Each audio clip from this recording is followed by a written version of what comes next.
Dire's top tower is under attack.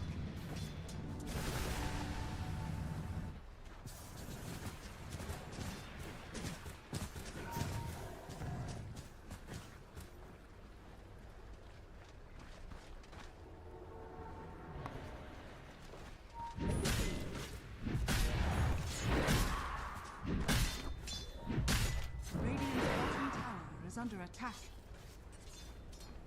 Radiant structures are fortified. Dire's structures are fortified.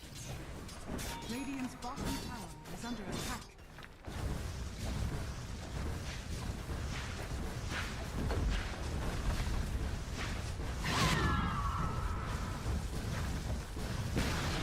Dire's top tower is under attack.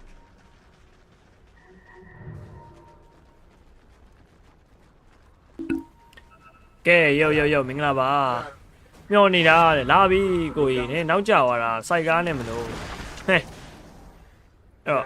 တော့မီယာကားလေးနဲ့ပေါ့နော် liquid versus ဆိုတာ backbone လေကတော့မနေ့ကရိုက်ချခံလိုက်ရပြီးတော့လေပါတိုက်ခံလိုက်ရတဲ့ပုံစံပဲအဲ့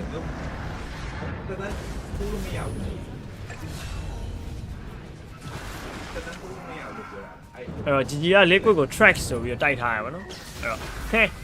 ဝဲတော့ဖြစ်နေကြပြီကြည့်ရမှာပဲအဲ့တော့ liquid အနေနဲ့ကတော့ကျွန်တော် backbone lower bracket မှာကျွန်တော်ပြန်ရိုက်ပြီးတော့ကျွန်တော်ဒါ GG နဲ့ best of 3 series ကျွန်တော်ပြန်လဲbest of 5 series ပေါ့နော်ထပ်ပြီးတော့စော်စားရမလားဆိုတော့ချက်ကြည့်ရပါမယ်အားလုံးမင်္ဂလာပါကျွန်တော် epic aqua နေပြန်လဲကြိုးလိုက်ပါတယ်ဟိုပါလေဒီဘက်ကသွားရင်ဟိမတူးပေးဘူးတော့ဒီပါလေအခုတည်းတက်မှာကျွန်တော်ကဆိုင်ရငယ်ပါလေကိုမခေါ်ရနဲ့ညာနာမည်ကကိုညိုသလိုပါအော် Sonic Wave ကြီးဖြတ်မှုတ်ပေးလိုက်ပြီ Okay Blade Maid နဲ့ပေါ့နော်ဘောင်းဝဲခံပြီးအော် Warning ချက်နှကောင်လုံးပြတ်သွားတယ် What the fuck Pure damage ကတော့ quality ပဲဗျာ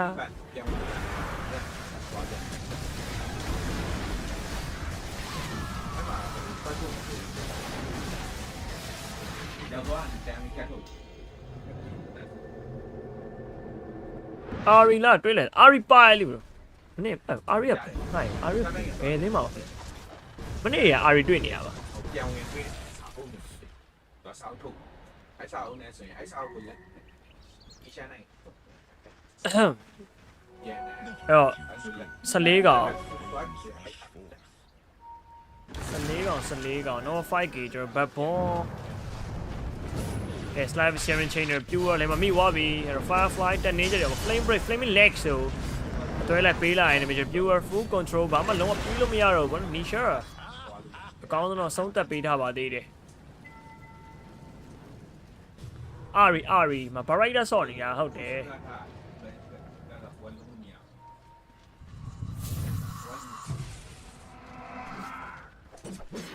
Ari Oh, liquid က Ari ဆော့နေရပဲ boxy နေရမှာဟုတ်လားဟုတ် sorry Insania နေရ Insania နေမှာ Ari ဆော့နေရဟုတ်တယ်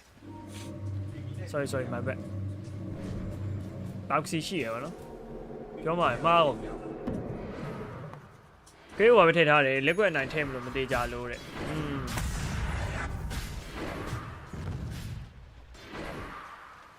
ကောင်းပါတယ် bro ကေးကိုပါ share ပဲနော်ဟုတ်တယ် PG တိုင်းရှင်းပြလိုက်တယ်အဲ့ဒီ PG ချင်းတာကိုတော့တောင်း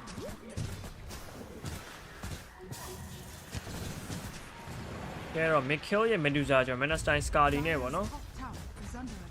နေဆိုင်တယ်ကျွန်တော် butterfly ထပ်သွားအောင်မယ်ဗျNature Prophet Carry နဲ့ Medusa Carry နဲ့ကျွန်တော်ရှင်းပြီးတော့ fight မဲ့အနေထားပါတော့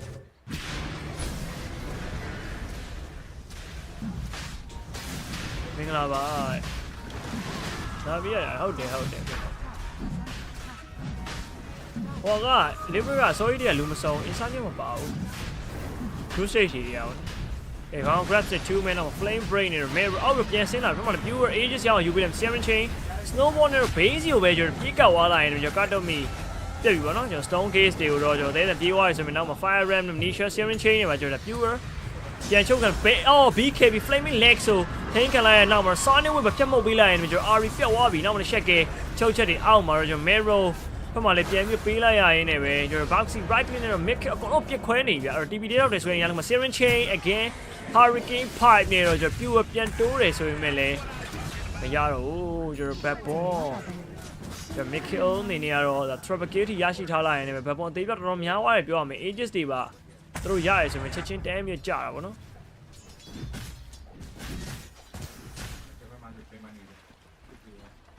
What?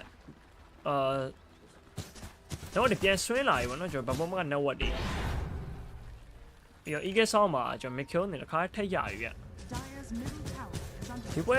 Medusa Dragonlance တော့ထဲတင်နေနေတာပဲအဲ support နဲ့သူ့ကိုချုပ်ပြီးထိန်းထားမှာဆိုလို့ပေါ့နော်သူကတော့ column plate ပဲကင်ထားပြီးတော့ Dragonlance ကိုမသွားသေးဘူး flying ထဲသွားမယ်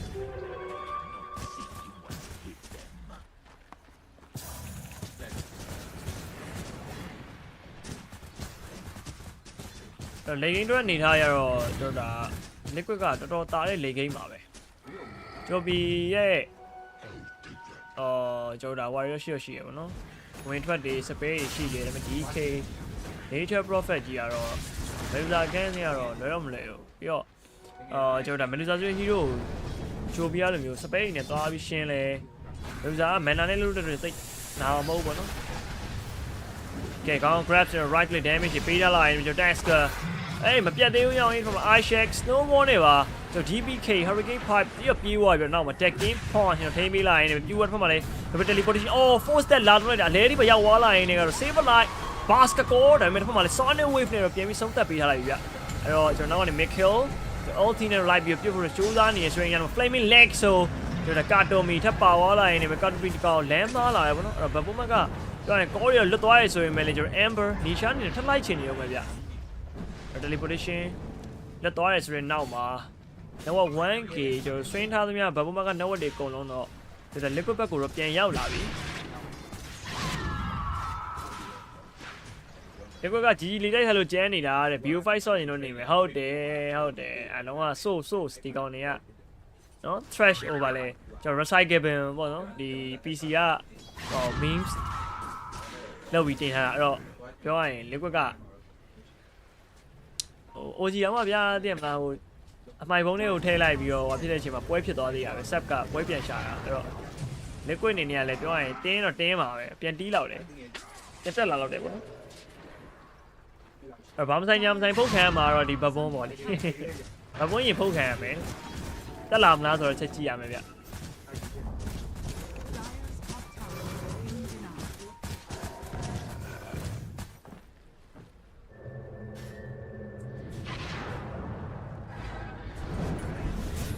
Star Searing Chain ကတော့မင်းနိုင်မဲပြန်ပိတ်ပြီးထားသေးဆိုရင်လည်းသိပါပြီ။အော်ခေါင်းခွဲကလွဲသွားတယ်။ Calling Blade အစင်မပြေသွားဘူးနည်းနည်းလေးလွဲချက်ရှိသွားတယ်။ Mikhail နေနေတော့ Butterfly ပြီးသွားတဲ့အတွက်ကြောင့် AC ပဲနှိမ့်ဆိုင်တယ်။ Daylex ထပ်သွားအောင်ပဲဗျ။လုံးဝဒီ Calling Blade ကိုကင်ထားသေးပဲပေါ့နော်။သူ support ချုပ်ပြီးကင်မှာဆိုလို့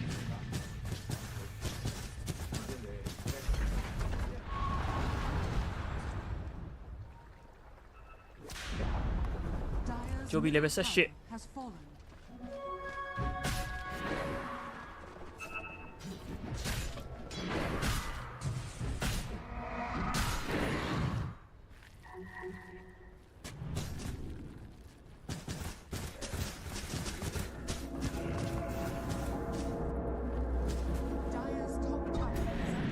လိတ်တယ်ဗျာဟုတ်ပါကိုတီတီ sorry ပါလို့အခုတော့လာပါပြီတောင်းပါပါလေတောင်းပါပါတယ်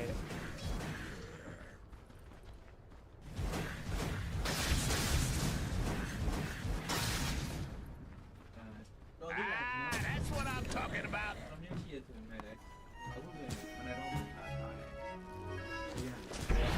အေးမနာစတာဘယ်ကောင်အိမ်မှာလဲပေါ့နော်အစ်စ်ကိုတော့တွေ့သွားရဲဆိုပေမဲ့လည်းကျွန်တော်ကတ်တုံမီတော့နောက်ကျသွားတဲ့အနေထားMedusa သူ identity တက်လာနေမြတော့တောက်လျှောက်ကိုပဲကျွန်တော် aggressive ဖွင့်ပြီးတော့ဗောနော်ကျွန်တော် Medusa front line ထားပြီးတော့ liquid နေတယ်ပြန်ဆော့နေမိုက်တယ် pure 1000 9000 network နဲ့ကတော့ Medusa တို့ပြစ်လို့မရဘူး MKB ဘာလို့အဲ့နေသေးရဗျအခုက Hurricane ပိုက်မျောနေက BKB ဆိုတော့သူအိုင်ရန်လိုအပ်ချက်တွေအများကြီးရှိနေသေးတယ်သူလည်းကြောက်တာ WZ MKB တော့ပြန်တော့တည်ထားရပါတော့ BK နေနဲ့လေ Dagger Hurricane ပိုက် BKB ဆိုတာကတိတ် damage ထွက်မှာပဲမဟုတ်ဘူးဗျဆိုင်တဲ့ time မှာဆိုတော့ weak ဖွာဘူးလားတဲ့ဖွာဘူးတာပေါ့မြန်မာမှာလည်းဖွာမြန်မာမှာလည်းတောက်ကျွန်တော် weak တောက်တော့တောက်ဒါပေမဲ့တိတ်မကြိုက်ကျွန်တော် favorite မဟုတ်ကျွန်တော် ဘီယာပူကြိုက်အဲ drag တင်နေတာကျွန်တော်လည်းတိတ်အဆင်မပြေဘူးအရက်တောင်မှဘယ်လိုဘော်ရိုက်ပိုင်းဆုံးအရင်ဟောဖြစ်ကြမှာပေါ့နော်တောက်တော့ကျွန်တော်နည်းနည်းအတောက်စားတိတ်မကြိုက်ဘာသာတော့လည်းသူတို့ဆိုင်ရတော့သူတို့တိတ်မကြကျော်ဝဲရှင်ဝဲတော့မွေးနေတော့မဟုတ်လို့တခုပေါ့နော်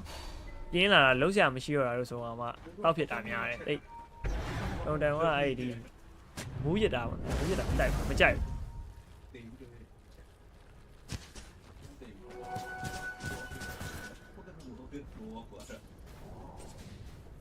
ကနီရှာနေနေလေ item တော်တော်များနေပြီကာဆန်ကြီးရဲ့အဲ့ဒါအောင်မှကျွန်တော်ရှီပါခဲ့ရေပေါ့နော် Okay S ကတော့ဒီကောင် BKB blaming tag ကဖင်ပြောင်မဲပေါ့နော်အဲ့တော့မှဖက်နဲ့ဟိုကနေဖုံးချမ်းသွားဖက်နဲ့Lotus Shop ဖြတ်သွားအောင်မယ်ဗျ Lotus Shop ကတော့ဒီဘက်တော်တော်ကောင်းတယ်ကျွန်တော် Share Share မှာ single target တွေရော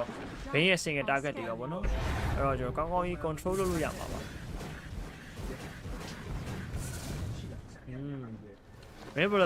rain probability ကလည်းပြောလို့ရှိရင်ကျွန်တော်78ခြိုင်အောင်လိုက်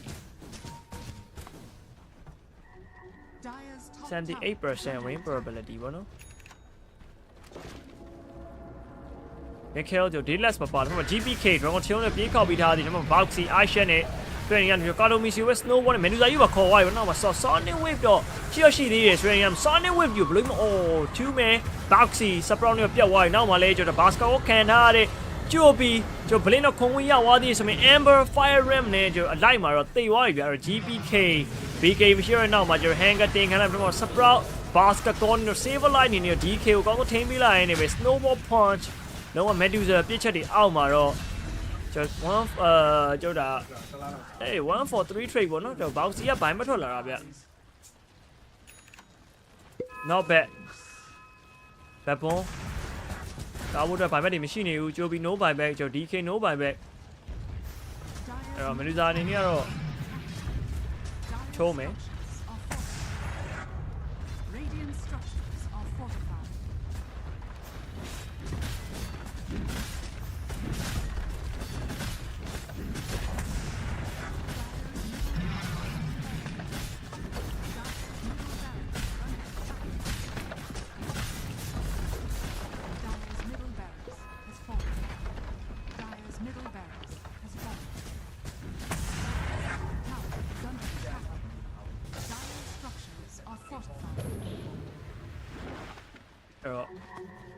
5k နော်ကျွန်တော် liquid ဘက်ကိုတော့ပြန်ပြီးတော့ဆွင်းသွားပြီလဲလန်းလဲကျွန်တော်ရလိုက်တယ် liquid အနေနဲ့ကျွန်တော်အပေါင်းနေပြီဗျ viewer ကျွန်တော် MKB အဲ့တော့ MKB လေးရှိနေတဲ့အတွက်ကြောင့်လို့တော့ကျွန်တော်ပြစ်လို့တော့ရမယ်ပေါ့နော် Lion save like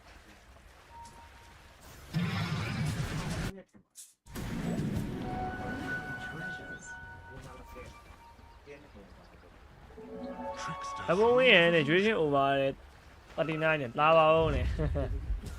အဘုံဝင်တာတော့ထည့်ရတာပဲလို့ liquid ကဖုတ်မှာတော့ဘယ်လိုဖြစ် grand final ကိုမရရအောင်တက်မှာကြီးမကြီး Radiant are scanning. liquid ရန်စိတ်ဆိုးနေ smoke gun နေတော့ကျွန်တော်ဟိုဘက်ဒီဘက် smoke ပေါ့နော်ပြန်လှမ်းမယ် Dragon Tail နဲ့စပြီးတော့ဗတဲ့ဖွင့်ထားလိုက်ရင်ကျွန်တော် Boxy Okay ဒီဖက်မှာလေးကျွန်တော် save လိုက် BKB နဲ့ပြေးတော့သွားပြီကျွန်တော် Amber Fire Ram နဲ့ Flaming Legs ကိုပေးထားလိုက်ရင်ကျွန်တော် Shaman Shackle ပြန်ချုပ်ထားရဆိုမှမရအောင် Short Ward ဖက်မှာလေးကျွန်တော် DK ဟောရှမှာထိုးကန်လိုက်ရင်ကျွန်တော် Cardomisi တကောင်သေပြီးတယ် Medusa right click damage တွေအောက်မှာပြတ်သွားလိုက်ရင်လည်းပဲ Okay ကျွန်တော် Buyback နှစ်ကောင် Supporter နှစ်ကောင်ပြန်ပြီး Buyback လုပ်လာသေးတယ်ဗောနော် GPK ရောင်းနေတော့ပြန်ပြစ်နေ Dragon Tail again အဲ့ Boxy die to the fucking back ကျွန်တော်75 second နဲ့တူပဲကျွန်တော် Amber ပြန်ပြီးတော့ bet လို့ရပါအောင်မလားမရဘူးကျွန်တော် Shackle နဲ့မချုပ်ထားသေးတော့ဒီတစ်ခါကျွန်တော် Roshan ကိုတော့ကျက်ဘဘွန်းအနေနဲ့ free ပြန်ရပြီထင်ပါတယ် ရုံတော့ဗတဲ့မှာတော့မလူသားအသိမပြစ်လိုက်ရအောင်ဗျဗတဲ့ရပြီးတော့နှစ်ချမ်းကွဲနေမလူသားအလဲရောက်နေတာပေါ့နော်ဒီဘက်အောက်မှာဒီကိနဲ့တက်တက်ချနေရရှိပြီးတော့ပေါ်ဘက်မှာကြောက်လေဟို Shadow Shaman ဘက်ပေါ်က support ရင်းရဲ့ဒီ Axe တို့ဘာလို့ကျွေးနေရလဲအဲ့တော့မလူသားအနေနဲ့ဟိုမမီဒီမီဖြစ်နေ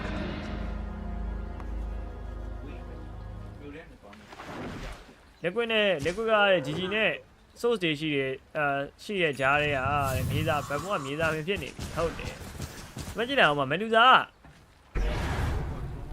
မလူသားမနောက်မှရောက်လာတာဗျာဗတရားနှစ်ခုကွဲနေရကြည့်လိုက်ဟိုဗတရားမှာနောက်မှတက်ပြူဝနာကိုမရောက်ဘူးမလူသားပြစ်ခွဲလို့ရဆိုစပိုတာလေးပဲပြစ်လို့ရဒီချိန်မှာကျတော့ S ပြတ်သွားပြီ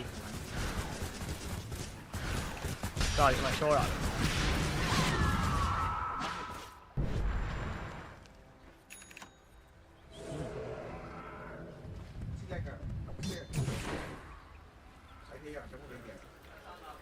ပြူဝလက်ကြတာကြီးရတဲ့ပြူဝ unstable အော်မြင်ဘူးပြူဝ unstable ဖြစ်နေရဗျာ28ကောင်22ကောင်ပေါ့နော် ages ပါကျွန်တော်ဗတ်ပုံထက်ရတာလေအဲ့တော့ဒီ ages လေးနဲ့တော့ပြန်ပြီးတော့မလူသားကို force နိုင်မှုတော့မျှော်လင့်ပါတယ်မလူသားအရင်နှေးနေတာဗျာဒီလားလေကင်းရောက်ရင်မလူသား auto နှေးချောင်းအောင်နေမြန်ဆန်နေတယ်ဒီကောင်ကိုဗတဲ့ကခွဲထားပြီးတော့ချောင်းအောင်တွေကိုတပ်လိုက်လို့ရှိရင်မလွယ်ဘူးဥမာ save light ဆိုလို့ရင်ဗျာ BK ပြီးတော့ပါတယ်ဆိုရင်တစ်ဖက်က pure damage တွေပါတယ်ပြီးတော့စုပ်ပြတ်တက်သွားတာ sonic wave ဆိုတာ pure damage ဗျာလာနေပြီဟေးတဲ့ဘဘွန်းနဲ့ပြန်လာနေပြီပြန်လာနေဘယ်ကိုလဲပေါ့နော်ကြည့်ရ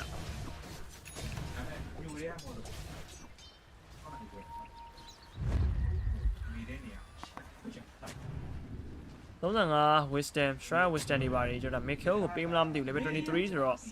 level 25ရောက်ဖို့မြင်မြန်ဆန်ဆန်ပေါ့နော်ဟုတ်တယ်သူပဲပေးထားသေးတယ်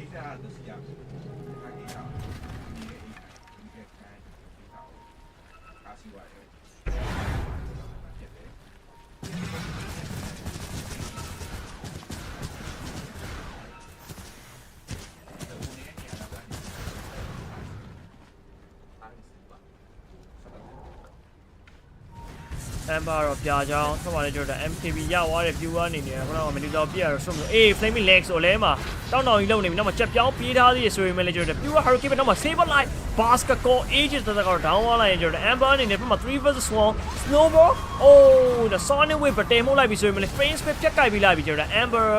အေးတော့ AC ပဲဗျာအဲ့မှာလည်း Medusa save ကိုတော့ရလာရင်ကျွန်တော် GPK ပြေးထွက်လို့တော့ရသွားသေးတယ် Boxy ထပ်ပြီးတော့ပဲကျွန်တော် Dragon Light ပေးထားတဲ့ဆွေရန်တစ်ခုမှာတော့နောက်မှာ Dragon Tail နဲ့တူပဲBoxy တော့ပြန်ပြောက်သွားပြီတို့မှလည်း X ကိုကျွန်တော်ကိုက်တော့ကိုက်ပေးထားသေးရပေါ့နော်အဲ့ Shell Strike damage တွေအောက်မှာကျွန်တော် Mero ပြေးကုန်ဝင်လာပြီဆိုရင်ရတစ်ခုမှာတော့ Medusa ရှေ့တက်တဲ့ကွက်တီရောက်သွားလိုက် Man Style Medusa Mikhail တော့ Mana မရှိတော့ဘူးရောက်ရေးအဲ့တော့ Strike damage အောက်မှာ Pure ပါဝင်ကူညီအားဖြည့်ပေးလိုက်ရင်လည်းကျွန်တော် Lit ကို၄ကောင်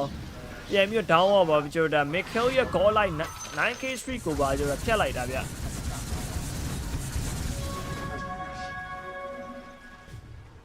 အာလာလာကျွန်တော်အေးနော်ကျွန်တော်မလူသားမပြည့်ရပြဿနာပြန်တက်နေပြန်ပြီတော့ဘက်က MKB ပါလာလဲပါတယ်ဗောနော်ကျွန်တော်မလူသားကို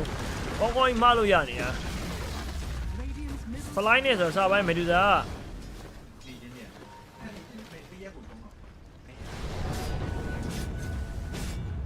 စောမဲ့မလူသားလိုက်ပြလို့ရအခုလဲသူဒါသူ့ရဲ့ဗောနော်ဒါနှေးကွင်းနေတဲ့ mobility ကို Saber Ash နဲ့တော့ပြန်တော့တင်ထားတာပဲဒီလူ player တွေက string လာတဲ့ silent ပွဲတွေမရှိလို့ရှိရင်တချို့ player တွေကတော့ string နေဗျာဒါပေမဲ့အဲ့လိုသူတို့က streamer ရေလို့မဟုတ်တဲ့အတွက်ကြောင့်မလို့ချိန်ပြီးတော့မ string ဘူးအဲ့လိုကောက်ခါငင်းက feel လာမှ string ကြတာပေါ့နော်အဲ့လိုမျိုးတော်တော်ရှားပါတယ်ရှိတော့ရှိတယ်ဟို organization ကလိုအပ်လာပြီဟေးဆိုလို့ရှိရင်တော့ string ပေးတယ်ဥပမာပြောရမယ်ဆိုရာသီမှာသူတို့ဒီ deal လောက်ထားတဲ့ contract ကြောင့်တော့၎င်း okay ကျွန်တော် Mero တော့ရင်ပြတ်သွားပြီထားဘူးဒီက damage ကြည့်တာပေါ့ဒီကြီးလိုက်မောင်းနေတာရှိုးလိုက်အောင်အော်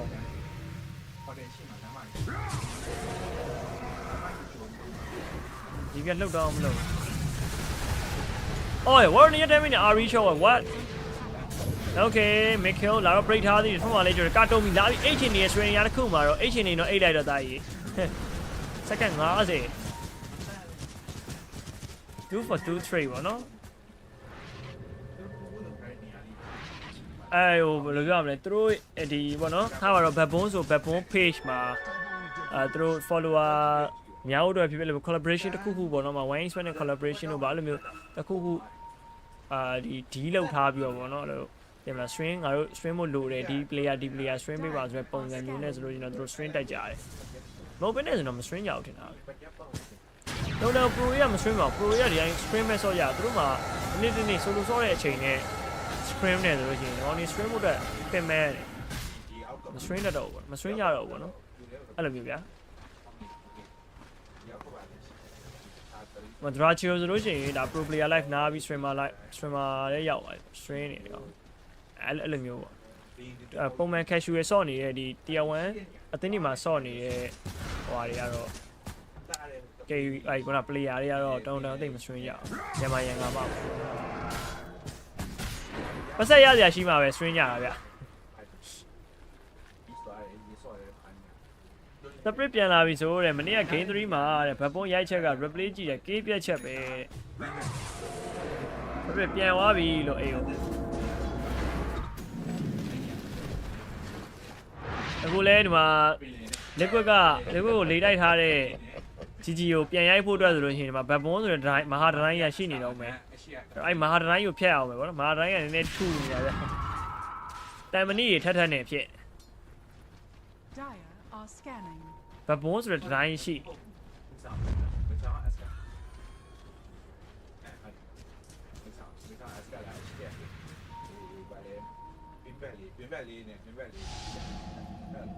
ဘယ်လိုမှမဆွေးလို့ကြည့်ပါအောင်ဗျာနေကွေးနေစိတ်ညစ်မှုကောင်းoff 7 နဲ့ smoke လာပြီ OB Sentry ဘယ်နဲ့မှာကျွန်တော် Dragon Chill နဲ့တူပဲ Okay Shiro ကြီးနဲ့ငကားကြီးအော်ဒီမှာလည်း Ask ကသွားပြီနော် Flaming Leg ဆိုပြေးဆွဲထားသေးရဆိုရင်လည်း check ကေချုပ်ခံထားတဲ့ save လိုက်တန်းပြတ်သွားတဲ့နောက်မှာ Liquid ဘက်ကဗတဲ့လက်ဆိုင်မှုလည်းမဖြစ်နိုင်တော့ဘူးဗျ Nisha ရာတော့ Fire Ram နဲ့ save ကိုတော့ပါပြန် copy ထားတဲ့ Medusa အလဲမှာညံ့နေပြီးတော့ Katomio ရိုက်တက်ပေးလိုက်ရတယ်ကျွန်တော် Dragon Tail ခောက်ခံထားတဲ့ Milk Kill အနေနဲ့ Menacio Snowball save ပြန်ပြီးတော့ save ထားလိုက်တယ်ဆိုရင် Pure မြက်ကွက်ရှစ်တဲ့ကိုရောက်သွားရဆိုရင်နေရာတစ်ခုမှာသွားပြီ Michael GPK ပြည့်ချက်တွေအောက်မှာကြာဆုံးသွားလိုက်ရင် another Dragon Chill နဲ့တူပဲကျွန်တော် Nisha ကိုပါထည့်ရပါ Oh my god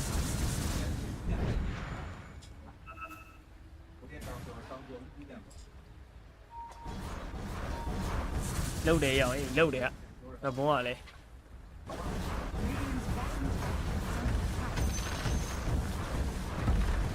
ဒီကေလိုကောင်မျိုးဗျာရှီရိုကြီးသွားပေးတယ်တော့မှကားတွေကျုပ်ကုန်ပါဒီကတပတဲ့လုံးရှီရိုပဲပြုတ်သွားတယ်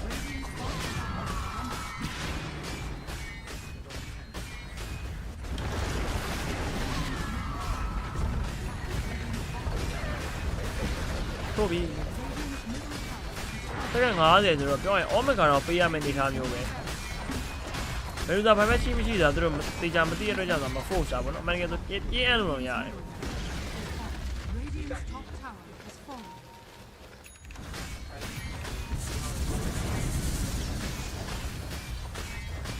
ဒီကြဘက်က teleportation no cooldown ဖြစ်သွားပြီကျဲရောက်လာပြီပေါ့နော်စောကျဲတော့GPK တရား4တွေတော့ထုနေပြီအဲ့တော့လေကျွန်တော် BK ဖွင့်တဲ့တိုင်ကြားလိုက်ရ Flaming Leg ဆို Mero ဆွဲထားသေးဆိုတော့ကျွန်တော်ချက်ပြောင်းခံထားတဲ့ X Saber Light ကမိသွားလို့မဖြစ်ဘူးအေး Sonic Wave လာကဲခြင်းနဲ့ Boxy ပါတခါတည်း Sonic Wave မှန်ပြီးတော့ Snowball လာကဲခြင်းတာပေါ့နော်ကျွန်တော် Boxy နဲ့ Sonic Wave မှန်ပြီးတော့ကောင်းရှော့သွားတယ်အဲ့ Medusa ပြန်တော့ထွက်လာပြီဆိုရင်ကျွန်တော် throwing only ပဲကျန်တော့တယ်ဆိုရင်နေရာတစ်ခုမှာ Backbone ဘွဲကိုဆုံးသက်ဖို့ကြိုးစားနေတယ် Dagger Pawn ရှဲတော့ကျွန်တော် pure တော့ကိုင်းတော့သွားပြီ snowball backline နဲ့ကျွန်တော် Kato မျိုးအရင်ဆုံးကျွန်တော်ရတော့မယ်ဆိုရင်နေရာတစ်ခုမှာ slide face pure တော့ကိုင်းသွားပြီးမှလေ DK တော့ throw only မတည်ရိုက်လိုက်ပြီဆိုရင်နေရာတစ်ခုမှာအော်တောင်မယူလေးလိုက်အောင်တစ်ပြက်ကိုလူးနေရပဲ holy shit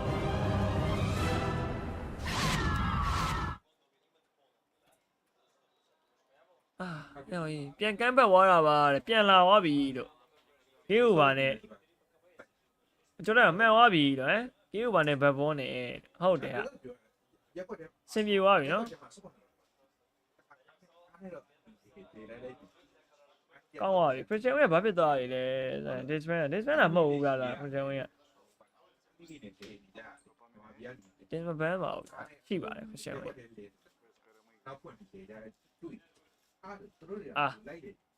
Okay ကျွန်တော် game number 1အနေနဲ့ကတော့မိုက်တယ်ဗျာ roller coaster moment တွေပေါ့နော်ဘယ်ကောင်နိုင်သွားမလဲဆိုတာကိုဟောဖြစ်ဘယ်ပုံကြေးကောင်းချက်ဟုတ်ပါတော့အသေးစိမ်ပြန်ပြီးတော့ကမ်းပတ်သွားတာကျွန်တော်ထင်မလား Medusa ကို control မရှိတော့ဘူးထင်တယ်အဲ့အဓိကကြီးကမှဗျ triangle fight မှာတော့စောက်တယ်လဲလောက်သွားတာ triangle fight မှာအကုန်လုံးပြန်ပေးရဘာလဲဆိုတော့ဗာလဲ liquid ဘက်က draft က X ကအရင်မိလို့မဖြစ်ဘူး X အရင်မိသွားတယ်ပြီးတော့ Medusa နောက်ကျနေတယ်ဗျကျွန်တော်တရုတ်တိုက်နေကောင် Amber နဲ့မှာ X တို့ဘာတို့ကsword dive နေရအဲ့ချိန်မှာ Medusa လိုက်ပြရတာဘလို့မှမလွယ်ဘူး Medusa နားမှာပဲသိမလားနည်းနည်း view site ပြီးတော့အဲ့လိုပတ်လေဆော့ရမယ်အနေထားကြီးမှာအဲ့သွား throw လိုက်တဲ့အနေထားကြီးအကုန်ပြန်ပေးရပြီးတော့ Aegis ပေးရတယ်အဲ့ Aegis ပေးရတော့မှာအကုန်ရှုပ်ကုန်ပါဗောနော်တာနေအနေထားကြီးတစ်ခုကနေပြီးတော့ဒီကအတက်အရွယ်လေဦးနှစ်ထောင်30တော့ကိုရတက်လောက်25ထောင်အောင်ကြောင်းပြီး26ထောင်26လောက်ကျန်လို့ရတယ်ဒီလေးပြီးရောအဲ့မှာကိုပဲကစားတော့တကယ် Okay အဲ့တော့ကျွန်တော်တို့ game number 2စောင့်ကြတာပေါ့ဗျာအားလုံးပဲကျင်းနိုင်မယ်လို့ထင်ပါတယ်ကျွန်တော် game number 2 draft နဲ့ပြန်လာခဲ့ပါမယ်ဗျာ With BB, they had to withstand a lot of that early game from Liquid, right? Liquid had incredible aggression, right? With the Batrider, the Tusk running around the map, whittle down the resources for the side of BB. But the thing is, they had so many little standout moments, right? You had the Queen of Pain where she hit this two-man Sonic on the bat and the axe and turn it around with a pure ultimate from Nature's Prophet. Then you had multiple saves from the Bane and Shaman in different positions. Like they kept taking the fights, but they were never losing fights where it was like, okay, the entire game's over, Medusa's hit the point. Sure, you lose one mid-racks, but it feels like they kept just scaling, kept taking the necessary stuff. Yeah, they were definitely scaling, taking the necessary stuff, and they used their buybacks to perfection, I feel like, as well. In a couple of these team fights, when Liquid goes a little bit too deep, they instantly get punished. Like, overall, Batboom, I feel like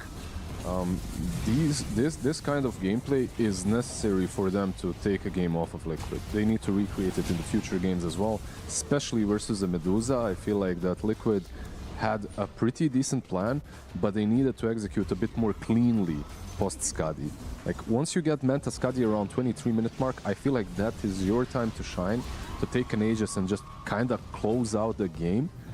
Before it used to be Manta Butterfly, now it's Manta Skadi. It doesn't really change a lot. You want to take the Aegis and pressure high ground. Unfortunately, it did not work for them this time around. No, and I don't even know if I would attribute too much of this missed opportunities to Ahri being the stand-in. It was an interesting twist to send Boxy to be the 5 position effectively and put Ahri in his comfort role, but I thought Ahri did well. It was just that Liquid put themselves in a draft situation where they aren't allowed to make very many mistakes. It's all on Mickey to get gigantic. Once he gets the Scotty, you still have to play everything very right. All your lassos have to be seamless. All your calls have to be perfect. Your snowball saves have to be flawless. Otherwise, the tricore of BetBoom team will eventually overtake a Medusa. Yeah, they had a lot of these team fights played out almost to perfection, but you lose one or two, you make one singular mistake here and there, and suddenly these 3 cores just skyrocket in net worth. This man as well, like we were considering, is someone going to buy the Fusel? Is he not? Well, eventually he did. The game was It was a novelty purchase at the very end. Exactly, it was already over, but Disperser, sure, why not? Just some extra spice against the Medusa. I mean, I think we're just learning that Nature's Prophet truly is such a dominant carry, right? Like, you cannot fault, right? The kill participation, like all the stats on the screen here, it's, yeah, incredible stuff. So, yeah, I feel like Nature's Prophet is going to be the hero of the series. Maybe even having to see Liquid maybe ban it out themselves, against themselves. Yeah, that is mental to think about for a game 2. But yeah, it's 16, 5, and 13. You couldn't ask for like a better performance. And this was a very difficult Nature's Prophet game. You're against an Ember Spirit, you're against a Batrider, you're against Axe Calls, and during the entirety of the draft, you were like, yeah, it's probably not going to be a carry Nature's Prophet if this is what you have It didn't look great, honestly. It didn't look like a great Nature's Prophet carry game, but I really think the biggest difference maker on their side, besides the draft being magnificent, in hindsight, the tool support bringing all the control that was necessary for these 3 cores to do whatever they wanted. I feel like Queen of Pain was a massive difference maker in team fights. Yeah. And in small skirmishes too. Like so many times Miero just blinks in, blade mails, uses ulti, and then you think you got her, you think you can kill the Queen of Pain, suddenly Nature Prophet with his Wrath of Nature gets a double kill or something, cleans up, gets that extra oomph that she needs. But every fight, when you go through the scoreboard, it's 5k, 6k damage dealt by the Queen of Pain. We can take a look at one of the earlier skirmishes, though, where Medusa was starting to look like a real problem for a BetBoom team to deal with. This is basically her Scotty timing, where she has become a wall. But this is where Liquid, sure, BB take the Aegis, but this is like they're playing with the Medusa at the ถึงจะทำอะไรมาเยอะแต่ผมจะไม่หยุดแค่นี้ไม่หยุดใส่สุด energy เติมรสชาติใหม่ๆแล้วออกไปซ่ากับ Red Bull Soda นี่แหละแบมท้าเปิดซ่าอย่าหยุดใส่สุด energy จัดเลย Red Bull Bam Collection TCPการเดินทางของเราเริ่มต้นจากความเชื่อผ่านความมุ่งมั่นจนเปล่งประกายสู่ระดับโลกชัยชนะทั้ง16ครั้งคือบทพิสูจน์ทุกรางวัลคือภาพสะท้อนของความภูมิใจที่พวกเราร่วมกันสร้างมาเรายังกล้าที่จะฝันยังคงพุ่งทะยานสู่ฟากฟ้ายังคงทำในสิ่งที่ใครๆคิดว่าเป็นไปไม่ได้แล้วยังคงชนะเปล่งประกายเป็นสายการบินที่ดีที่สุดในโลกตลอด16ปีที่เราเดินทางอย่างแข็งแกร่งขอบคุณที่เชื่อมั่นในตัวเราในทุกการเดินทาง is wrong. Pure turns up, he converts on the fight. So for Liquid, they just need to make sure that they are just slightly more disciplined. But we are also talking about a team playing with a stand-in where they're not going to be on the same page compared to obviously previous the main roster. But and we can look at when the pendulum starts to swing the other way, and when BetBoom team start to finally get a handle on dealing with this Medusa. 32 minutes. Kind of poetic. 23 into 32 minute mark in the next team fight, and you can see the difference maker here. But look at Mickey, right? Like you've already seen the initiation. Your axe and bat's dead, and now Mickey enters the fight. What happens if Liquid had just waited? I think it's not that terrible that he initiated the way they did when you look at the fight, because BetBoom had to force 2 buybacks out to themselves, right? Like they used the 2 buybacks to go back in. I think the massive difference for Liquid in this game in minute 23 and in minute 32 is the same. They lose Aegis after. Like they don't have that Aegis to play with. They don't play around the Medusa with it. Because when you have an Aegis on Medusa, you can just allow yourself to put her up front because she's threatening objectives. If she doesn't have the Aegis, you're playing team fights. And for team fights, she cannot be the one going in, doesn't have a blink. They will just run away 24/7. And you are basically forced into a mistake. That's the problem, right? Like you jump in with the axe, you start a fight, but then they have 2 buybacks on supports and you lose it. I mean, unfortunately, I think I disagree there for 100%. Like the fact that Liquid are jumping and only killing supports, like supports want to buy back at the 30-minute mark, right? Of they course. want to be the ones soaking the fight, and you know that they're scaling. You know that DK, Quap, Nature's Prophet, they're these like titans of the late game, 3 versus 1. No, that's what I meant as well. It's fine. Like, yeah, you jump in. That's a forced mistake. Yeah. So Liquid, it's like they have good mid game, they have everything there, but I think they got a bit too excited, right? It's like when you're feeling the win, you're like, we're doing it, guys. And if they just that single fight, that 32-minute fight, pause, take a breather, take it differently, Liquid probably win this game. Like it's one fight that changes everything for Liquid. You're absolutely correct. If they did it differently, they could have won. I'm sorry for disagreeing with you. It's always. And now we agree. Agree to disagree. Yes. Disagree to agree. Don't kill supports for 32 minutes, kill cores. Because supports, they buy back. Cores, they cry. And BetBoom team are the ones doing the laughing right now. Liquid, maybe one tear shutting down their cheek. But don't worry, they're not gone quite yet. They got one more game to repair their mistakes. Gentlemen and ladies, get ready for game number 2 of our lower bracket finals after the break.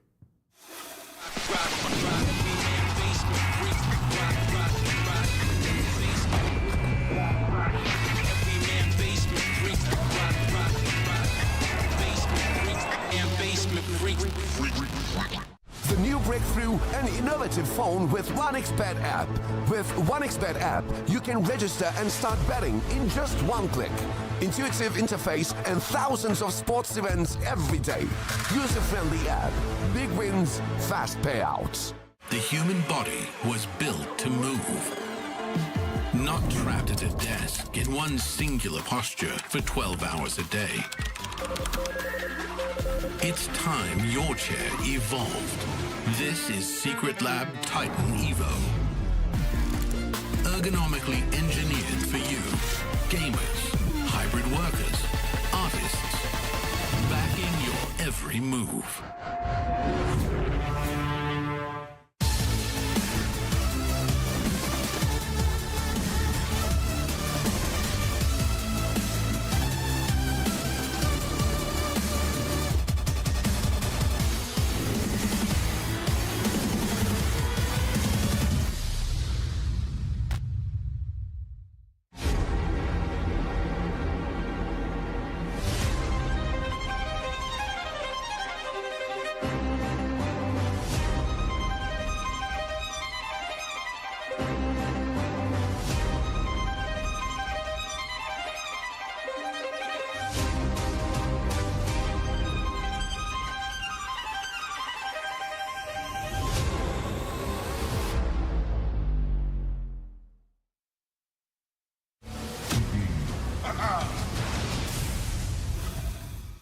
It's time for game number 2 of BetBoom Team versus Team Liquid, where BetBoom Team are still continuing the immense momentum that they have had for these past few days of the tournament. They had lost against Team Spirit. No, they beat Team Spirit. They lost against Team Liquid in the upper bracket.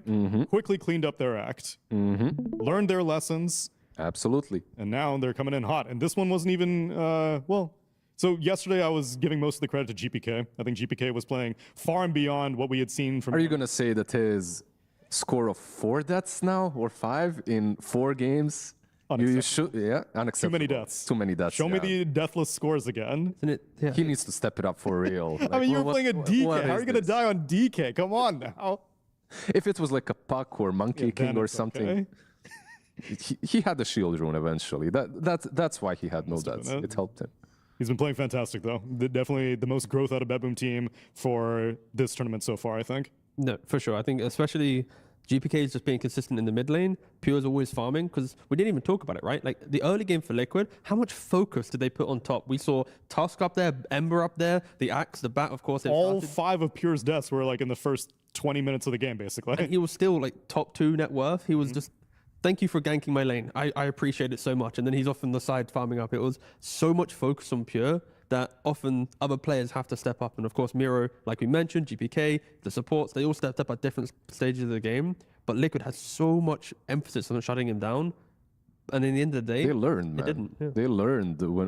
how to play when Pure gets killed and molested in the lane 24/7. Yeah. Because it's been happening all tournament long. All tournament long. If you remember when BetBoom lost the series, they lost the series against Navi first, right? I'm correct.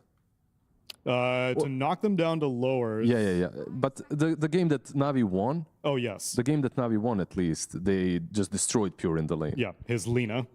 Exactly. It was a bit of a feed fest there in the laning stage, at least. But hey, I really do believe that they adjusted a lot going from that series towards of course, the end of the tournament. Yeah, Miero's also been a force to be reckoned with on his Queen of Pain. I mean, I feel like just for me, at least, when I was watching BB in the Swiss group stage, I was like, just looks like another carry, whatever. And then every playoff game, I'm just seeing a slightly better version of himself. I'm like, okay, he's kind of returning to some form. He's getting there. They're refining. They are refining, 100%. We'll see what he's going to get his hands on in this game. Liquid this time have a first pick. And they're going to ban out the Monkey King and the Naga as we get into the draft for game number 2. BetBoom Team, they take out the Death Prophet, and Bat Rider is bumped up to first phase ban. Yeah, that's a really interesting one. They ban out the Bat. Of course, it's because of... There are 2 heroes that come to my mind immediately when I see the Bat banned out. It's the Queen of Pain and it's the Nature's Prophet, right? Like these 2 are... When you look at those graphs that kind of connect heroes, either by good counter picks or good combos. Oh, okay. Bat is... The lines are very thick between him, there's a strong Nature's relationship. Prophet, and Queen of Pain. Yeah, exactly. And BetBoom, they just adore picking Queen of Pain. So I would be surprised if it's not taken by them once again, even though you don't have a bet against you? A key thing for Liquid is Nature's Prophet for them is often a second phase hero. They don't rush to pick it up. Because of how well BB just played it, is that going to be a hero that's promoted in their kind of, oh, okay, we have to take it now because if we don't, we won't get it. Do they even care, even though it's a specialty? So it will be very interesting to see into the mind of Liquid around Nature's Prophet. Again, often their openings have been Shadow Shaman, Axe, Naga Siren, Bat Rider. We'll also see if apparently Templar Assassin gets to slip through that boom. Oh yeah, that's it. Okay, yo,အားလုံးပဲ All the illusion heroes မင်္ဂလာပါ left in the ကျွန်တော် pool တို့ besides the Naga. TA has Epic Echo ကနေပြီးတော့ပြန်လည်ပြီးတော့ကြိုဆိုလိုက်ပါတယ်ဆိုတော့ဒီ PGL Wallachia ဂျာဒီ9ရဲ့ somehow ကျောက်တာ Final Day Day number 9ပေါ့နော် We never really see an average TA game. It's either she's the perfect strategy, 100% shot down, but it only happens every, let's say, a couple games. Or, okay, yeah, there's a reason why the hero is completely first phase banned. But they banned Undying, they take the TA. Yeah, they lost yesterday against GG with and GG did play TA, so they decide to maybe borrow a strategy as well from them and take it up for themselves. Of course, they have played TA in the past as well. And Liquid, they also tried to go for the Terrorblade against the TA, eventually getting Brewmaster down the line. မင်္ဂလာပါ Could ကဲ be an option for BB. မင်္ဂလာပါ Terrorblade. မင်္ဂလာပါကျွန်တော်ပြန်လည်ကြိုဆိုလိုက်ပါတယ် အဲ့ဒါကြိုလိုက်ပါတယ် yeah ကဲမတူပေါ့နော်ဘပုံကနာဆော့ရတာ ဘယ်ဥက္ကဋ္ဌဆော့ မနေ့က flow ပဲကွာ စားလို့မဝရလားဗော ကြိတ်ထားတယ်ငနီလူတုတ်တွေရောကြောက်ပွင့်တုတ်တွေရော โอเคလေစား တုတ်ပေါင်းလို့ကြိတ်ထားစားကျင်နေတာ စားကျင်နေ ဗျာ တာ ပြန်လိုက်စားလိုက်တော့ခဲ့တော့ကြာအကိန်းကခုနဂိမ်း1တော့ကယူလာတဲ့ hero တွေကဘပုံမနေ့ကဆော့တဲ့ hero တွေပဲပေါ့နော်။ငေါနေအဲ့လိုမျိုး Nature Prophet ဒီ carry ကိုမှ Shaman Bane နဲ့ဆိုတော့တော်တော်လေးတော့အဲ့လို +1 ကြာတာလွယ်တယ်။အဲ့လိုမျိုးလေးပဲဆော့သွားတယ်ထင်ပါတယ်။ပြီးတော့ဒီပွဲကလည်းဒါ liquid နဲ့တွေ့တဲ့ပွဲဆိုတော့ Nature Prophet ကိုဟိုဘက်ကိုလည်းမပေးချင်တာပါတယ်ပေါ့နော်။အဲ့တော့ game 1ကတော့ဒါဘပုံအနေနဲ့အဆင်ပြေသွားတယ်လို့ပဲပြောရမှာ။ဟိုဘက်ကဒါအဓိကတော့ liquid အနေနဲ့ပေါ့လေ game 1တော့ဆော့ရ draft ကတော်တော်လေးတော့ passive ဖြစ်တယ်လို့ပြောလို့ရတယ်ဒီတစ်ဘက်ကကျတော့ aggressive ဆော့ပြီးတော့တစ်ဘက်ကကျတော့ passive အရင်ဖြစ်သွားတာပေါ့နော် မရူဇာကြီးကိုဒါကြိုက်ထားတယ်တော့အရက်ဆက်တယ် ဟုတ်တယ် ခွဲပြီးပလက်ဆိုင်တာတပွဲပဲမှာရိုရှန်ယူပြီးတော့ပြီးတော့ ဒီမှာ RE ကဘာလို့လုပ်တာ အေး RE ပါနေတဲ့ liquid မှာ ဘယ်လိုဖြစ်လို့ မသိဘူးကိုလည်းကတော့တွေ့ရ RE ဆိုမှာဟော RE ပါနေရပဲ what the hell ဘ ဘ ယ်သူမပါလဲ Insania နေရမှာ ဘာဖြစ်သွားပြန်လဲဟိုကောင် တောင်ထက်တက်နေပြန်ပြီလားမသိ ကျက်စီနေအချင်းညာဘာညာဘာမှမလုပ်ထားဘူးလားဒီတိုင်းပလိန်ဝင်ဆိုအဲ့လိုကြီး ထင်တာပဲအဲ့တိုင်း အဲ့လိုဆိုတော့ဘလို့နိုင်မှာတော့ကွာ RE က fight လာ It's also a really good team, hero for Liquid. ဟုတ်တယ်ဗျာ In case TB is picked up versus the T on the တေးရော other side. Of course, အဲ့ဆိုရင်တော့ဘပုံ2စီးပြီလေ one of the options and BB now with the ban or the pick. We will be playing with the RE as a standing since Insania condition has worsened. They ban out the puck. အော်ဖျားနေလို့တဲ့ okay တောင်တက်ပြီးတော့ဖျားနေတာ okay ပါ ကျွန်တော်ချင်းကြိုက်ခံလာပြီတင်တယ် အေးနော် ဟိုချင်းနဲ့တူတယ်ပဲကြိုက်သွား ချင်း ချင်းနဲ့တူတယ်ပဲတည်လား ဟေးတည်တည်ငါတော့ share ထားသေးတယ်လေချင်းနဲ့တူရလုံနေခွက်ကပို့တူတာသိလား အဲချင်းနဲ့တူတယ်ပဲ ဘလို့ချင်းနဲ့တူတာလဲ This is also ချင်းကဘလို့မျိုးလဲကွာ good, right? Like, အဲ့လိုပြောနေနေအဲ့ကောင်ကအဲ့လိုပုံစံကြီးကိုပြည့်နေတာ this is a kill lane. ဟောကြီး This is also a do or die lane. If ချင်းကြိုက်သွားအဲ့ပေါ့ငါဖျားတွေပါတယ်ငါဖျားဆိုရင်တော့ with the TA that can sustain What this did it, no? and actually အနေများတယ် even out it. အမြန် speedy recovery ဖြစ်မှာတော့ရဒါပေမဲ့တောင်တက်တာပါညာဆိုတခြားဟိုပေါ့လေဟိုအေးပတ်တာတွေပါလေဖြစ်ရင်လည်းဖြစ်မှာပေါ့ဒါမှမဟုတ်လို့ရှိရင်လည်း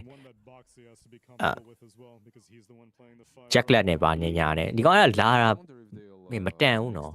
ပြောဟိုကနေပြီးတော့ဒီအမေရိကကနေပြီးတော့ဒီကိုရောက်လာပြီးတော့မနေ့ကပါနှစ်ပွဲလောက်ဒီလောက်ပဲဆော့သွားပြီးတော့ပြန်ဖျားနေရဆိုတော့ရိုမေးနီးယားကိုလေနဲ့လာတာမတန်ဘူး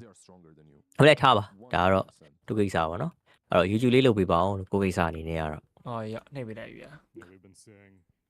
pick me up into any offlaner be absolutely devastating, be it your Undyings, your Axes, and now your Dark Seers. And sometimes that's just with a couple of spells or a right click. ကဲဆိုတော့draft ရတော့ဒါပုံပေါ်လာပြီဗောနော်၃កောင်ပစ်ပြီးသွားရဲဆိုတော့ဒီတစ်ခေါက်တော့ shaman ကိုတို့ပဲယူထားတယ် liquid အနေနဲ့က shaman ရဲ့ tasker ရဲ့ ari က navi မှာလဲ shaman တော်တော်လေးစော်တယ်မှာပါတာဗောနော်အဲ့တော့ ari တက် hero တစ်ကောင် boxy တက် hero တစ်ကောင်ပစ်ထားတယ်ဘပွန်အနေနဲ့ကတော့ဒါ taxia marcy ဒီနှစ်ကောင်အတွဲလေးများဒါ offlane အနေနဲ့ထွက်လာမလားတော့မသိဘူးချာဒါဘန်နာရဲ့ဒီ hero တွေဆိုလို့ရှိရင်တော့ Mexican တို့နောက်က Siren တို့တစ်ဖက်မှာဆိုလို့ရှိရင်လဲ Shadow Fiend Acts meta hero တွေတွေ့ရမယ်ပြီးတော့တကွေရဲ့ Nisha Pack ကိုစငေးကြ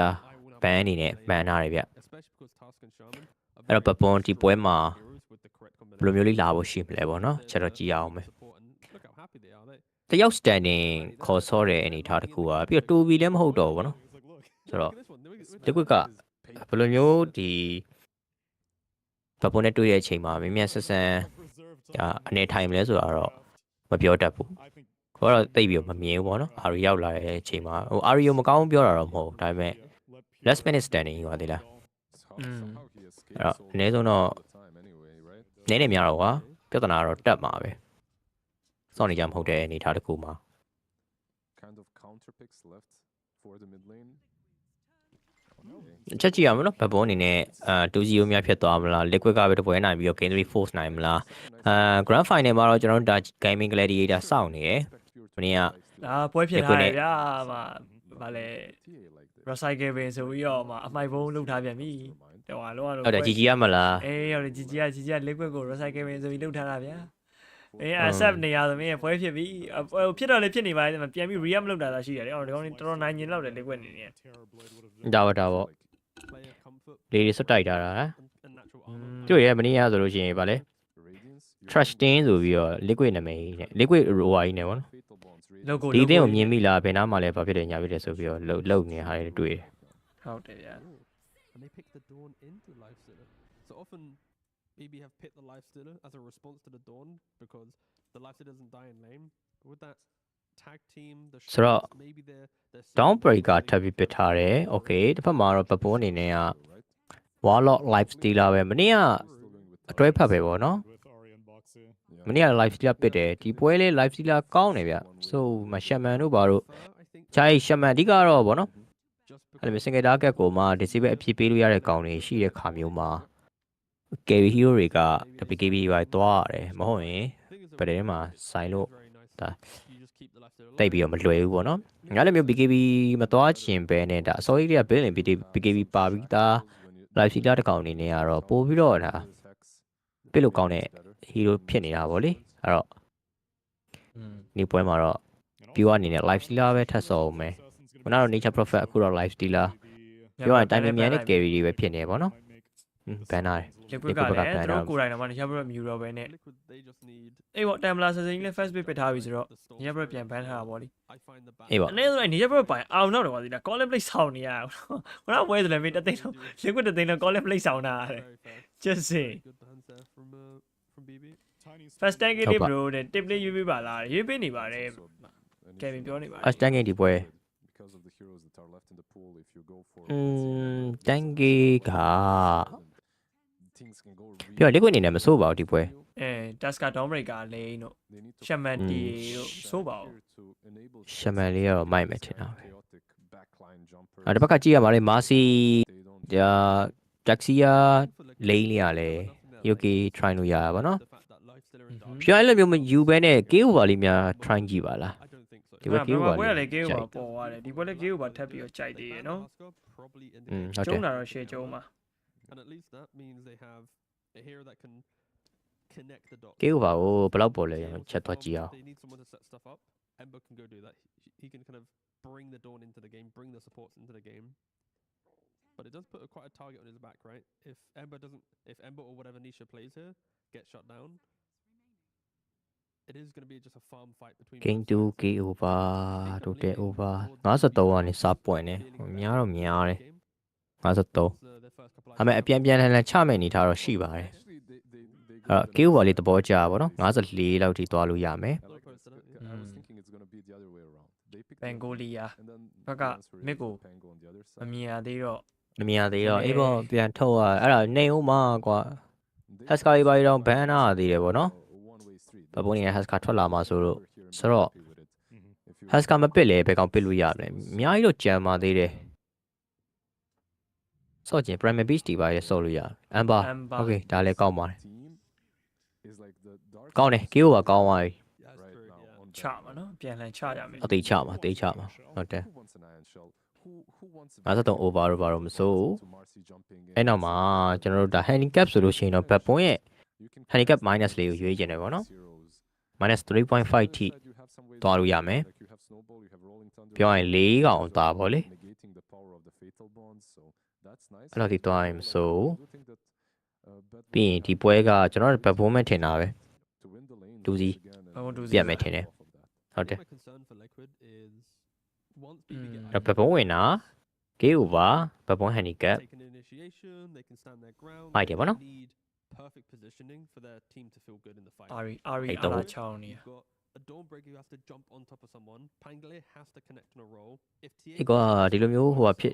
တော့မှာလိုအပ်ကဖိုင်နေကြတော့မှာ there's not really that natural ဖျားနေဆိုတော့အေးဘာမှလုပ်လို့မရပါဘူး It's always like you have to go with chaos. You have to go with break the back line. I want to say start the fight. I mean more like survive the fight. It is difficult. Everyone's kind of playing for themselves. Yeah, pretty much. So play for ဆိုတော့ game နံပါတ်2ပေါ့နော် score ပါဘာမှလုပ်လို့မရဘူးဆိုပေမဲ့ liquid ရဲ့ဒါရုံအောင်တော့ချက်တော့ကြည့်ရအောင်မယ်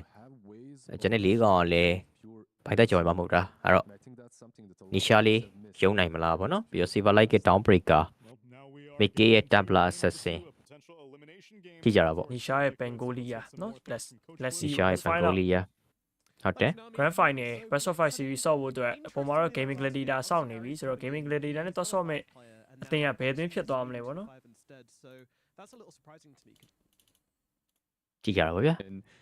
who's Yeah, gracious clean enough to feed like it, last huh? second just roll out of bed, is put in a good position. So that was kind of the decision making around that. Excellent. And were you happy with how everything went in that first game, other than obviously things falling apart in the mid, but you know, with the terms of the lanes and how Boxy and Ari were moving together, did it look good to you? Yeah, for sure. I think that game was really competitive, and I think you know, if you ask Bedboom, it was probably in our favor for a large portion of the game, and then they just kind of clutched it out. They do what we normally do to teams, which is like you make 1 or 2 clutch plays, things go a little bit haywire, and they did a really good job with that. But I think you know that was a warm-up game. We've had our 1 scrim with Ari, and so now we're ready to roll, hopefully. Ari's woken up, hopefully, from his interruption. Excellent stuff. Let's see how this game 2 goes with ODPixel and Kessie. Silent game လေးပါ ဟုတ်ပါတယ်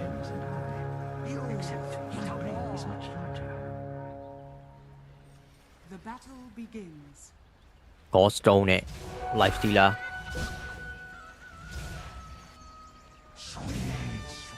Goldstone နဲ့ဝင်ကောင်းနဲ့ဝင်ပြီးတော့လမ်းတွေတော့ပတ်မလျှောက်မိစေနဲ့ပေါ့နော် Crystal လက်ကြီးတော့မလုံးနဲ့ဟုတ်လား Don't be like လက်ကြီးဟော fan ရရှိရပဲ fan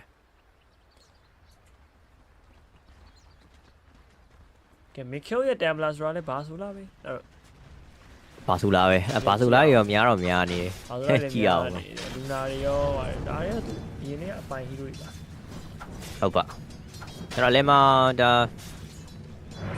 အန်ဂိုလီယာနဲ့ Amber နဲ့ဆိုတော့ပန်ဂိုလီယာ damage တွေက physical ကြီးပဲအဲ့ဒါမှ Amber ကဒါ level 3ဒီပေါ့နော် flame cap ရှိရဆိုတော့ damage ထုတ်တဲ့အပိုင်းမှာဆိုလို့ရှိရင်တော့ Amber တော့ပို့ပြီးတော့အဆင်ပြေမယ်ထင်တယ်ဒီကပြောချင်တာကflame cap က absorb မဖြစ်ဘူးပေါ့နော် magic တွေပဲ absorb ဖြစ်တာဆိုတော့ဒါ flame cap ကိုအများကြီးတင်ပြီးဆော့မယ်နေထားမှာတွေ့ရတယ် Amber အနေနဲ့ကတော့ပြီးတော့ strike face ပိုင်းလို့ရှိရင်လည်းဒါအနေနဲ့များတော့နားရပေါ့နော်တစ်ဖက်ကဒါပန်ဂိုလီယာအနေနဲ့ပြန်ကြည့်မယ်ဆိုလို့ရှိရင်တော့Secret Switchback ရဲ့အဲ့စပင်းတစ်ခုနဲ့တော့ဒါ Krisa ရတာတော့အဆင်ပြေပါတယ် Krisa တစ်တိုင်းမှာတော့ရိုင်းပြတ်မှာတော့မဟုတ်ဘူးဒါပေမဲ့ Hero Harass လုပ်ရတဲ့အနေထားမှာတော့ဒါ Amber ကိုတော့ပို့ပြီးတော့သဘောကျတာပေါ့နော်ပေါ်တဲ့ Hero နှစ်ကောင်လုံးဖြစ်တဲ့အတွက်ကြောင့်မလို့တောင်းတော့ဒါ Hero K ပေးရမှာတော့မဟုတ်ပါဘူး6မိနစ်ပေါင်းတော့နေတော့ချက်တော့ကြည့်အောင်ပဲဗျအကောင်လုံးကပေါ်တဲ့ရလို့ရှိရင်နောက်တစ်ဒီ side lane တွေကိုတွားခန့်လို့ရမယ်အဲ့တော့ yeah အောက်လမ်းမှာတော့ Templar Assassin Shaman Rage နှစ်ကောင်ပြင်နေတစ်ဖက်ကလည်း Million နှစ်ကောင်ဖျဲတယ်ဒီချိန်မှာတော့ဒါအဲ့လိုပဲဖျဲရမှာပဲမှန်တယ်ညာ Ari လုံနေတဲ့ပေါက်လေးက ဒီ play style ကြီးကမိုက်တယ်ပေါ့နော် level 3ရောက်တဲ့အချိန်ကျတော့မှပဲတစ်ချက်ဒါသတိထားအေးသွားပြီအာရီသွားပြီ တကယ်တော့ပြန်ချုပ်ထားသေးတယ် Mall နဲ့ဆိုပေမဲ့ crit damage တွေရော okay first blood ကိုတော့ Mero စပြီးတော့ရသွားပြီဒီမှာလည်း Mikkel tower damage တော့တော်တော်နာသွားတဲ့နောက်မှာကျွန်တော်ရန်တော့ကျွန်တော် Mero နဲ့မလိုက်တော့ဘူးပေါ့နော် That's car တော့ TP ထောက်ပြီးတော့ပုံမှန်လွတ်မြောက်သွားပြီဗျlane stage တွေကတော့ကျွန်တော် carry lane တွေကပိုပြီး strong နေအောင်တော့တွေ့ရတယ်ပေါ့နော်ပြောလို့ရှိရင်ဟုတ်တယ် ဘာပုံမှန်ကလည်း live sealer lane က strong နေ down breaker ဒီ task ကဘာလို့မရဘူးပေါ့ဝါလော်ကြီးနဲ့ပြန်ထောက်တာပေါ့လာချီလောက်မလုပ်ချင်မဲနဲ့ဝါလော်ကိုလုပ်ရင်လေလုပ်ပေါ့လေဒါပေမဲ့အခုက task ကစောကြီးပဲ AOTV ထောက်ပြန်သွားတာဆိုတော့ level ယူရမှုပိုင်းမှာတော့ပို့ပြီးတော့နှိမ်သွားပြီပေါ့သေးလား level 2ချက်ချင်းရမှမြင်ဆန်ရမှာပေါ့နော် task ကနေနေတက်တင်းဒီ iShot နဲ့ပိတ်ပြီးတော့ဝါလော်ကိုကျွေးလို့ရတာအခုကသူ level ကိုအများကြီးဒါဟိုဘယ်လိုပြောမလဲအိမ်ပြန်သွားတော့နှိမ်သွားပြီဆိုတဲ့အခါမှာ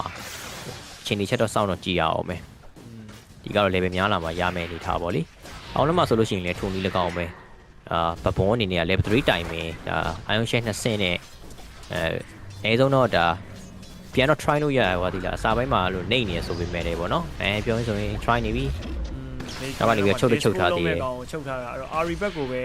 ဘက်ကပြောင်းသွားလိုက်နေပြီကျွန်တော် okay dispo နှစ်ကောင်ကြားမှာ Mikkel ရောင်းများတော့အကုန်လုံးတော့ပြန်နှိပ်ပေးထားသေးတယ်ဆိုရင်ရမ်းမောင်းနေမှာပြန်ခွဲပေးလိုက်နေပဲအော် reflection ပြန်ပြည့်သွားသေးဗျ okay အဲ့တော့ Cree နဲ့ပါဆိုတော့ RE တကောင် foul play နေတော့ပြေးလို့ရအောင်မဲ့အနေထားပေါ့နော်အဲ့ like ကနေတာတော်တော်ဖြစ်နေရဗျအဲ့တော့ချက်ပြောင်း mouth check Mero ကိုယ်မှာပြန်ပြီးတော့မာခံနေရပြီ okay အဲ့တော့ iron shell နှစ်ကောင်နဲ့တော့ tower လေးကိုကျွန်တော် Cree တွန်းပို့လိုက်ပြီပေါ့နော်ဟိုနားရနော်အေးနောက်မှာ rebound ခုံလာမဲ့ကောင်ရောက်လာပြီ okay မေကေသေးပြီနေအဲ့ဒါဟုတ်မျောနေတာ RE ဗျာ RE ကိုချလိုက်ပါပြီကျွန်တော်မှာ fortification မှာကာပြီးတော့ပဲ dive တာပေါ့နော်ဟုတ်ပါမင်းတော် aggressive နိုင်တဲ့ပုံစံမျိုးပေါ့နော်ဒီလိုချိန်သွင်းမှာပဲပေါ်လဲမှာကျွန်တော်တို့ပြောနေတာ warlock ကတော့သေသွားတယ်ဒီက level 2ရတဲ့အချိန်မှာ iShot ပါညာပိတ်ပြီးတော့တက်တင်းနဲ့တွေးပလိုက်တာပေါ့နော်ပေါ်လန်က down breaker ဆိုတာကလည်း level 3ဒီ Celestial Hammer 2ဆင့်တိုင်မှာတော်တော်လေးကိုကျန်းနေတယ်မှာပါတယ်ဆိုတော့ည Silencz နေကတော့အသေးပြောက်တော့များမယ်ထင်တာပဲဒီပွဲမှာတော့ဒါကြောင့်မို့လဲ Q ပါလေးကျွေးထားတာဗောလေကောင်းတယ်ဟော Q အောက်မှာထပ်ပြီး Star Breaker Tag Team Celestial Hammer နဲ့ထပ်ပြီးရလိုက်ပါပြီ Save a light okay for the one နဲ့တော့နာဝါပြီဆိုပေမဲ့လည်းကျွန်တော်တိတ်လောက်တဲ့ထီတော့မဟုတ်ပါဘူးဗောနော်ကဲဒီမှာ dispo ဂျားရောက်လာပြီဆိုရင်ရမ်းမှာကျွန်တော် shake mount နဲ့ပဲတဲခွဲထားလာရင်ကျွန်တော် save နည်းနည်းလေးပြဿနာတက်သွားပြီဗောနော် Mero free ဆွဲပြီးတော့ပဲပြန်ဘက်လာပြီဗျာအဲ့တော့ Templar Assassin light chase မယ်စားဒီဘက်က free ကိုပဲပြန်ပြီး control ရအောင်မယ်မဟုတ်လို့ရှိရင်လည်းဒီတဝေလုံးကို Mikkel နေနေရကျွန်တော်လက်လွတ်ပေးရမှာဗောနော်နည်းနည်းလေးများလွန်သွားသလားလို့ဟမ်တို့ dive တဲ့နေထားတစ်ခုမှာကတစ်ဖက်က hero ရဲ့ region တွေကိုဗောနော်ပြန်ပြီးတော့အချိန်ထိုးကြည့်မှရမယ်ဒီကပြီးတော့ဒီ spell ကြီးလည်းပါတယ် refreshing တွေပါတွေကလည်းဒီအသက်ကိုကဲလို့ရနိုင်တဲ့အနေထားတစ်ခုပေါ့နော်ခုနဆိုလို့ရှိရင်လည်းပိတ်ထားတာ refreshing ဒါနောက်ဆုံးတစ်ချက်ကြတော့မှပဲပြန်ဖွင့်ပြီးတော့ yogi try လို့မျိုးပေါ့နော်ပြောချင်တာကတော့ 56 over ယူထားတာတဲ့စင်ပီနိုင်တာပြေးပါတယ်ဗျာဒီဘက်ချမှာ lane state မှာနေကျွေးနေပြီကျွေးလို့ကောင်းတဲ့ hero တွေလည်းယူထားတာဟုတ် Tasker down breaker Daxia Mercy နော်ပြောစရာကြီးအပြီးတော့ဒါ6မိနစ် power on time မှာတော့လာနေပြီအပေါ်မှာတော့ Tasker ကိုတွေ့ရပြီးအောက်လမ်းမှာတော့ Mercy ရှိမယ်အဲ့တော့ဘယ်မှာ power on ပေါ်မလဲပေါ်မှာ arcane run ဆိုတော့ကျွန်တော် liquid ဘက်ကပဲလာပြီးတော့သိမ်းပိုက်မဲ့နေရာတစ်ခုမှရှိတယ်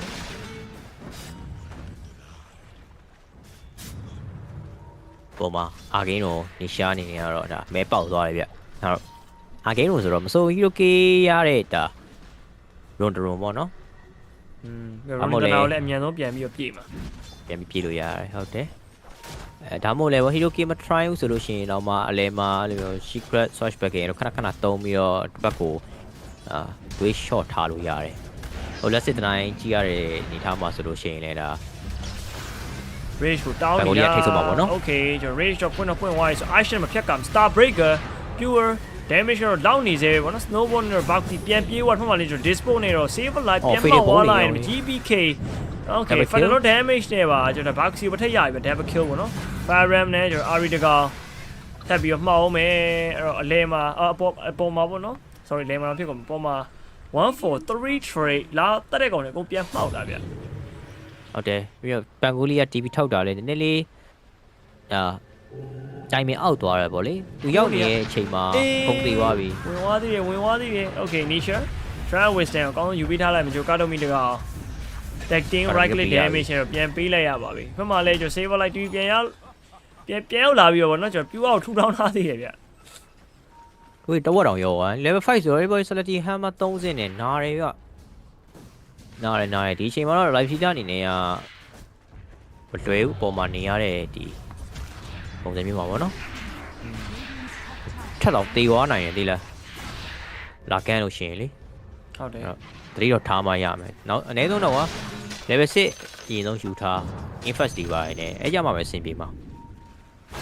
ကဲ GBK ချက်ပြောင်းကောင်းမဆိုလ Guardian ထပ်ပြီးကြပေးထားလိုက်ပြီး Amber Slide Face ဒါပေမဲ့ Star Breaker ပေးထားမယ် Amber လှုပ်လို့ရပါမလား Fire Ram နဲ့ခုံဝင်ရသွားသေးရပေါ့နော် Mero နဲ့ War Replica ပြန်ခင်းပေးထားလိုက်ပြီး Strain ရတစ်ခုမှာတော့ကျွန်တော် Battle ကတော့ဒီတိုင်းပဲဗျာကာတိုမီယာ Haze ဝင်ရဖြတ်တနိုင်ပေးလိုက်တယ်အဲ့တော့ Power Fight လေးကတော့ဘယ်သူမှမသေးပါဘူးကျွန်တော် Spare တွေတော်တော်များများကျွန်တော် Waste ဖြစ်သွားတယ်ပေါ့နော်နှစ်သိန်းလုံး Golden နေပါရဲ့ကျဲတယ်နော်War Replica ချတယ်အဲ့တော့ဘပုံဘက်က ultimate တွေကတော့တော်တော်လေးကိုကုန်သွားပြီတစ်ဖက်မှာဆိုလို့ရှိရင်လည်း Solar Guardian ကြထားပြီပေါ့နော် Rolling Thunder မရှိတော့ဘူးသူတို့လည်းကုန်သွားပါပြီကဲရီဘောရောက်ရေးဝါချိုပါလေဂိုလန်ကြီးကိုမလာတာအေးတော့ Ari ရှော့ပါပြီ Fire Ram Manager Boxy တကောင် Snowball နဲ့တဲနဲ့ပြေးရဆိုရင်ရတစ်ခုမှာတော့ Amber Slide for Sharing Chain နည်းနည်းလွဲသွားသေးတယ်ဗျအေးအုပ်လိုက်ကြီးရောကြည့်အသေးလေးရောကြီးရောပြေးလာတာအေး Boxy နောက်ညာနေတော့ Tower Pressure ပေးလို့မရတော့ဘူးပေါ့ကွာဒီလားဟုတ်တယ်ဒီလောက်ပဲပြီးတော့ပြန်ပတ်ရပြီပေါ့လေပြန်ပတ်မှရတော့မယ်အဲ့တော့9ကောင်6ကောင်ဒါ9မိနစ်မှာ73ကောင်ထိဒါတူတယ် hero cage ရတာတယ်ရေးစေးပါဒီဘွယ်ကီကိုပါသမားတွေအဆင်ပြေပါပါနည်းနည်းလေးပမာဏများနေဆိုပြီးမနေ့ကလိုမျိုးပဲဗျာသေးလားပမာဏများများပေးထားတာလေ one spec ကအကြောင်းသိလို့ပေါ့နော်ဒီချေးပေးထားတာရှောက်လိုက်ချမယ်ဆိုတဲ့အနေထား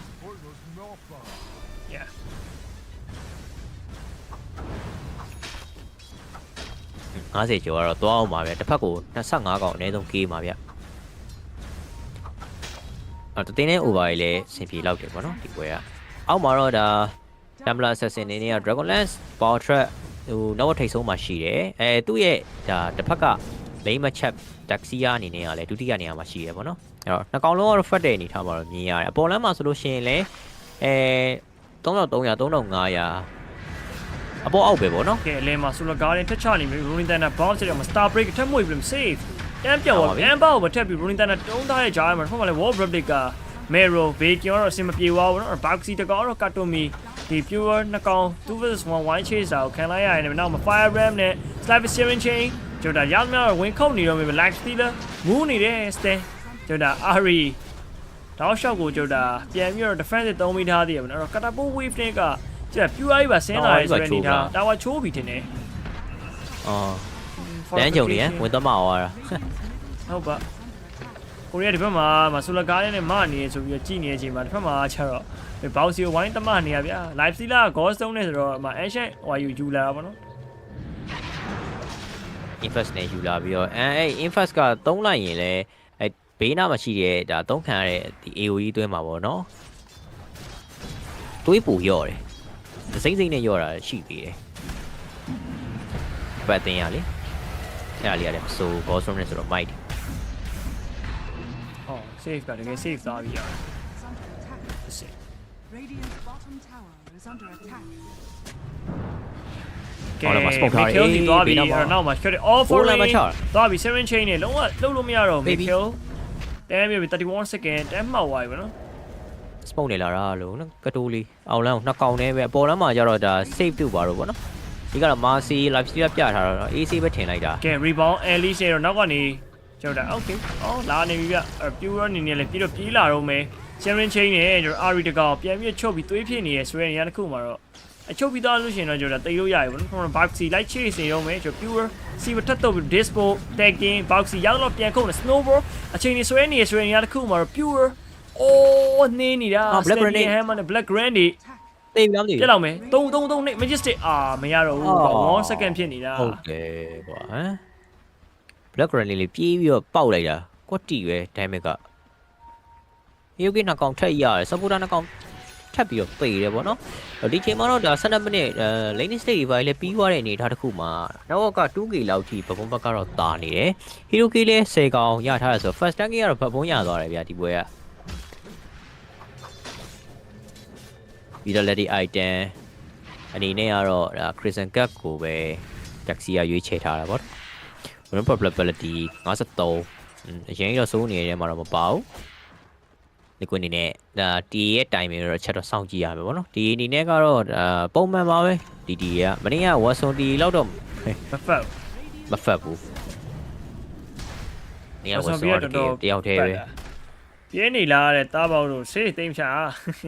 ပြဲရအောင်ဗျာချလည်းမချပါဆေးချကြောဘာမီတိုမဲ့တောက်ကဲ inverse နဲ့ပြုတ်တဲ့ကြိုးစားနေတဲ့ကောင်လေးโอเคကျွန်တော် has ကလည်း quad တီပဲဆိုလကားလေးအတွဲလိုက်ပြီး pure ဘလို့မပြည့်ထွက်လို့မရတော့ဗျာ wall break က bacon နဲ့ 2 မပြန်ဆွဲထားသေးတယ်ဆိုပေမဲ့လေ running thunder ကတော့ back line မှာသွားထိန်းထားတော့မယ် unleash ထိုးကြတယ်မှာ Mikhail ဂျာရောရောက်သွားပြီအဲ့မှာလေကျွန်တော် Mero dash shot like ကတ်ချစ်နေတဲ့အတူပဲကျွန်တော် Mikhail ပြန်ပြတ်သွားပြီဗျာအဲ့တော့ carry to carry trade chain ပေါ့နော်အဲ့မှာ Boxy တကောင်ထပ်ပြီးမှောက်အောင်မယ် save ကတကယ်ထိုးတာရအောင်ရင် cycle unleash နဲ့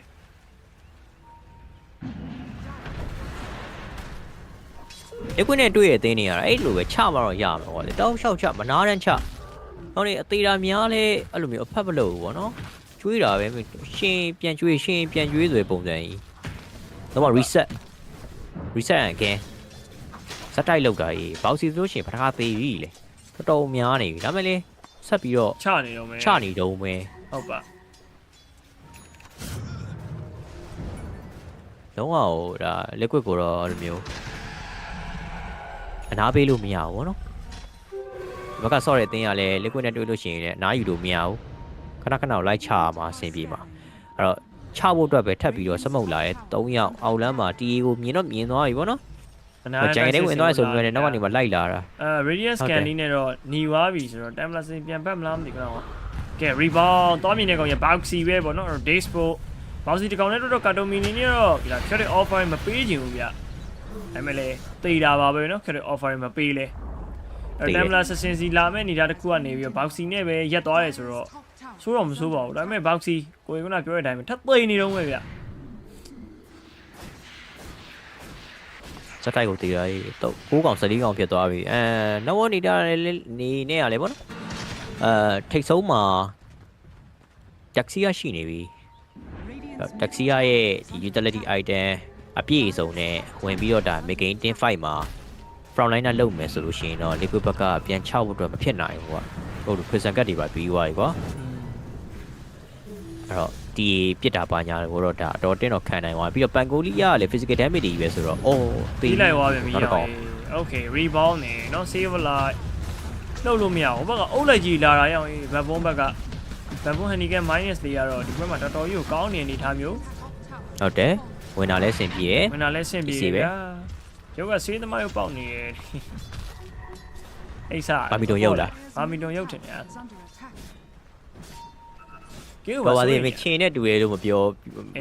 မခံချင်းနဲ့တူရဲလို့ပြောခံရတဲ့ဘဲဆိုလို့ရှိရင်ဘယ်တော့ဆိုးချင်းရုပ်ပေါက်နေတယ် brother ပဲသေရောသွားပြီအဲ့ကောင်အဲ့မှာရက်ဆက်မှကြေခွဲဖြစ်သွားတာအဲ့ကောင်ရချုပ်တယ်နော်ကဲ Silencz chain ထပ်ပြီးတော့ပဲ okay root နဲ့လို့ boxy အလူတကာကြီး boxy ပဲဖြစ်ပါတယ်ကျွန်တော်တို့ဟောဘက်ဖုန်းရဲ့ဒီအတူတွေပါလာချိုးနေဘယ်လိုဖြစ်လို့16မိနစ်ဒီကတော့ taxi အတိုင်းမင်းကွာသိလား taxi အတိုင်းခုနကဒါပြောတဲ့ topic မှာပေါ့နော် mention ခဲ့တဲ့အတိုင်းပဲပန်ကိုလီယာရဲ့ space ကြီးကလေ physical ကြီးပဲသိလားဟုတ်တယ် physical damage တွေထွက်တာဆိုတော့အဲ့ Crimson Cat ကလည်းအဲ့ဒါသွားကာတော်တော်တန်တယ်အရန်တန်သွားဒီပွဲက Templar physical ပန်ကိုလီယာလည်း physical Dawnbreaker လည်း magic တော့ physical တော့ဆိုတာက laning stage မှာပဲရမယ်ပေါ့နော်ပြောရရင် physical ပဲဗျသူ star breaker တွေပိုင်းနဲ့ damage ထုတ်တဲ့အပိုင်းမှာအဲ့တော့ပြန်စဉ်းစားကြည့်မယ်ဆိုလို့ရှိရင်အဲ့ crimson cat ရဲ့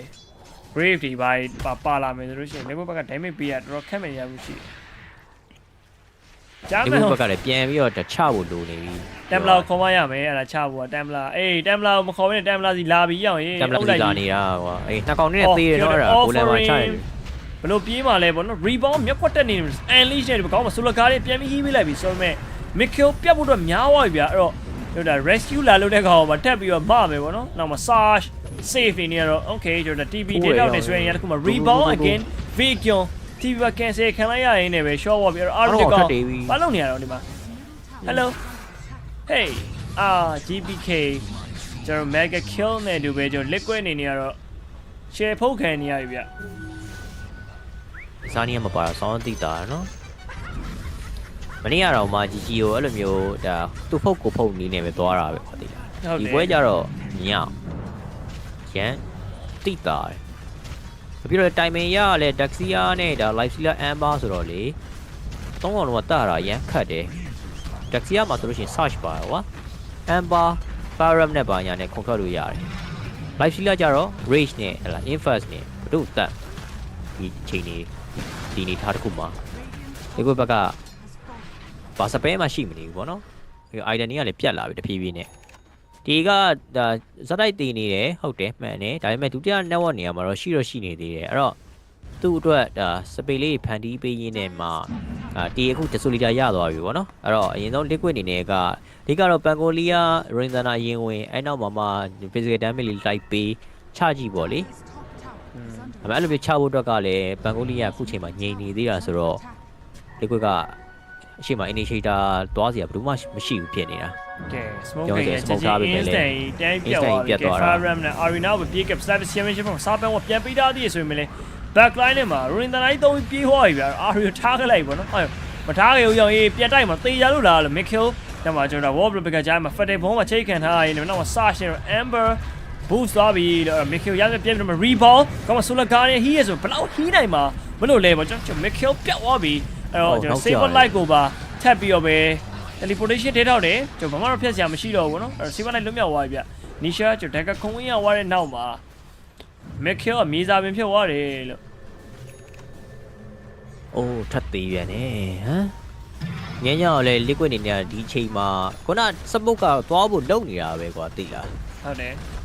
ကဲတဲ့ဟို plan ဘာညာပေါ့နော်ဒါဒီ smoke နဲ့ဘယ်ကိုသွားမယ်ဘယ်ကိုလာမယ်ဒါဘလူးကိုတတ်မယ်ဆိုပြီးတော့စဉ်းစားထားတယ်ဆိုပေမဲ့လေကန်ဆိုးကျင်တော့လေဘပွန်းရဲ့အုပ်လိုက်ကြီးနဲ့သွားတွေ့ပြန်ရော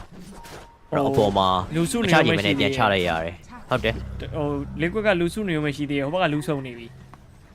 အဲ့တဘောမျိုးကြီးကျွန်တော်ဒါ ready ဖြစ်မနေဘူးပေါ့နော်ဟုတ်တယ်ပြင်းသွားပြီးတော့တခါတည်းကြားမယ်ဟိုတောက်တာများသွားတဲ့ရုပ်ပါတဲ့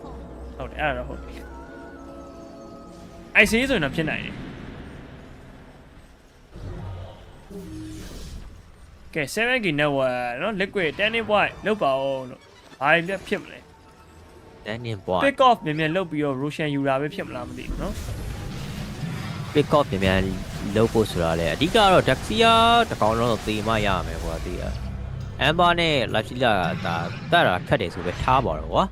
ဒါပေမဲ့ Amber Live Sealer ထက်စားလို့ရှိရင် Daxia တော့သေဖို့ပို့ပြီးတော့လွယ်တယ်ဆိုတဲ့ကောင်မျိုးတော့ဖြစ်နေရပေါ့နော်အဓိကအဲ့မှာဒီ eye shot ဒီနဲ့ပိတ်ပြီးရင်ဒါ punch ထိုးဒါမှမဟုတ်ရှင်လည်း rolling thunder ကိုဒါ chain stand လုပ်ပြီးတော့ Daxia ကိုတတ်နိုင်မယ်ဆိုလို့ရှိရင်တော့ဒီကောင်นี้ဒါ turn around ဖြစ်ဖို့အတွက် chance ရလောက်တယ်ဒါပေမဲ့အဲ့လိုမျိုးစဉ်းစားကြည့်တော့လေဒါ Daxia မှာကျတော့ utility အပြည့်နေခုနပြောလို့မျိုးပေါ့နော် Christian Cat ဒီဘိုက်ပါတဲ့ခါကျတော့မနေတော့တတ်မှရမယ်သေသွားပြီဆိုလို့ရှိရင်တော့ liquid ဘက်ကဒါ turn around ဖြစ်နိုင်ချေများတယ်ပေါ့နော်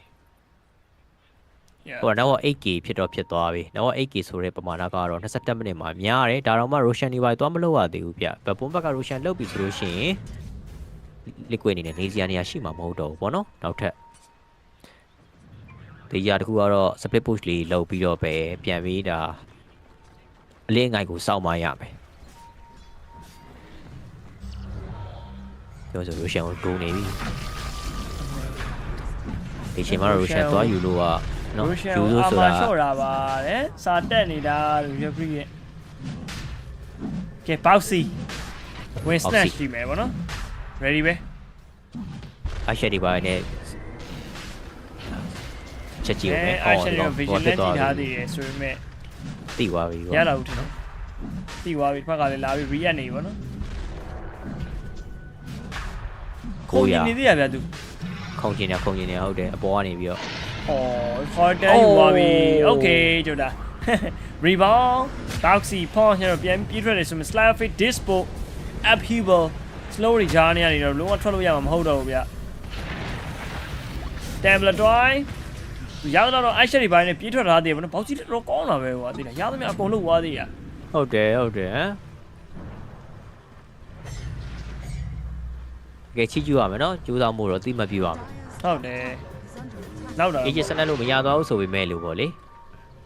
မရအောင်လို့ပြန်ပြီးတော့ထွက်တဲ့အပိုင်းမှာကြတော့ဟိုကောင်မယ်ရိုနေနဲ့ဒါဘေကွန်တာမသုံးလို့ရှိရင်လွတ်သွားနိုင်တယ်ဟုတ်တယ် save က solar crash BKB အဲ့တော့နောက်ကနေ search နဲ့ smoke instant ရပြတ်သွားပြီ slap sharing chain ပေါ့နော်ဖဖလေးနဲ့တော့ကျတာဘာမှုလုံးလိုက်ကိုပဲဘဘုံကအကုန် ready ရှိနေတယ်လို့ဖြစ်နေရ fire ram နဲ့ sharing chain ဖမ slide face နဲ့ mirror big ကြောင်ဖြတ်ဆွဲပေးလိုက်ပြီဖမလည်း safe rebound ပြေးဝင်လာပြီဆိုရင်လည်း just snowballing နဲ့ကတ်တိုးလေး chain ဆွဲနေရပဲပေါ့ကျွန်တော်ဒါမှတေးတာပေါ့ boxy နေနဲ့second tower နေထားဆိုလို့ရှိရင်တော့နော် queue ကတော့အနေတော့များလာပြီပြောလို့ရတယ်ဘာလို့ဆိုတော့တစ်ဖက်ကအဲ့လိုတောက်လျှောက်တက်ပြီးတော့နောက်တစ်ဖက်ကကျတော့ငြိမ်နေတဲ့ခါမျိုးမှာတသိန်းနဲ့ရပဲဟီရိုကီဒါပေါ်လာရင်းနဲ့နောက်ဝက်တွေကလည်းရိုင်းပြတ်လာမှာအဲ့လိုမျိုးကတော့အနေများရတယ်ကွာကေးဥပါဖို့အတွက်ကအခုကတိုတယ်ဟီရိုကီ33ကောင်ပဲရှိသေးတယ်တော့90ကျော်အတွက်အကောင့်20လောက်ထိလိုသေးရပေါ့နော်liquid ပြန်ပြီးတော့ bounce back လာဖို့တော့လိုတယ်ကေးဥပါသမားတွေစုတောင်းမှာတော့တစ် fight လောက်2 fight လောက်ပေါ့နော်ကျွန်တော် bounce back ဖို့တော့လိုတယ်ဟုတ်ကဲ့ဘဘော throw ပါသေးလို့ပဲဆူတောင်းအောင်ပါပဲကွာဒီလားဘဘောလမ်းပါသေးလို့ပဲဆူတောင်းအောင်ပါဟုတ်တယ်ဒီပုံစံတိုင်းဆက်သွားနေလို့ရှိရင်တော့မင်းလမ်းမိုးလည်းမလွယ်ဘူးကွာလမ်းမိုးမလွယ်ဘူးဆိုတော့ဘယ်လိုပြောရမလဲliquid ကအရင်ကောင်းလာဖို့မရှိတော့ဘူးကွာဒီလားကုန်နေပြီကုန်သွားပြီဘဘောဘက်က throw ပဲကြည့်ရတော့မှာမဘလဘလတီက 80% နီးပါးလောက်ရှိတယ်ဟာဘောက်စီပဲရောက်ရင်အလူတကာကြီး49လား49ဖြစ်သွားပြီ492သူ့အနေနဲ့လေခတ်တယ်ကွာဒီပွဲကတယောက်လေးဖြစ်နေရအောင်နော်တက်စကာကိုင်းပြီးတယောက်လေးဖြစ်နေတဲ့ခါကျတော့နေဝင်လဲတယောက်တည်းတည်ရတာဘီနာကောင်တွေကပါမလားမေဖန်းပါညာကြတော့အကိုကြီးစားပဲဖြစ်နေပေါ့လေအကိုကြီးတကားရသမားဖြစ်ဘဘုံကပြောရင် grand final သွားဖို့အတွက်ဖြည့်တက်နေပြီကွာဒီလားတော့လေရန်ကိုအဲ့မှာအစာနီးယားမပါတဲ့ခါကျတော့မင်း liquid တက်ဆောက်ရှင်ဘဘိုးမဲတက်တာကောင်းပါတယ်ပို့ပြီးလက်တိတာတယ်မှန်ပဲဒီပုံစံမျိုးနဲ့ဟိုဘဘိုးနိုင်သွားလဲ liquid ကအပေါ်မှာ GGO 30နဲ့ထုခံရမှာငါမြင်အောင်နေအဲ့လိုမျိုးကြဟုတ်ပါအဲ့တော့မှန်တယ်အစင်မပြေဘူးကွာဒီလားဘဘိုးမဲပေးတက်လိုက်တာကောင်းပါတယ်ဘဘိုးနဲ့ဆိုတော့ rap ဖြစ်ပေါ့နော်ပုံမြိုင်တာဒီနဲ့ဘဘိုးနဲ့ကပုံမြိုင်တဲ့အနေထားတော့ဖြစ်မယ်ထင်တယ်ကဲရိုလင်တန်နာနဲ့တော့ Nisha Dagger နဲ့ပြူးဝင်သွားပြီဆိုရင်တော့ထုံးမလေးကြက်ပြောင်းနေတော့ pure နောက်ကနေကျ tablet ဆက်စင်ပြစ်ပေးလိုက်ရင်းနဲ့ပဲ okay ကျွန်တော်ထုံးမ solo ကားလေးပြန်ချပေးရသေးတယ်ဗျာ Vegan Warp ကကြာ GBK Fire နဲ့ပြန်ထွက်သွားလို့ရသွားလိုက်ရင်းနဲ့ Aegis ကလည်း pure ပြန်ထလာပါပြီအဲ့ Siren Chain roll up နဲ့တော့ကျွန်တော်အထဲထိရောက်သွားတယ် Nisha ဘာဝင်လောက်တာလဲလို့ Nisha ရဲ့ what the fuck Snowball say slash back တော့မှကျွန်တော် fat တဲ့ဘုံကို shot ကိုမရောက်ရင် GBK damage တွေအောက်မှာ Mikhail ရောက်နေတော့ GBK ကိုပြန်ပစ်လိုက်ဆို enforce နဲ့ပြန် save သွားပြန်ပြီ save လိုက် people slowly ဂျာမရှော့သွားလိုက်ရင်းနဲ့ပဲဘဘွန်rebound from dagger ပြန်ခုံထားသေးရပေါ့နော်RE နေနဲ့ကလည်းကျွန်တော် line 3ခုတ်ချက်တွေအောက်မှာထပ်ပြတ်သွားပြီဗျလေးကလုံးချင်တိုင်းနေလုံနေတာလို့လုံးချင်တိုင်းနေလုံနေတာဟုတ်ပါဟိုနီရှာဘာလို့အလေးကိုဝင်သွားလဲအဲ့သိကျင်တာပါရိုနင်တနာကုံသွားလားတိုက်နေနေကုံသွားဖြစ်မယ်ပြီးတော့ shield ပါညာနဲ့damage absorb လုပ်တာမာဂျင်တို့နေမှာပေါ့ဒါမှလည်းအပြင်ပြန်ပြေးထွက်လို့မရတာတွေမှာတော်တော်ဆိုးသွားတာပြီးတော့နောက်ကနေပြီးတော့ကတ်တိုမီရဲ့ feedable damage တွေကတော်တော်နာတာခုနဆိုလို့ရှိရင်အုပ်လိုက်ကြီးကဲတော့နောက်ထပ်တစ်ပတ်ကဘေးကျော်တော့မှကျွန်တော် Mikhail Snowball နဲ့ Boxy လာတော့ save ထားသေးတယ်ဗျာအဲ့တော့ GBK နားယူ သွားမယ် decision ဟုတ်ပါမလားကျွန်တော် dagger template ပြန်ခုတ်ထွက်လို့ရသွားပြီ boxing နေနေတော့တေးရပြန်ပြီ slavic sharing chain ချုပ်ခံထားတဲ့ RE နေနေလည်းရက်ကြည့်ပဲပေါ့နော်အဲ့ဒီမှာဘာလို့ဖြစ်နေမှမသိဘူးလား ဝင်ခုတ်လိုက်ဒါမှနည်းနည်းလေး rage ရလို့ရှိရင်အဲ့လိုမျိုးပြန်ပြီးတော့ဒါ rage ကုန်ကန်နေရရင်ပြန်ပတ်သွားလိုက်ပြီး search နဲ့ပြန်ပြေးလိုက်အဲ့လိုမျိုးကြီးပေါ့နော်တောက်လျှောက်လုပ်နေပြီးတော့ liquid ကဒီပွဲမှာအားနည်းချက်တစ်ခုကလည်း physical damage တွေပဲဖြစ်နေရလဲပါတယ်မှာ supporter တွေဆိုလို့ရှိရင်ကြည့်လိုက် Marcy ကတော့ထားပါတော့ဒါကိုကိုတိုင်းထိုးရမယ့်ကောင်ဆို solar quest တွေ PKB နဲ့ deck ခုတ်တဲ့ကောင်မျိုးပေါ့နော်နောက်မှာ warlock ကကျတော့မှ go scepter တွေပဲစောင့်နားတယ်အဲ့တော့နောက် backline နဲ့က warlock ကိုတော့မှတတ်လို့မရတဲ့အနေထားပေါ့သိရမလား Damla assassin ခုံလဲမင်းဘာလာလောက်တာလဲဆိုပြီးတော့ပြန်ပြင်းပါ No insania ဗျာအေး Damla assassin မိသွားပြီသွားပြီနော်အဲ့ဒါအော် Michael just 64 second no buyback insania ဖျားနေလို့ကိုကြီး insania နေရာမှာအာရီဝင်ဆော့တယ်အာရီထိုးကဲ roll up insania မပိုင်လေခွေကအဆင်မပြေ rolling thunder လေးတော့သုံးဝင်ရသွားသေးတယ်ကျွန်တော် nature ဝါလောကိုတိုက်မဲ့အနေထားတစ်ခုမှာကတော့ကင်ပြောတဲ့အတိုင်းပဲဝါလောကိုဆက်တာလေးနှိပ်လိုက်ရုံပဲ ကိုဆက်တာဖြတ်နေပြီလေအေးလိုရဘာဒမ်းမြမမထွက်တော့ဘူးဘာလို့ဆိုတော့ခုနဒါရှေ့မှာမန်းရှင်းခဲ့တဲ့အတိုင်းပဲပေါ့နော်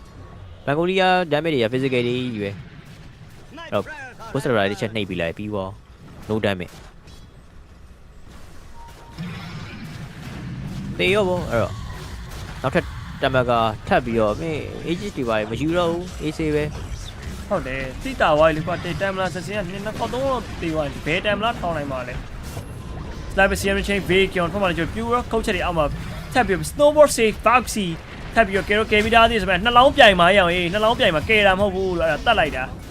Saver light boxy နှစ်ကောင် down ဝိုင်းဘိုင်မဲ့ instant နှစ်ကောင်ပြန်ထွက်တော့ solo guardian ခေါင်းမှာဖြတ်ချုပ် oh pick me up နေတော့ amber ပြန်လွတ်သွားပြန်ပြီဗျာအဲ့တော့ Michael ပြန်လည်းရောက်ရှိလာပြီဆိုရင်လည်း vacuum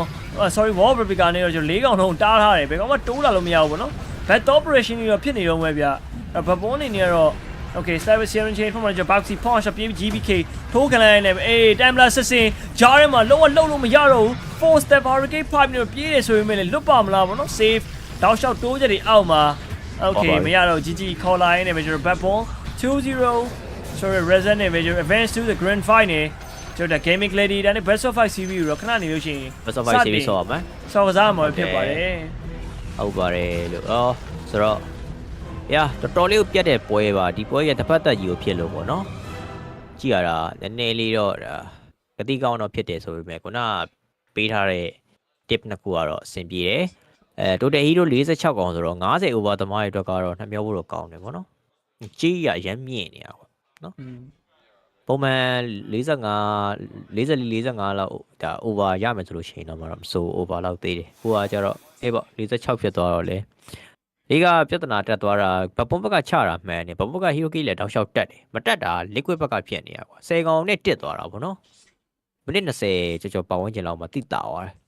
ဒီကောင်နေ hero key လုံးဝ try လို့မရတော့တဲ့ပုံစံဖြစ်သွားတော့တစ်ဖက်တက်ကြီးလို့ဖြစ်သွားတာဗောလေအဲ့တော့ခုနပြောတဲ့ဒါ handicap minus အဆင်ပြေတယ်ပြီးတော့ဘပွန်ဝင်တာအဆင်ပြေတယ်အဲ့နှစ်ခုကတော့အဆင်ပြေမယ်ဗောနော် tip အနေနဲ့ကရတော့ရလူတွေရကြလိမ့်မယ်ထင်ပါတယ်အဆင်ပြေကြမယ်လို့မျှော်လင့်ပါတယ်သုံးဦးတွေကနှစ်ခုမှန်နေဗျာကဲခဏနေလို့ရှိရင်ကျွန်တော်ဒါ grand final လေလာတော့မှာဆိုတော့ grand final ကကိုထင်တယ်ဘပွန်ထပ်ပြီးဆော့ရမှာဆိုတော့လေဘပွန်ကိုနားချိန်တော့ပေးမယ်ထင်နားချိန်တော့ပေးမယ်ထင်ဟုတ်တယ်maybe 45လောက်ပေးမယ်45မိနစ်လောက်တော့ပေးမယ်ထင်တယ်ဟုတ်တယ်ကျန်တော့နောက်ထပ်45မိနစ်လို့ရှိရင်ကျွန်တော်ပြန်တွေ့မယ်ဗောနော် live stream တော့ဆက်ရှိနေဦးမှာပါအားလုံးပဲဟဲ့တော့ကျွန်တော်ပြန်ပြတွေ့ကြပါမယ် stage မှာ stage မှာကျွန်တော် best of 5 series ဘပွန်နဲ့ GG နဲ့နော်ပြန်လာခဲ့ပါမယ်အားလုံးပဲဒါ coffee ပါဖြောလို့ရပါတယ်ပြီးရင်ဒါပြန်လာကြည့်ပါပြီးရပဲပေါ့နော် stage မှာကျွန်တော်ပြန်လာခဲ့ပါမယ်နောက်မှာfinding new different approaches and new different small little spices ingredients to make their drafts even better. Yeah, I mean, I feel like the draft in this game too was exceptional from BP. Like they pretty much exploited every single pick from Liquid. Where, you know, as much as Liquid have stand-ins, when you have this amount of pressure on you, you need to make sure that your drafts are at the top of their game. If you have any weaknesses and you've got a stand-in, it is going to compound to even a more difficult game. And BB, they saw the TA, they counter it. They saw the Dawnbreaker, they already had the lifesteal. Like the entire draft was built around I love how quickly they broke the map. It was sweeping movement. We saw Pure in the mid lane diving the tier 1 tower very early on. Save being like the kind of the glue connecting the pieces. GPK on the Ember, TPing top, just going super like aggressive. Like everything that you could ask for in regards to this draft on the Dire side did exactly what it needed to do. It was just layers of fight, and for Liquid, they just did not have any of the tools to rebuttal this. Yeah, definitely, I think got predicted a little bit because Templar Assassin has been a mainstay for Team Liquid when they can get their hands on it. And BetBoom team knew that with that being a possibility, they had all the tools necessary to dismantle it. Cool. Yeah, it's a hero that has defined the last couple of series for Liquid as well. The one versus GG too. But when it comes to BetBoom, I just am a huge enjoyer of these guys just doubling down on their own stuff and their own strats and not necessarily looking into what the enemy team is doing. Sure, of course, you had multiple layers of dealing with refractions, of having a decent lanes, but just take BetBoom's draft away and don't even look what's on the left side. I'd say this draft has 50% chance versus anything in the current meta. It's that good. So they found their identity either with some co-ops offlane or just enabling Pure and GPK from the mid lane. And this man he is the heart of the battle, like in almost every single game.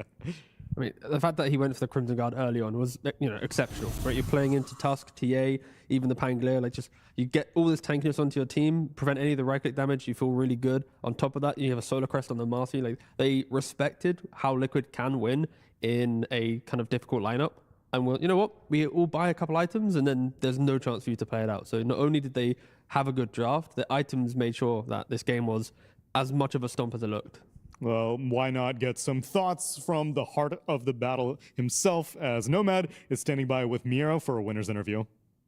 Thank you, Tsunami. Yes, Miero, your second grand finals back-to-back from the last tournament as well. How are you feeling about that? I think we did our job pretty well, so I'm glad to play with our boys. Yeah.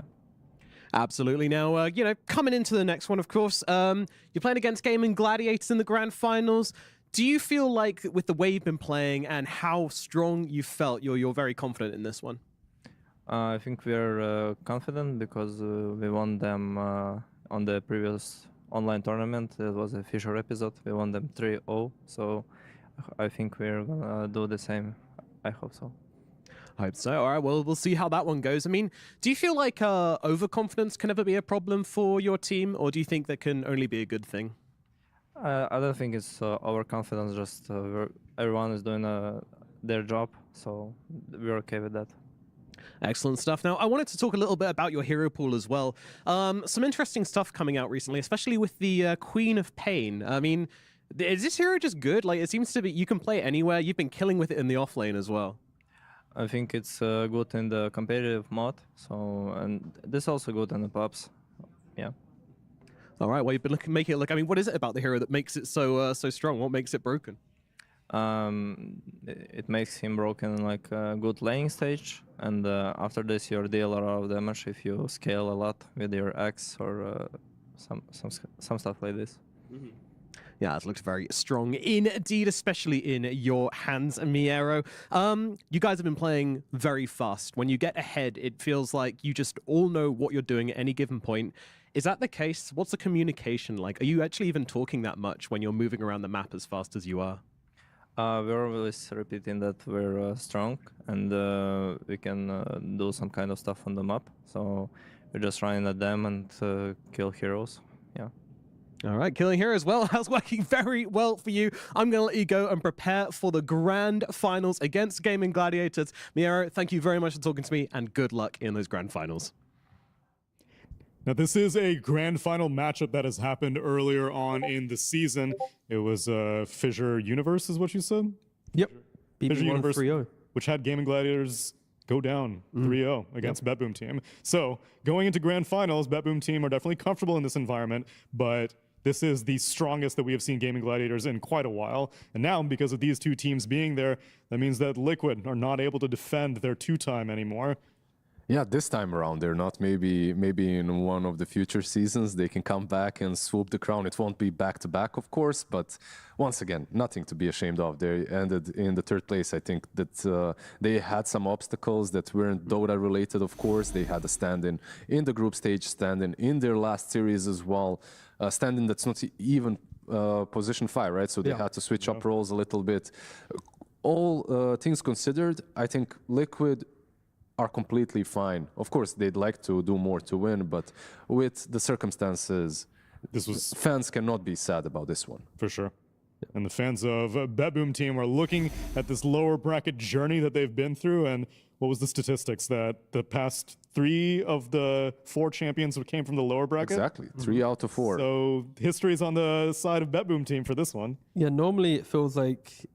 in the grand finals is always a favorite. And coming into the grand finals, I think I would have probably said gaming, but how well BB just played, again, sure, stand-in, whatever. I feel like the drafts and the kind of the logic that BB applied, they made sure that they win the game on their authority, right? Especially that game 2. So I think if they can harness that game 2 energy into the first game of the grand finals, then we should have a very competitive one on our hands. I'm looking forward to it. And all of you will have something to look forward to in the meanwhile, because as BetBoom team and Gaming Gladiators prepare for this best of 5 grand finals, we've also prepared a little something for you. Nomad had a chance to speak to 3 of the legends that we had earlier in this tournament. Puppey, Kuro, and Notel. Joined him for a little podcast, a little commiseration between these legends. And we recorded it, and we're going to share it with you right now as we prepare for our grand finals. But that's it for us. Hope you enjoyed, and we're going to get into the final series of PGL Wallachia Season 5.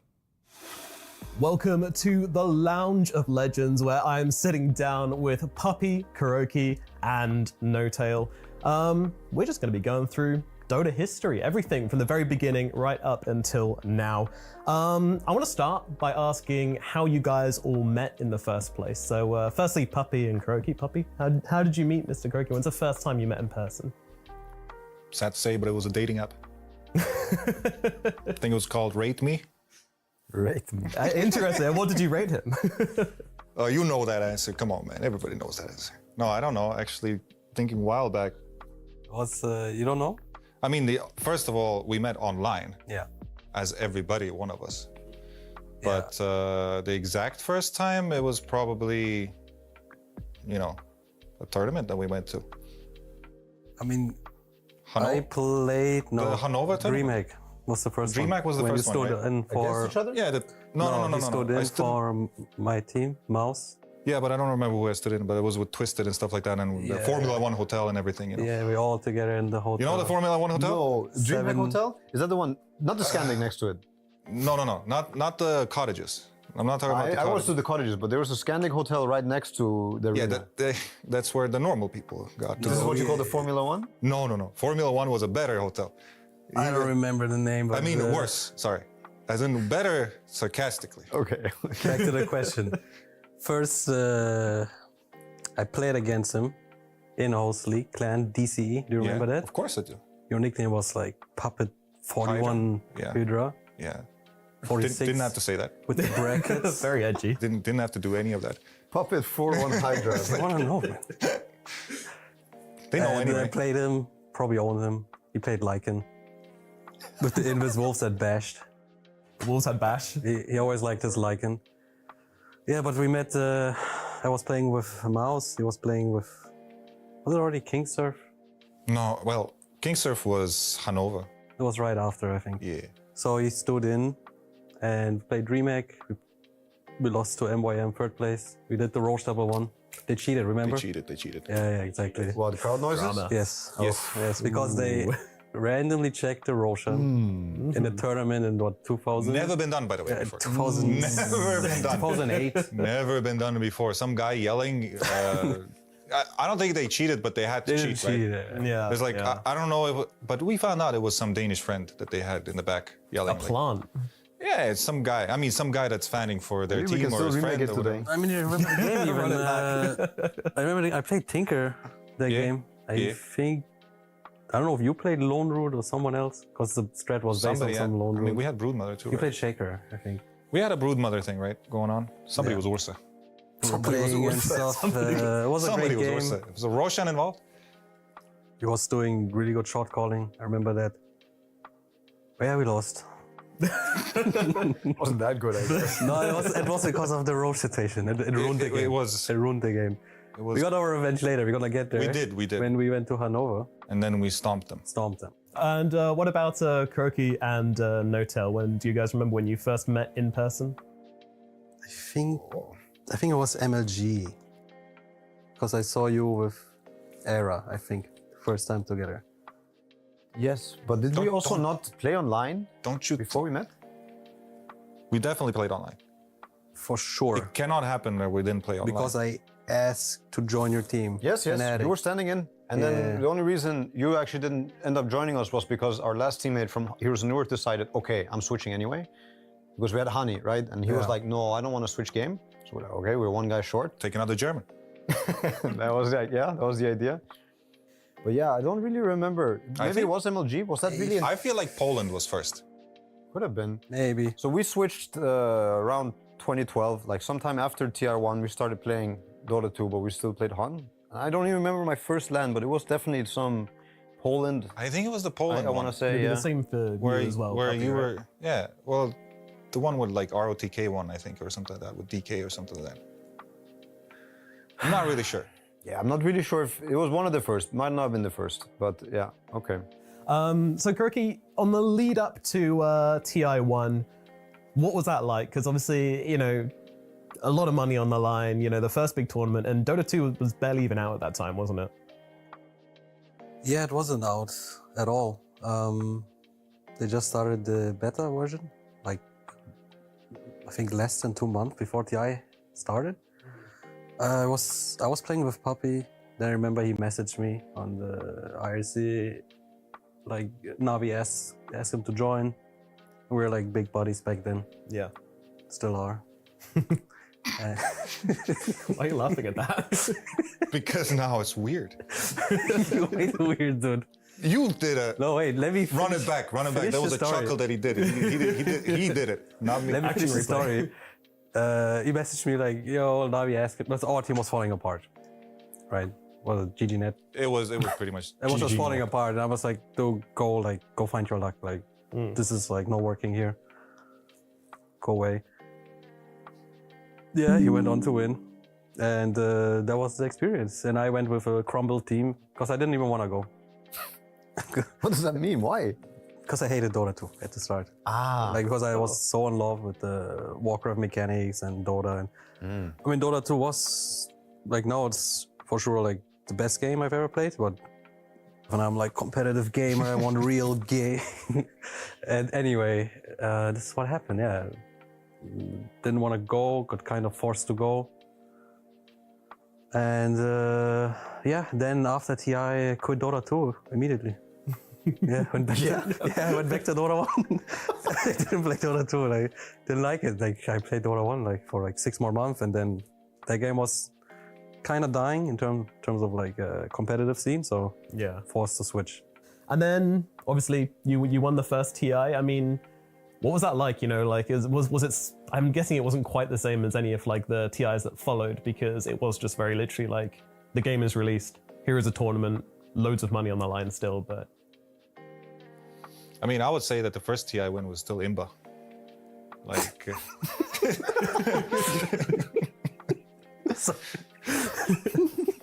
Because it was before inflation, first of all.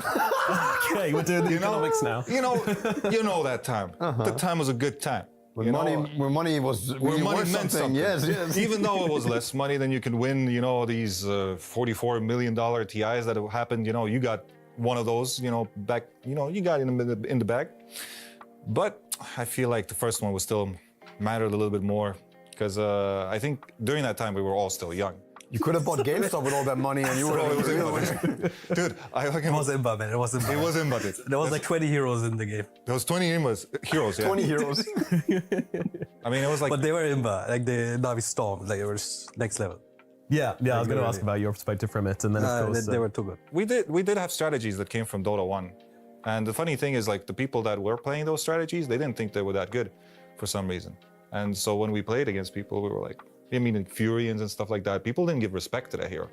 Actually, your team started doing that Furion split pushy Naga stuff, you know, and then Alliance. You made Alliance, so screw you. Yeah. But screw myself. But that stuff started becoming really popular, and we started abusing it. Therefore, we started getting like, I mean, TI1 was a weird tournament because it wasn't necessarily a tournament of who's the better team. It was mostly about who will adapt faster.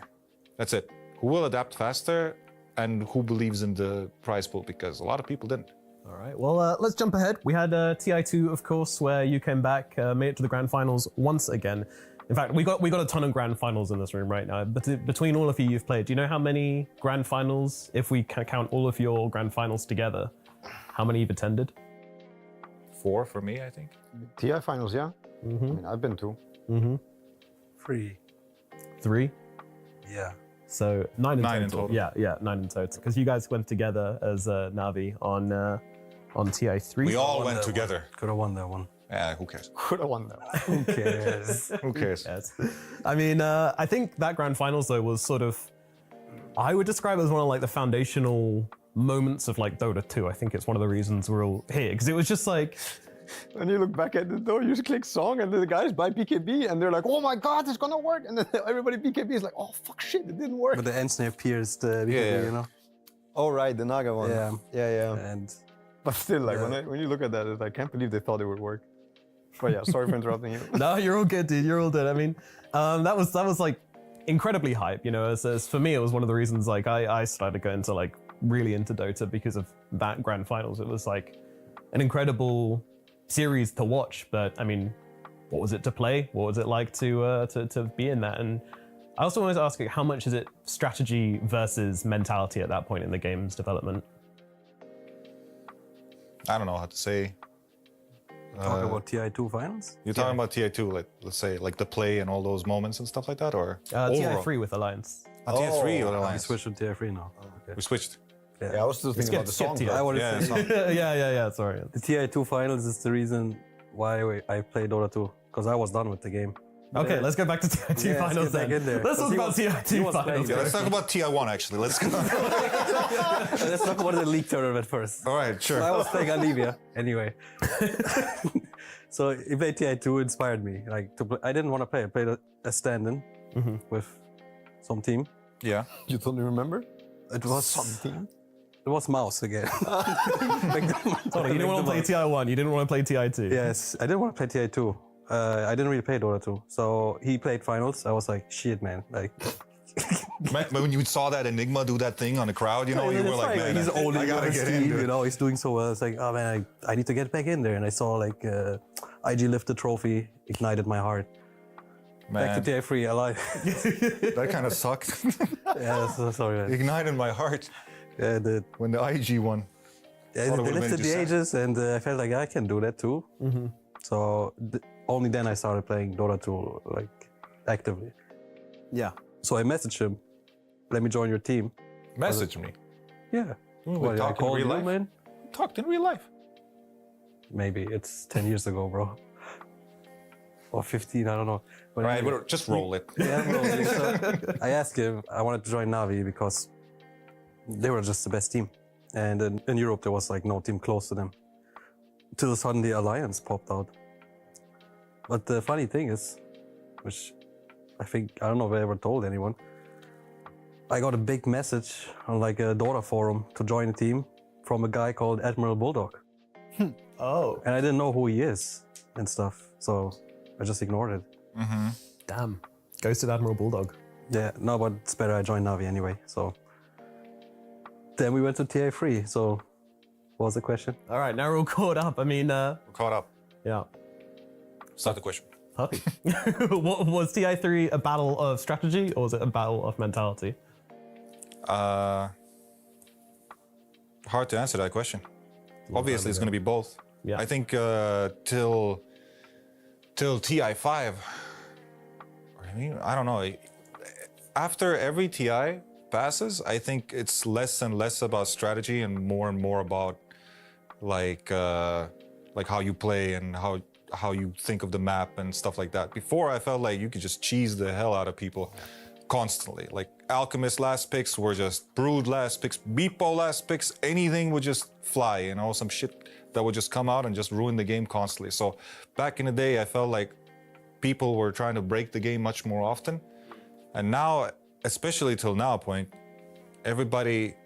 is aware of what's broken. And some things that are broken, some people don't know, but that's like a moment in one game, people will all find out now everybody's doing it. So like it catches on really fast. And replicating that stuff back in the day was not really possible. Back in the day, there was just like, people just didn't know that this hero would be able to do that stuff. That's interesting. A lot of strategy. I mean, for them, they were definitely, I would say, better than the rest on probably both parts. I mean, maybe they could have probably done a lot better with better mentality also. I'm not, but from my point of view, like I was in Fnatic and we were like almost last. And we never got to big strategies. We never really got to play much game because we were not so good, I would say, mentally. And like also, I think, like Clement's saying, the strategies and the heroes look so broken. And I remember me looking back at the games, I looked at this broken stuff and I just didn't even know what I'm looking at, kind of, you know? I didn't fully understand and embrace, and I didn't really know how to replicate it. And I think that was a bit of the nice era where it's like, yeah, you had all these undiscovered cheeses and stuff. Now, like he's saying also, you reveal your card, the ace only works kind of once, you know? I mean, yeah, nobody would be caught by surprise anymore. You can practice all your strats and whatever, but now if you have a really good strat, you're also giving it to someone else potentially, you know? Yeah. Like a lot of people are more ready to receive and copy. TI3 was your first TI, wasn't it? Yeah. And what was that like for you? And how was it watching these two playing it out on the main stage? I mean, really magic for me. I remember that I thought, wow, my dreams have come true in a way, you know, before I lost, obviously. When I just got to Seattle and we're in this Bellevue area, everything's so clean and nice. It's one of my first times in America. And I don't even think we had practice rooms, TI3. No. We did not have practice rooms. So we were forced to also socialize and hang out. And it was like a super nice experience, I remember. Yeah, we had to go like some boot camp. Oh, sorry, not boot camp. Some LAN LAN cafe. cafes. Yeah, 2 net years in a cafes. row we went there. Yeah. Yeah. Forgot the name. I forgot the name too. And then it was like a tournament setup. You got there and it was like, oh, nice, you get to touch a PC again. It was chill though. It was really chill. Remember he's talking about the TI3, but he's not saying that they recommended us to do stuff against the Lions. Remember when before the grand final started? Remember that? Right, you asked us. Yeah, I mean, I was talking with you both about what to, how to beat them because we were their kryptonite. Yeah. We were the ones that they had the choice of picking us or LGD, and LGD was the top dog in China. And they picked LGD over us, and we're like, all right, at least we got that, you know? Yeah. But we had strategy. It was like you had to destroy Bulldog on the lane, leave Loda for later. If you can destroy Bulldog first, then you focus S4, and like this was our simple way of, you know, approaching the game. We asked them, and they recommended us some strat. I don't even know what we listened to. I think a tri-lane. We lost the game. We insta-lost the game. Insta-lost game. We insta-lost the game. Put Venge Venno on the same, and we were like super desperate because the Alliance, they just kept beating us. We lost first game like it's just... Okay. The first game, 20 minutes, like... We had no idea how to play the strat, no idea how to, like, what to do. It was just like, what are we doing? Like, call GG. But I also... Venno against the Lone Druid, I remember, because we had the idea you gale the bear, you tri-lane the bear, you just hit the bear. Something happened in that game that was not going to work. Yeah, so we dropped the game, we had to recover, you know. Yeah, then we won the next We did find out stuff.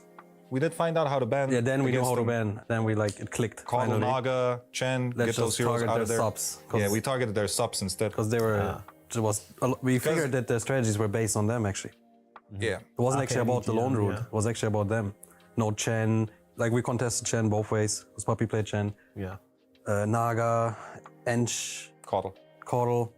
and the IO. And then the IO, yeah. The IO was the key, was that we were like, we don't play IO. I didn't play IO, and neither did Dandy. I maybe played it in some pubs, I don't know. But we only had so many bands, so we're like, let's just play it. We never played it before. We just didn't touch the hero. Yeah. So I think that was my first IO game, was in the TI3 finals. Damn, that's Chad. It was fun. Kind of fun. For sure, yeah. And then we had TI4.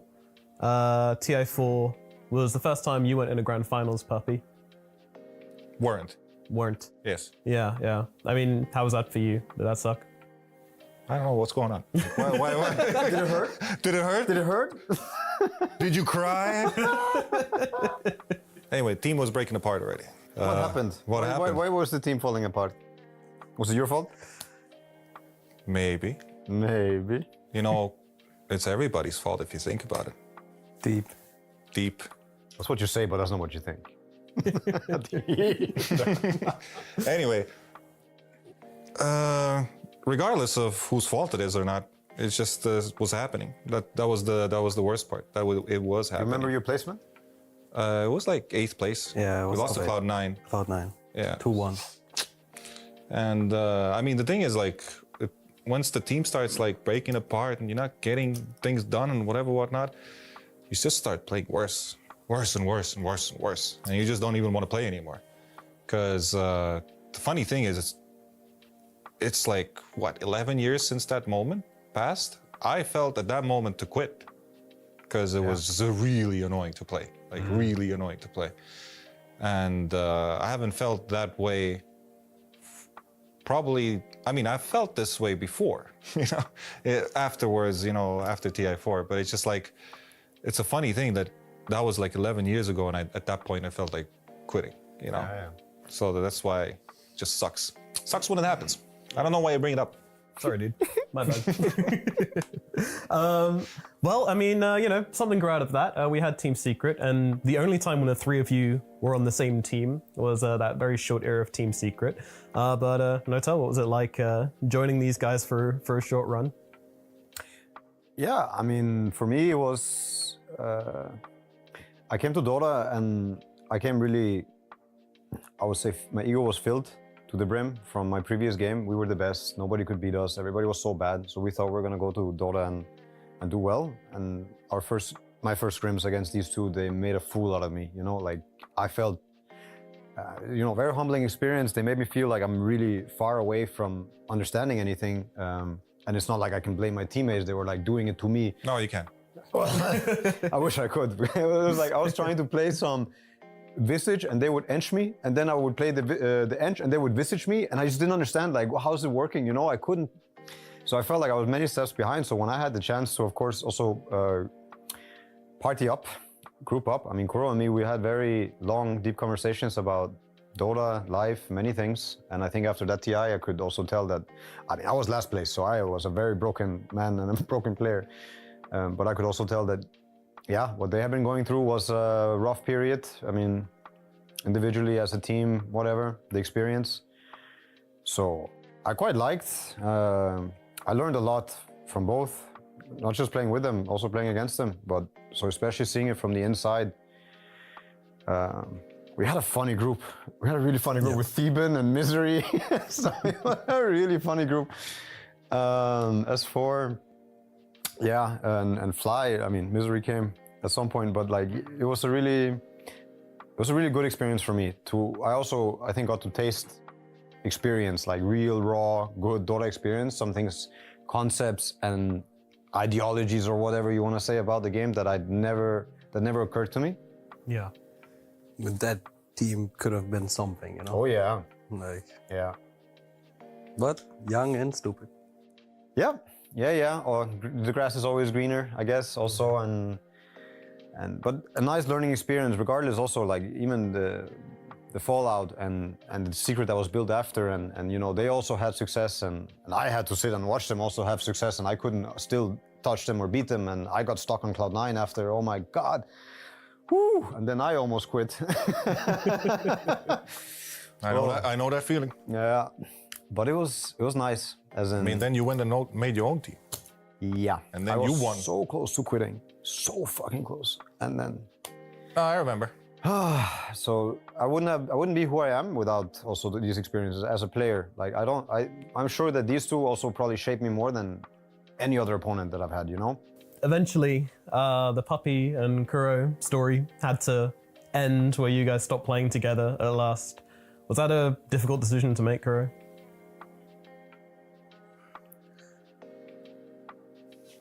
How you want to tackle that one? Yeah. Easy. I don't know if I would say difficult, but it was an experience. I mean, I had to go my way. Puppy had to go his way. We already played a lot together. We're like, you know, stuff happens. So yeah, then it was like everyone has to prove himself. So I made my own team. He kept doing his things. I mean, brand new teams though. Yeah. Regardless, it's not like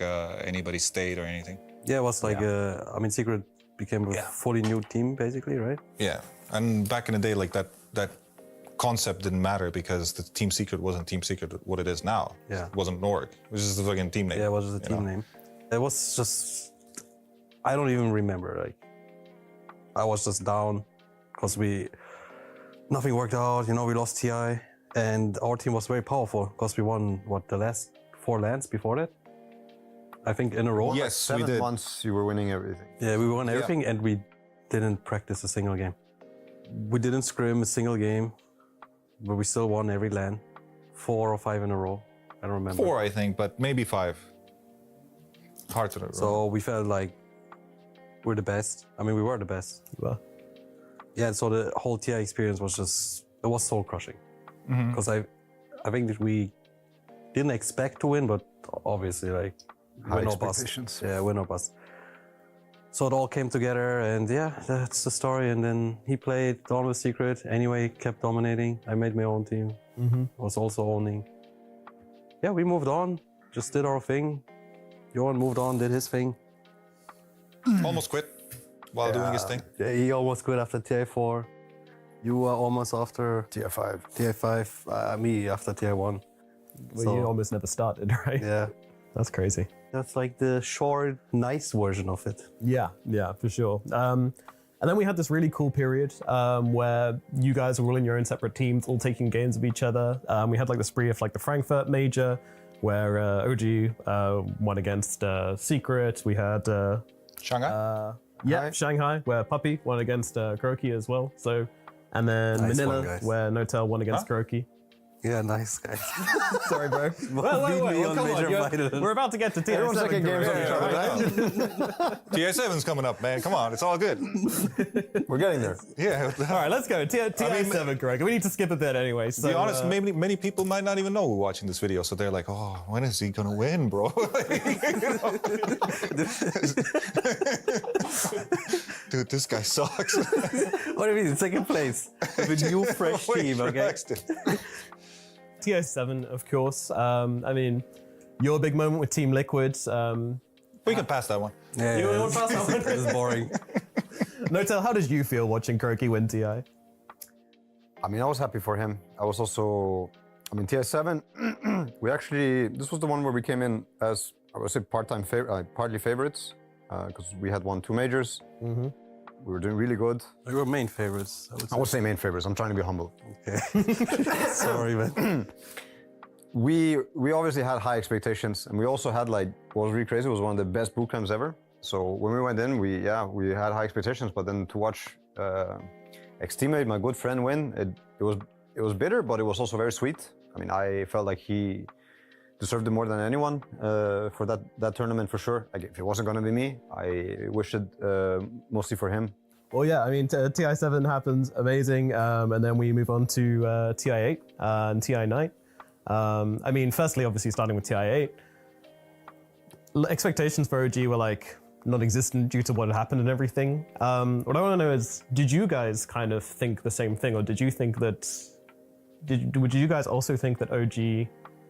weren't going to be able to perform very well because of what happened with the roster? Or did you know Notel and been like, he's going to cook something up? TI8? Yeah. Surprise. For sure, surprise. No, I thought they have it in them. I mean, I was that time still good contact. I thought they can do it. I mean, because like it's Notel, man. You know, creative gamer. Yeah, absolutely. I mean, I believed in that team more than I believed in what it was formed. EG, I guess? That was The TI5 EG, you mean? No. The EG that was formed when your team broke. Okay, that one. The I still believed in the Seb Notel thing much more than I believed in the breakup combo.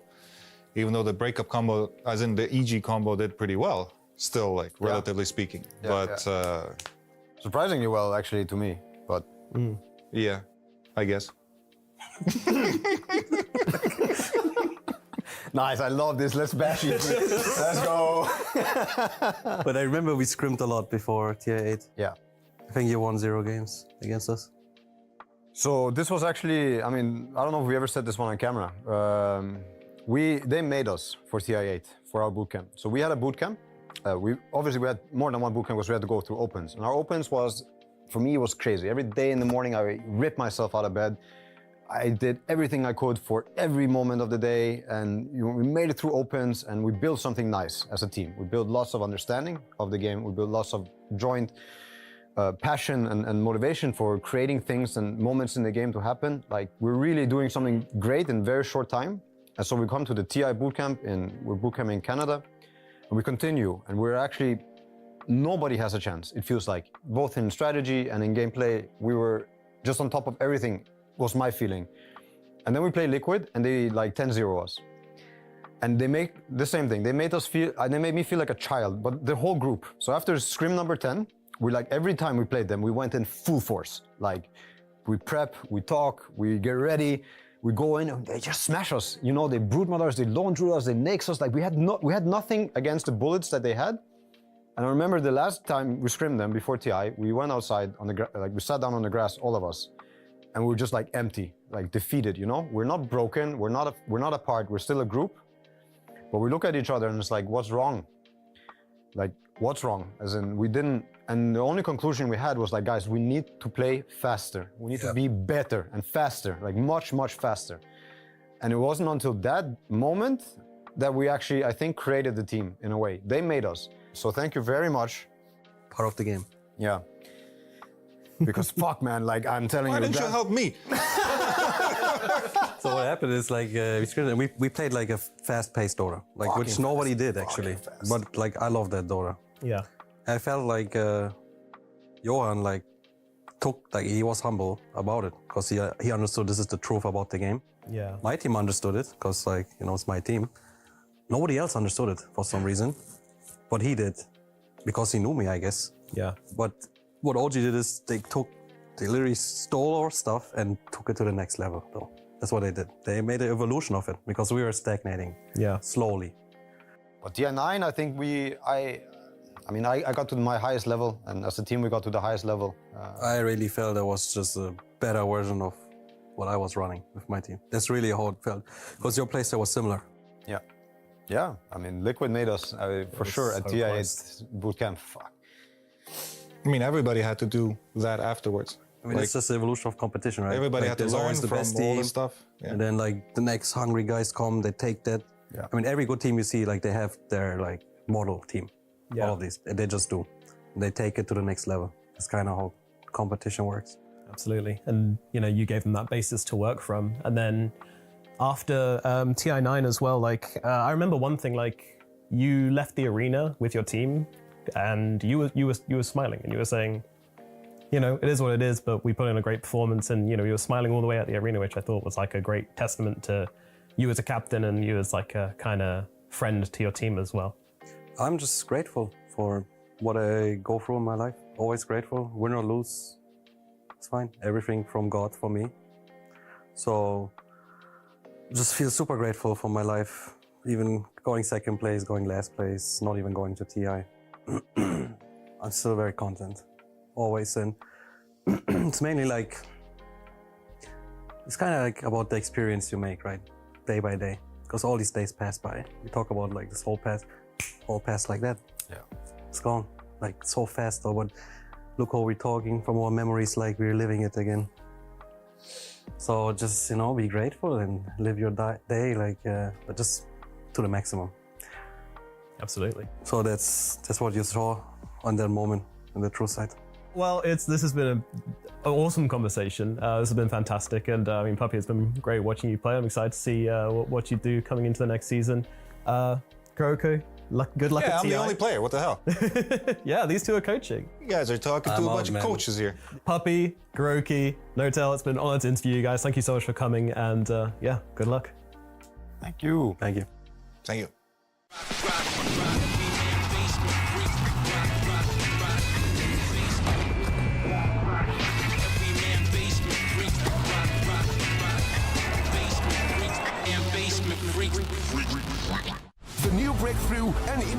phone with 1xBet app. With 1xBet app, you can register and start betting in just one click. Intuitive interface and thousands of sports events every day. User-friendly app. Big wins, fast payouts. The human body was built to move. Not trapped at a desk in one singular posture for 12 hours a day. It's time your chair evolved. This is Secret Lab Titan Evo. Ergonomically engineered for you, gamers, hybrid workers, artists, backing your every move.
No more games. Kneel before Zeus.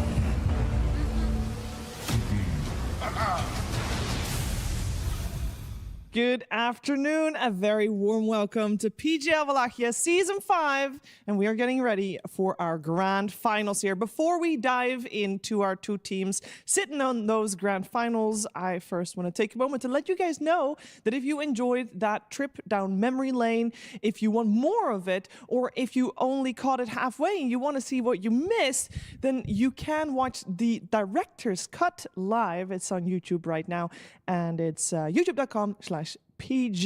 Did you enjoy the trip down memory lane, Jenkins? I did. I thought that was very insightful. One thing that I found very interesting, hello Fear, by the way, was that, speaking of legends, was that a lot of very legendary people, such as Clinton over here, when they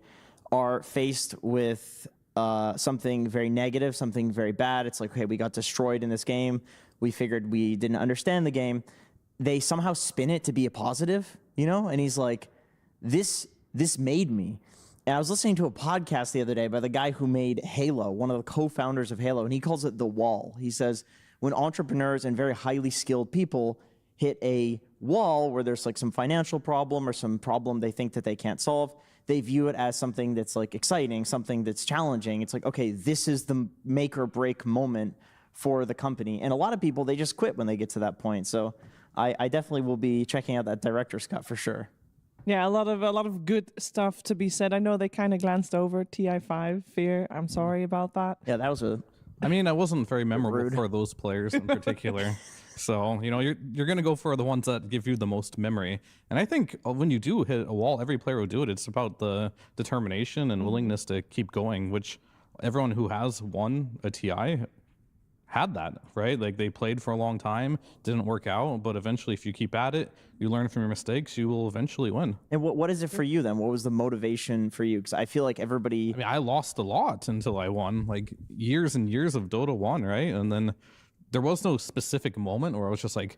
this is it. It's just, you keep trying, you find to better yourself as a player, you find out what people you need to surround yourself with, and eventually you find that combination and everything clicks. A lot of it is luck too, I have to admit. So like it does come down to a little bit of luck, but you can't give up. That's the big You think there's a little bit of insanity there? You have to be kind of insane to keep trying, everything feels impossible, but then the clicking eventually happens. I mean, being a esports athlete is insanity. Yes. Yeah, it's any I think athlete. it is something that you have to really keep going at. Any athlete in general, right, has to go through. There's lots of training with no one guarantee. You just have to love the game, and that's all it comes down to. Yeah, there's one big difference though. I mean, we're talking here to a TI champion. The podcast just now with Nomad was also with 3 TI champions. So you're only talking to the success stories, and I would imagine there's a This is true. We need my input on this. Jenkins is here. Look. I'm here, Shiva. Just ask me. I feel like there's a step in between where you do get to go to the competition, but you just you finish very low every time, and then at some point what is the wall? Is there a wall, or are you? And this is gonna sound mean. Is there a wall, or are you just bad?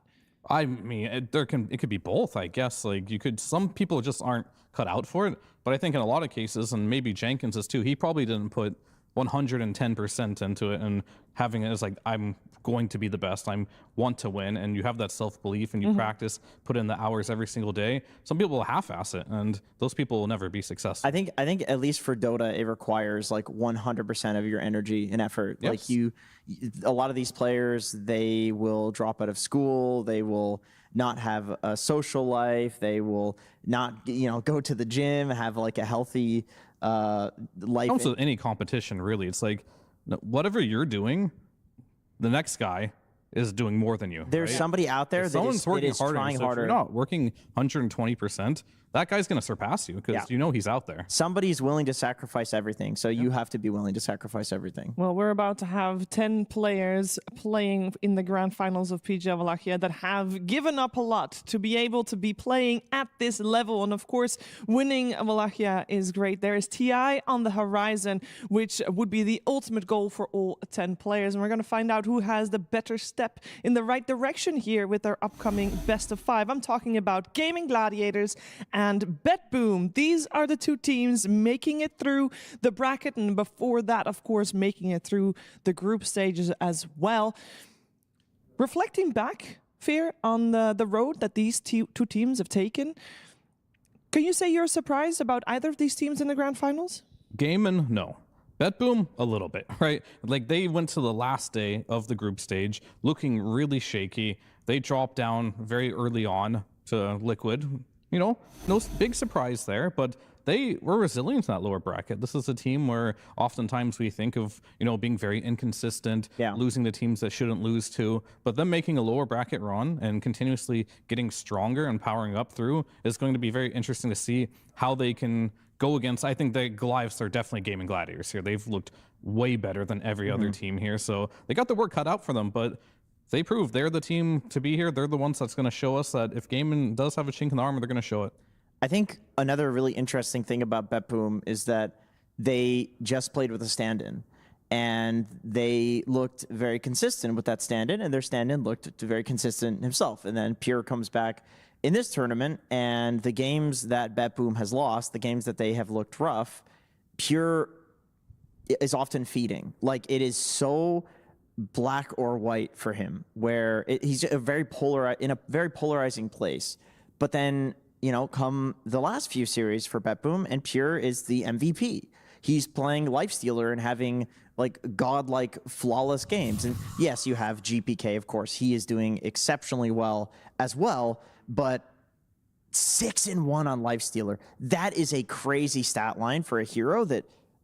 quite frankly, nobody else was valuing in this tournament. Look at all his heroes played. Like, he has 2 heroes or 3 heroes that he's winning with right now. Lifestealer, Nature's Prophet, TA. I feel like if he doesn't get one of those heroes, he's not showing the level he needs to be at for this tournament. Because I'm just like looking at the past games that he's played, like Lifestealer, Nature's Prophet, Lifestealer, Nature's Prophet, played Ursa, lost, played Nature's Prophet, won, played Lifestealer, won again. These are like his past 7 games. All wins with Nature's Prophet and Lifestealer. Sure, his TA is good too, but that one's usually banned in the first phase. So I think for Gaiman, there's, from my perspective at least, if you shut down Pure, that's your best chance of beating this team. But I don't know, a lot of teams aren't respecting his Lifestealer enough, and I don't know how his Nature's Prophet still getting through. These are things I don't know if Gaiman's going to allow. Well, Gaiman has had a little bit of a painful record to BetBoom, so I would imagine they did some extra prep for it, because if we even look to the only times that they faced in 2025 for these two teams, it's always gone BetBoom's way, including Jenkins, a grand finals. Yeah, Gaiman has a very interesting history with grand finals. I mean, in particular against BetBoom in series, it is looking very BetBoom favored. But you have to take all of these things with a grain of salt because we haven't seen Gaiman at this caliber for a long time. And the way that they play is they are a very all or nothing team. They have a formula, they stick to it, and they stick to it perfectly. They do not make mistakes. So the question is that formula good or is it bad? And it looks really good right now. And we can see that this is the type of team they are. These are all the grand finals in 2024, 2025 that they've played in, and they have either 3-0'd or gotten 3-0'd, aka it is binary. Either the formula works or it doesn't. And right now, BetBoom is up against the wall of a very well-functioning formula, but also BetBoom has looked like one of the most resilient teams in the tournament, a team that can learn game by game. So I'm really hoping that it looks really hard for BetBoom game one, and they slowly learn, and maybe we see some sort of reverse sweep action with a really competitive game 5. That's the ideal. Just make it sound like BetBoom's playing versus a computer. They are playing against OpenAI. Like, Gaiman is legitimately OpenAI, the team. Well, I do want to touch upon the playstyles of the two teams. There might be people watching that have not watched the entire run of these two teams. So when you're saying that Gaiman Gladiators, they have a formula, Fear, how would you describe the formula to someone who's not watched their games in this past week and a half? Typically with this team, it's all about itemization and certain abilities on heroes. And usually it's damage mitigation or healing and auras. This is like Gaiman Gladiators formula, right? Like, they're picking heroes that have heals or mitigation. They're buying all the auras they possibly can, distributing them very well. They're not buying the quote-unquote best item for the game for the individual hero. They're buying the best item for the team and that aura that can benefit the team. And then Watson just kind of slots in the hardest carry he can think of for the game, and then they just finish the game that way. Yeah, and speaking of Watson, we have to mention the niche picks that both of these teams are willing to play, picks that allow them to get big advantages in the draft. For Watson, and these are some of the heroes that just are pretty unpicked in the rest of the tournament. I mean, just PL unpicked in general for like the last year, but they were able to find the perfect. I'd say. Yeah, 2 years. The perfect PL game, and he did exceptionally well in that game. We saw a point where there was that wall where PL became completely unkillable. There's the Venge off lane, which we've seen. That was against Batrider, and also, by the way, a perfect ace hero, in my opinion. Like, it's a Vlad's buying Aura carrier. You're kind of doing the same thing every time. Frontlining type of hero. Yeah, exactly. But this does go both ways. BetBoom has also shown that they are perfectly capable of doing niche picks. We saw, for example, Katomi play Dazzle just yesterday, and we were questioning, is this good? Like, are they picking this just to dumpster the lane? No, it was really good. He was owning in every fight, baiting, healing, forcing really, really good engagements. Save has played Witch Doctor. He was playing it into Axe, just making it so Axe could not initiate. Miro, of course, on his summons offlaners, and now at this point I feel like it's a staple for him. If they pick Queen of Pain, I honestly think it's just going to be Miro's hero. And then Pure, we saw them win with the carry Lash. We were questioning it. Every other ranged hero was banned to go with the Naga because they banned them, and he did very well with also the facet on Leshrac that nobody goes for. He went for the building damage edict facet. He went for the facet that's so bad that we don't even call it what it is. Right? It's just called the other one. Well, the facet is the one that you hit. It also has a more complicated name. Well, you hit and you gain mana, right? This technically, the facet doesn't do anything to Edict. It's just that the other one changes Edict to be better. Yeah. So this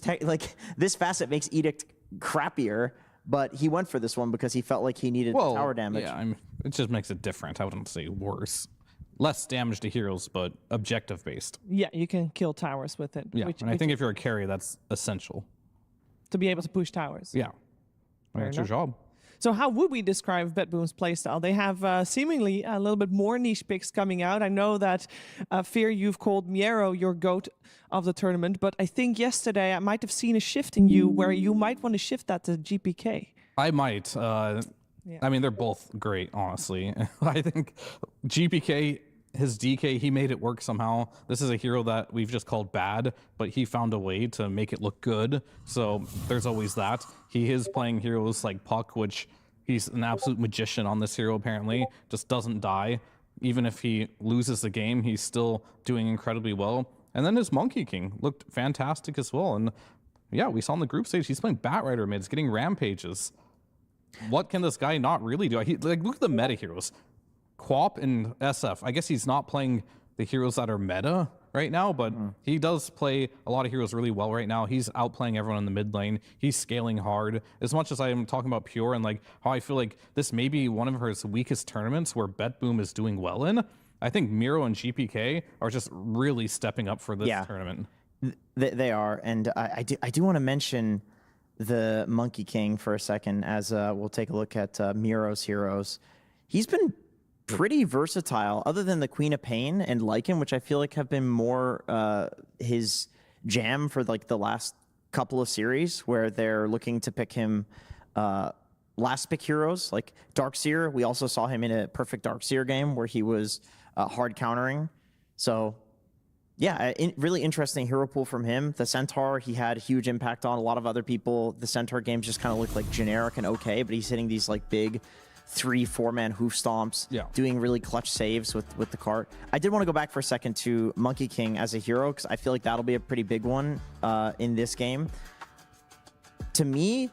the way Gaimin is playing is it looks like they are just really good at putting their heroes in a spot that the enemy team does not want them to be. I really want to compare them to OpenAI, because I watched Quinn play against Nisha. He dumpstered Nisha up until level 6, where Nisha was Storm and he was Monkey King. It wasn't anything crazy. Quinn wasn't doing any crazy dives. It was quite a boring lane to watch, because Nisha was a good enough player to identify, like, I can't do anything to a Monkey King until I'm level 6. The moment Nisha hits level 6 on Storm, Quinn doesn't even look mid. There's creeps hitting the tower. He goes bot towards Mickey, and he goes on the Luna, and then he kills the Luna. And then after that, he goes top where there's like a creep wave. And the way that it looks like to me is Gaimin is just playing the game like economically, you know? It's like they're not thinking about lanes, they're not thinking of one-to-one hero matchups. They will just slam pick the Monkey King, even if it gets like countered mid, if there's a lane that he can eventually go to at some timing to pressure. It's just about taking as much from the enemy team as possible. And GBK, on the flip side, he does the exact same thing with Monkey King. I guess it sounds like that if there was a textbook that told you exactly what to do and where to go at which moment of the game, Gaimin studied it, and they're doing it to a team. And I think Monkey's the best hero for that, because Fear, tell me, as like if you're playing like a melee carry, I feel like Monkey is one of the most annoying heroes to just show up in a lane against you, to just be there because you're like, oh, I can't go lane, right? So I feel like that's why you're seeing a lot of Gaimin picking Monkey when they don't know Quinn's matchup. Number one, because the matchups against Monkey just aren't as good in the current patch, but then also because there's always somewhere you can go eventually with a rotation to feel good in the game about just like denying the enemy team some sort of area. Yeah, I mean, he fits the archetype of what mid laners are excelling at right now. It's like, if you're playing carry, these Pucks, Void Spirits, Pangoliers, Monkey Kings, Storm Spirits, they all have this jump that they can come out of fog and just kill you instantly. And I think Quinn's been perfecting this playstyle for a very long time. Like, I remember back in the Quincy crew days,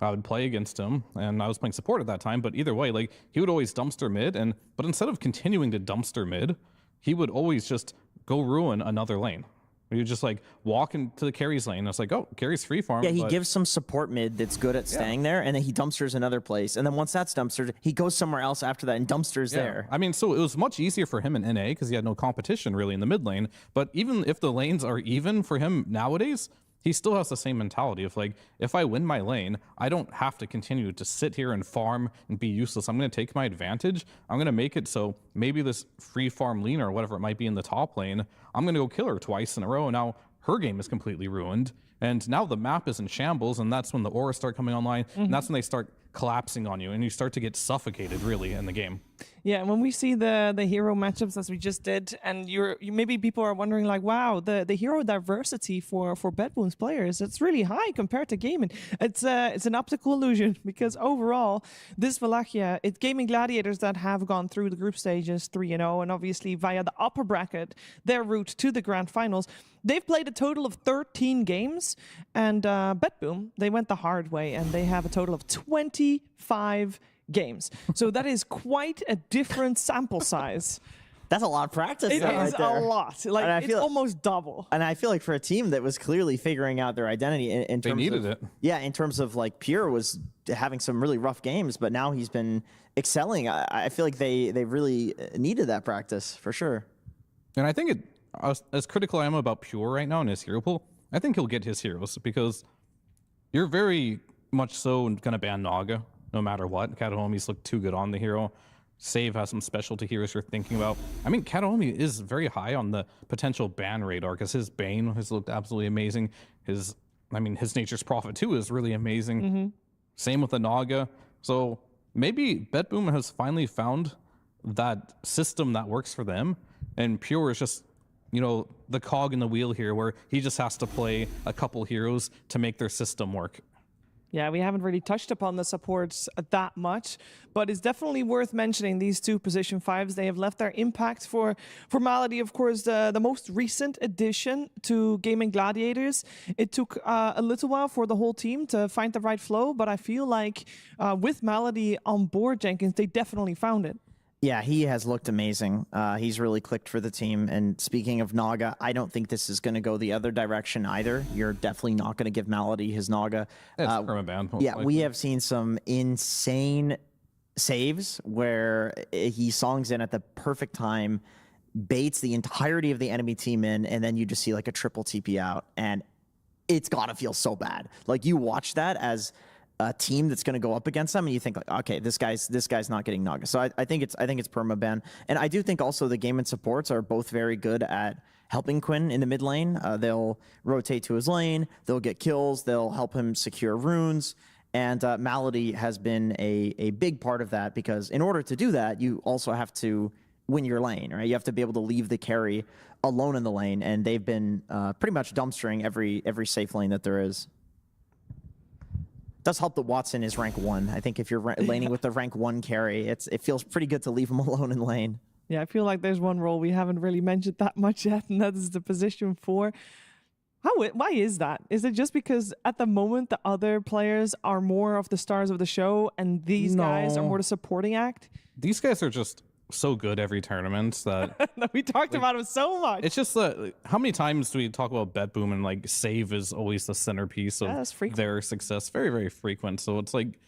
kind of feel like a broken record talking about save, but I think Tofu, he's definitely, when Gaiman was at their prime, he was one of the reasons why that was so. I feel like whenever a Gaiman lineup is doing well, all 5 players are functioning as a unit. It's not one individual standout performance. And yeah, Tofu's back. He's looked really good. A lot of the heroes he enjoys playing are back in the meta. Yeah. But I think even more so than Tofu, who's very consistent, there is one player that feels a little inconsistent for Gaming Gladiators, and I feel like that's Ace. Yeah. And this tournament, he has not been. He has been on point, and I feel like when Gaiman like knows exactly what they're doing, he's playing a certain style every single game, and he's been doing that. Like I'm just looking at some of his heroes: Dawnbreakers, Omni Knights, Underlords, Konkos, Vlad's, Brewmaster, and the one game they lost recently, it's because Ace played Axe. It does not fit the archetype of how this team wants to play. So if he's going to be pulling out an Axe and these type of aggressive like offlaners, that's not what they want him to do. They want him to just be this team fighting or a buyer that has some utility that either heals, does damage reduction, something that adds bonus to that. I feel like the stock in Axe has gone down, generally speaking, because people realized how broken it was, and so they started actually valuing countering it. Like we've seen Undying against Axe, if that does get through, that looks pretty good. We've seen Doom against Axe, if that gets through. Even Venge as like a swap out and save against the Axe. Like there are options to deal with the hero. So it's going uncontested this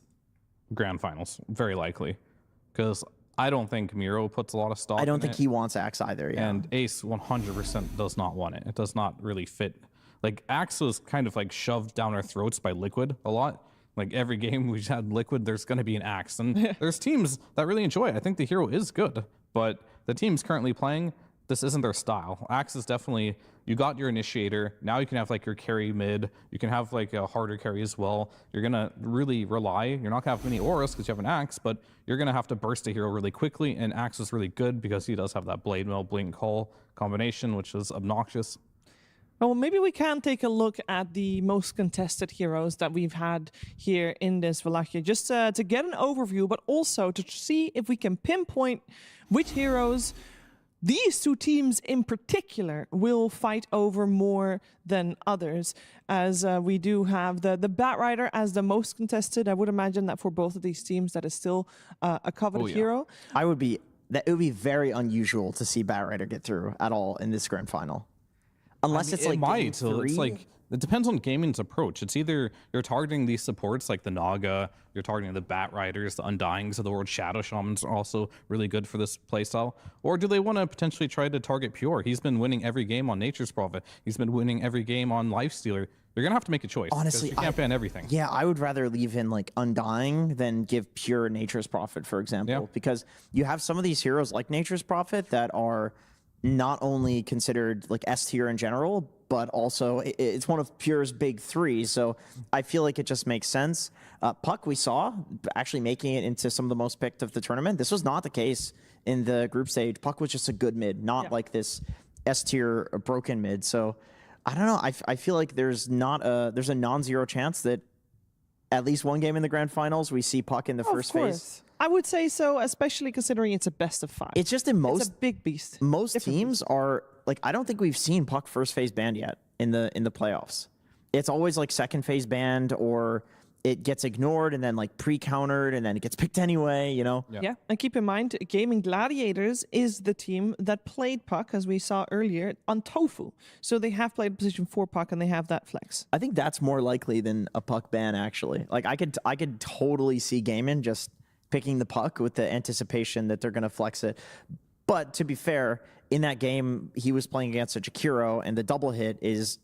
giving Puck 2 charges of the innate. When you dodge, you're gaining double the amount of HP and mana. So that was pretty insane of a combo. Well, let's see what's going to happen. We are in our grand finals. It's a best of 5 Gaming Gladiators, Radiant side, Bedboom, Dire side. And we have first pick going the way of Bedboom.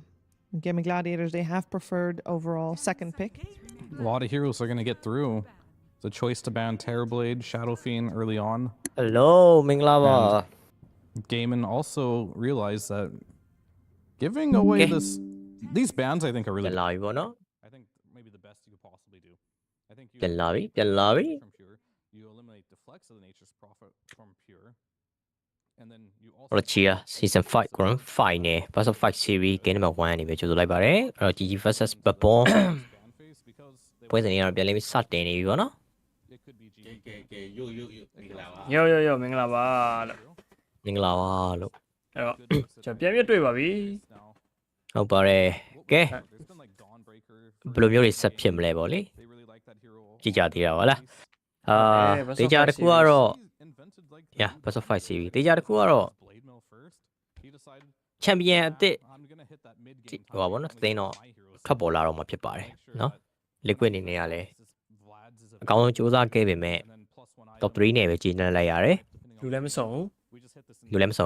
ညာအဲ့တော့အရင် season က defending champion liquid မရှိတဲ့နောက်မှာတော့ဒါ champion အသစ်လာတော့မယ်ပေါ့နော်ပေါ်လာတော့မယ်အဲ့တော့ GG ဖြစ်မလားဘပုံဖြစ်မလားနှစ်သိန်းအနေထားဒီပြိုင်ပွဲတစ်လျှောက်မှာတော့ပြောရရင်အရင်ပြက်လာတဲ့နှစ်သိန်းတော့မဟုတ်ဘူးရေအကြည့်လို့ကောင်းမယ်လို့ထင်တယ်ဗောနော်ဒီ Best of 5 series ကဟုတ်တယ်ဗျာငါးပွဲအပြည့်လဲသွားရင်သွားနိုင်တယ်ပြောလို့မရဘူးအဲ့တော့ဘယ်သူ favor ပေးရင်လဲဆိုလို့ရှိရင်တော့ကျွန်တော်ကလေ GG တက်ဆိုလို့ရှိရင်ဘတ်ဘုံတော့ပို့ပြီး favor ပေးကြတယ်ဗျာဒီပွဲကိုဒီ series ကိုလား Yeah နောက်ဆုံး series ကိုနော်GG နေနေက obviously အပေါ်ကနေပြီးတော့တက်လာတယ်အပါနေပြီးတော့ lower bracket လုံးဝမစင်းသွားဘူးgrand final မှာကြိုစောင့်နေဆိုပေမဲ့လည်း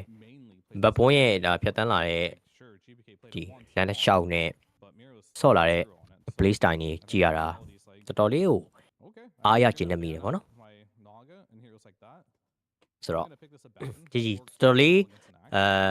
ခက်ခဲပြန်ရမယ်လို့တော့ထင်တယ်သူတို့နေနေလေဟုတ်ပါပြန်မကောင်းအတင်းတင်းဖြစ်ပေါ့နော်ဘပုံနေနဲ့တက်လာတာ ချက်ကြည့်အောင်ပဲဒါ draft တွေကတော့စပြီဘတ်ဘောအနေနဲ့ Shadow Fiend Tailblade Park Ganga Amber တော့ ban နာတယ်ဗောနော်ပြီးတော့ QB လွတ်သွားတယ်လွတ်သွားတယ်တန်းပြီးတော့ယူထားတယ်ဗျဘတ်ဘောအနေနဲ့ရော GG ဘက်ကပြန်ပြီးတော့လည်း counter ပစ်တဲ့အနေနဲ့အပါဒံကိုထပ်ပြီးရွေးချယ်ထားတယ်ဗောနော်မနေ့ကတော့ Malady အပါဒံ position fight ဆော့ရတယ်အဲ့တော့ဒီနေ့လေအဲ့လိုမျိုးပဲလာမလား flash ထားတယ်ဗောလေပြောရရင်တော့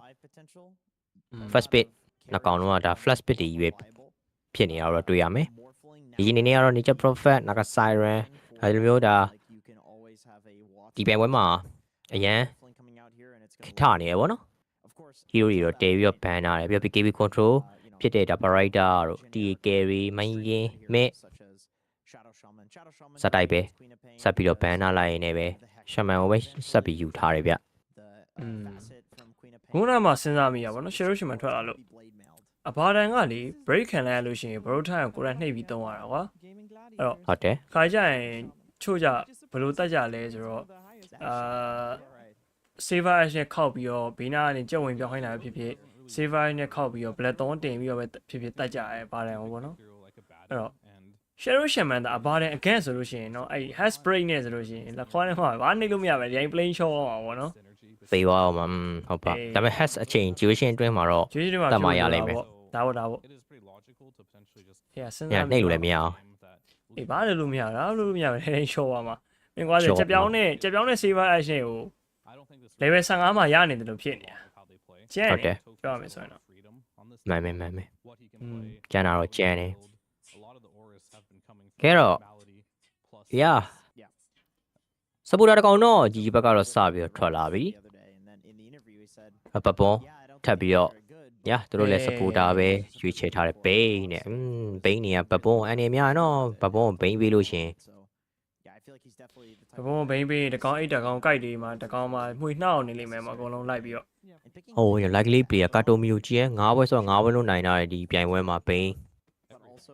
hero တကောင်အနေနဲ့ပေါ့နော်ကာတိုမီရဲ့ဘိန်းကတော့တကယ်ကိုကောင်းတယ်မှာပါတယ်ရှေ့မှာလည်းကျွန်တော်မြင်ပြီးသွားပါပြီ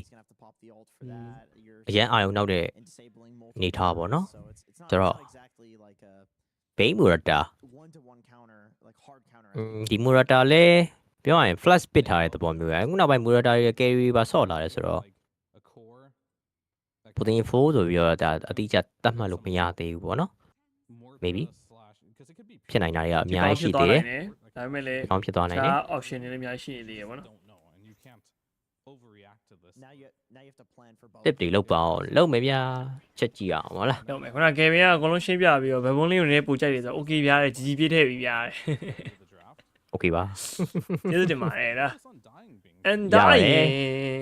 Okay Undying Lina ဒါ classic combo ပဲကွာ Shadow Shaman အဘာတန်ဖြစ်သွားမယ် Lina Undying ဖြစ်ဖို့များမယ်ပေါ့နော်ဒါမှမဟုတ်လို့ရှိရင်လည်း Lina မစ်သွားဆော့လို့လည်းရတယ်ဗျကြက်ရပဲပေါ့နော်တဘောတန်ရပေါ့တန်ရပေါ့ကြိုက်သလို draft ကလှည့်လို့ရသေးတယ်ဆိုတော့အကုန်လုံးလှည့်လို့ရတဲ့ draft တွေကြီးပဲပြောရင်ကွာဟိုဘာတန်နဲ့လီနာနဲ့တွားပြီးတော့ Undying offlane ဆော့လိုက်လဲရတာပဲ Undying Shaman အဲ့လိုလဲတွားလို့ရတယ်အဲ့တော့တို့ဘယ်ဟာကိုပို့ပြီးတော့အားတန်လဲပေါ့နော်ကျွန်တော်ချက်ကြည့်ရမယ်ဗျပြကြီးဘက်ကလည်း overall let's pay ရမှာဆိုတော့ AC ပဲပေါ့နော်လီနာကို mid တော့မဟုတ် carry အဲ့လိုမျိုးလေးခွာတာတွေ့ရတယ်ရှေ့မှာတော့ဘာတန်ကတော့ဒါ core တကောင်ဖြစ်သွားပြီဗျအဲ့လိုမျိုးပြောလို့ရအောင်မလားအရင်အဲ့လိုပဲပြောလို့မရသေးဘူးเนาะဘာဖြစ်လို့ Undying ကလည်း offlane သွားလို့ရတာဆိုတော့ maybe Undying core နဲ့အပေါ်နဲ့ support လည်းဖြစ်ချင်ဖြစ်သွားနိုင်တာပဲဒါတော့ချက်ဆောင်ကြည့်အောင်မယ် draft လေးကတော့လှတယ် grand final တက်လာတဲ့နှစ်သင်းအပြိုင်တာခေါင်းစားနေတဲ့အနေထားပေါ့နော်တစ်ဖက်နဲ့တစ်ဖက်ကိုဟိုလိုက်ကန်ထွက်လာပြီလိုက်ကန် Shaman Undying ပြဿနာတော့တက်ပြီ rate တွေတိတ်မကောင်းဆိုပေမဲ့လည်း single target အရန်ဆန်နေတဲ့ hero တွေများတဲ့ခါမှာပပွန်းနေနေတာ like ကန်ဒီပါထုတ်လာနိုင်တဲ့အနေထားလေးကအစောကြီးကရှိတာပေါ့နော်သူရဲ့ဒီသူတို့အသင်းရဲ့ offlane player Meru ဆိုတာကလည်းအကောင့်နေနဲ့ပဲ solid ဆိုတာရှိရဲ့ player တယောက်ဆိုတော့ base master တို့ like ကန်တို့ Meru ရဲ့အကြိုက်ပဲဗျအနေနဲ့လေးကပုံတော့ပေါ်လာပြီပြောလို့ရတယ်ဒါ GOP မစ်ဖြစ်သွားပြီ ဒါမှမဟုတ် carry ပေါ့လေကြည့်ရတာတော့ဒါ like ကတော့ face ဖြစ်သွားပြီ like အနေနဲ့ off lane ပဲသွားမှာအဲ့တော့မှ undyne sorry undyne ဖြစ်တယ် bane ပေါ့နော် bane ကတော့ supporter အဲ့တော့ backbone အနေနဲ့ကသူတို့ဒါ first pick ပေးရမှာဆိုတော့သူတို့ရဲ့ hero အရင်ပြရတော့မယ်အနေထားတော့ရှိမယ်18 pick ကတော့ like ပစ်လိုက်တဲ့အတွက်ကြောင့်မလို့ဟိုဘက်ကဒီ supporter တွေကိုတော့ counter ထောက်နိုင်တဲ့အနေထားလေးတော့တွေ့ရတယ်ပေါ့နော် Yeah. Overall let's be ရကြီးနေနေတော့အကောင်းဆုံးသုံးချနိုင်ဖို့တော့မျှော်လင့်တာပဲဗျ overall let's be ဒီမရောက်ခင်မှာတော့ဒါ ban တော့ ban ထားပြီဗျ hasker တွေပဲ ban ထားတယ် queen ရဲ့ hasker လေးလေးလန့်နေပေါ့နော်ဟိုဘက်ကလည်း outside ဒီကတော့ undyne stone ချိုးဖို့အတွက်ပြီးတော့ဒါ bottom off lane များဖြစ်ခဲ့သည်ရှိတော့ bottom off lane ကိုလည်းဒါ outside နိုင်နေဆိုတော့အဲ့လို lane နိုင်တဲ့ကောင်တွေပဲပြန်ပြီးတော့ ban ထားတာတွေ့ရမယ် essentially the same counters, right? It's like these Ursa summon units, they don't do anything to either of them. I don't know what other summon units you'd want to play. Because Gaiman does have last pick. I think Bet Boom's duration က38ကစားတာ38 42 Okay တည်နေ over တွေက25နဲ့22ကိုချိန်မှာကြီးရတော့ကြီးဘက်ကပို့ပြီးတော့အပေါ်ကြီးဖြစ်နေရတော့တွေ့ရတယ်ပေါ့နော် You did say 9 class was playing it, right? In his pub? Yes, yeah. I just saw one game of it. I don't know if he's spamming it or not, but It's 9 class. He's spamming it. Probably. This is a cool draft from BetBoom because they can go any direction that they want here. Jack up the ban okay Rubik what Rubik last bit Rubik ခိုးမဲ့ spray ရတော်တော်များတယ်မီ stone တွေရောလက်ကုန်းတာတွေရောချုပ်တာတွေရောဒီဘာတိုင်းကဲတာတွေရောနော်ကြော်တာအများကြီးပဲ Rubik အနေနဲ့ဆိုးတော့မဆိုးဆိုတော့ဘာတွေဖြစ်ကုန်မလဲ Rubik က ဟွာပေါ့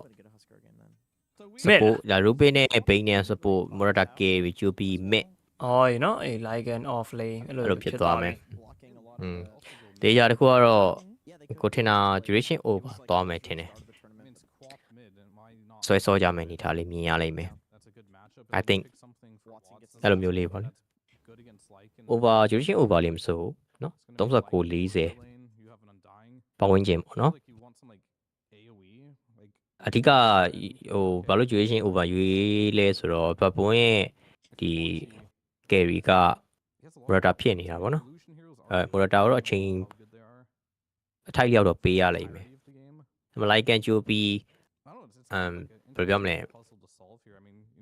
အရင်ကြီးဒါတာယာဝိုင်းတော့လေတစ်မျိုးပေါ့လေဒါပေမဲ့တာယာဖို့အတွက်ကလေဟိုဘက်ကကောင်တွေကလီနာကအခုကမစ်သွားလို့ရပြီကွာချိုးပြီးကန်စ်နေဆိုတော့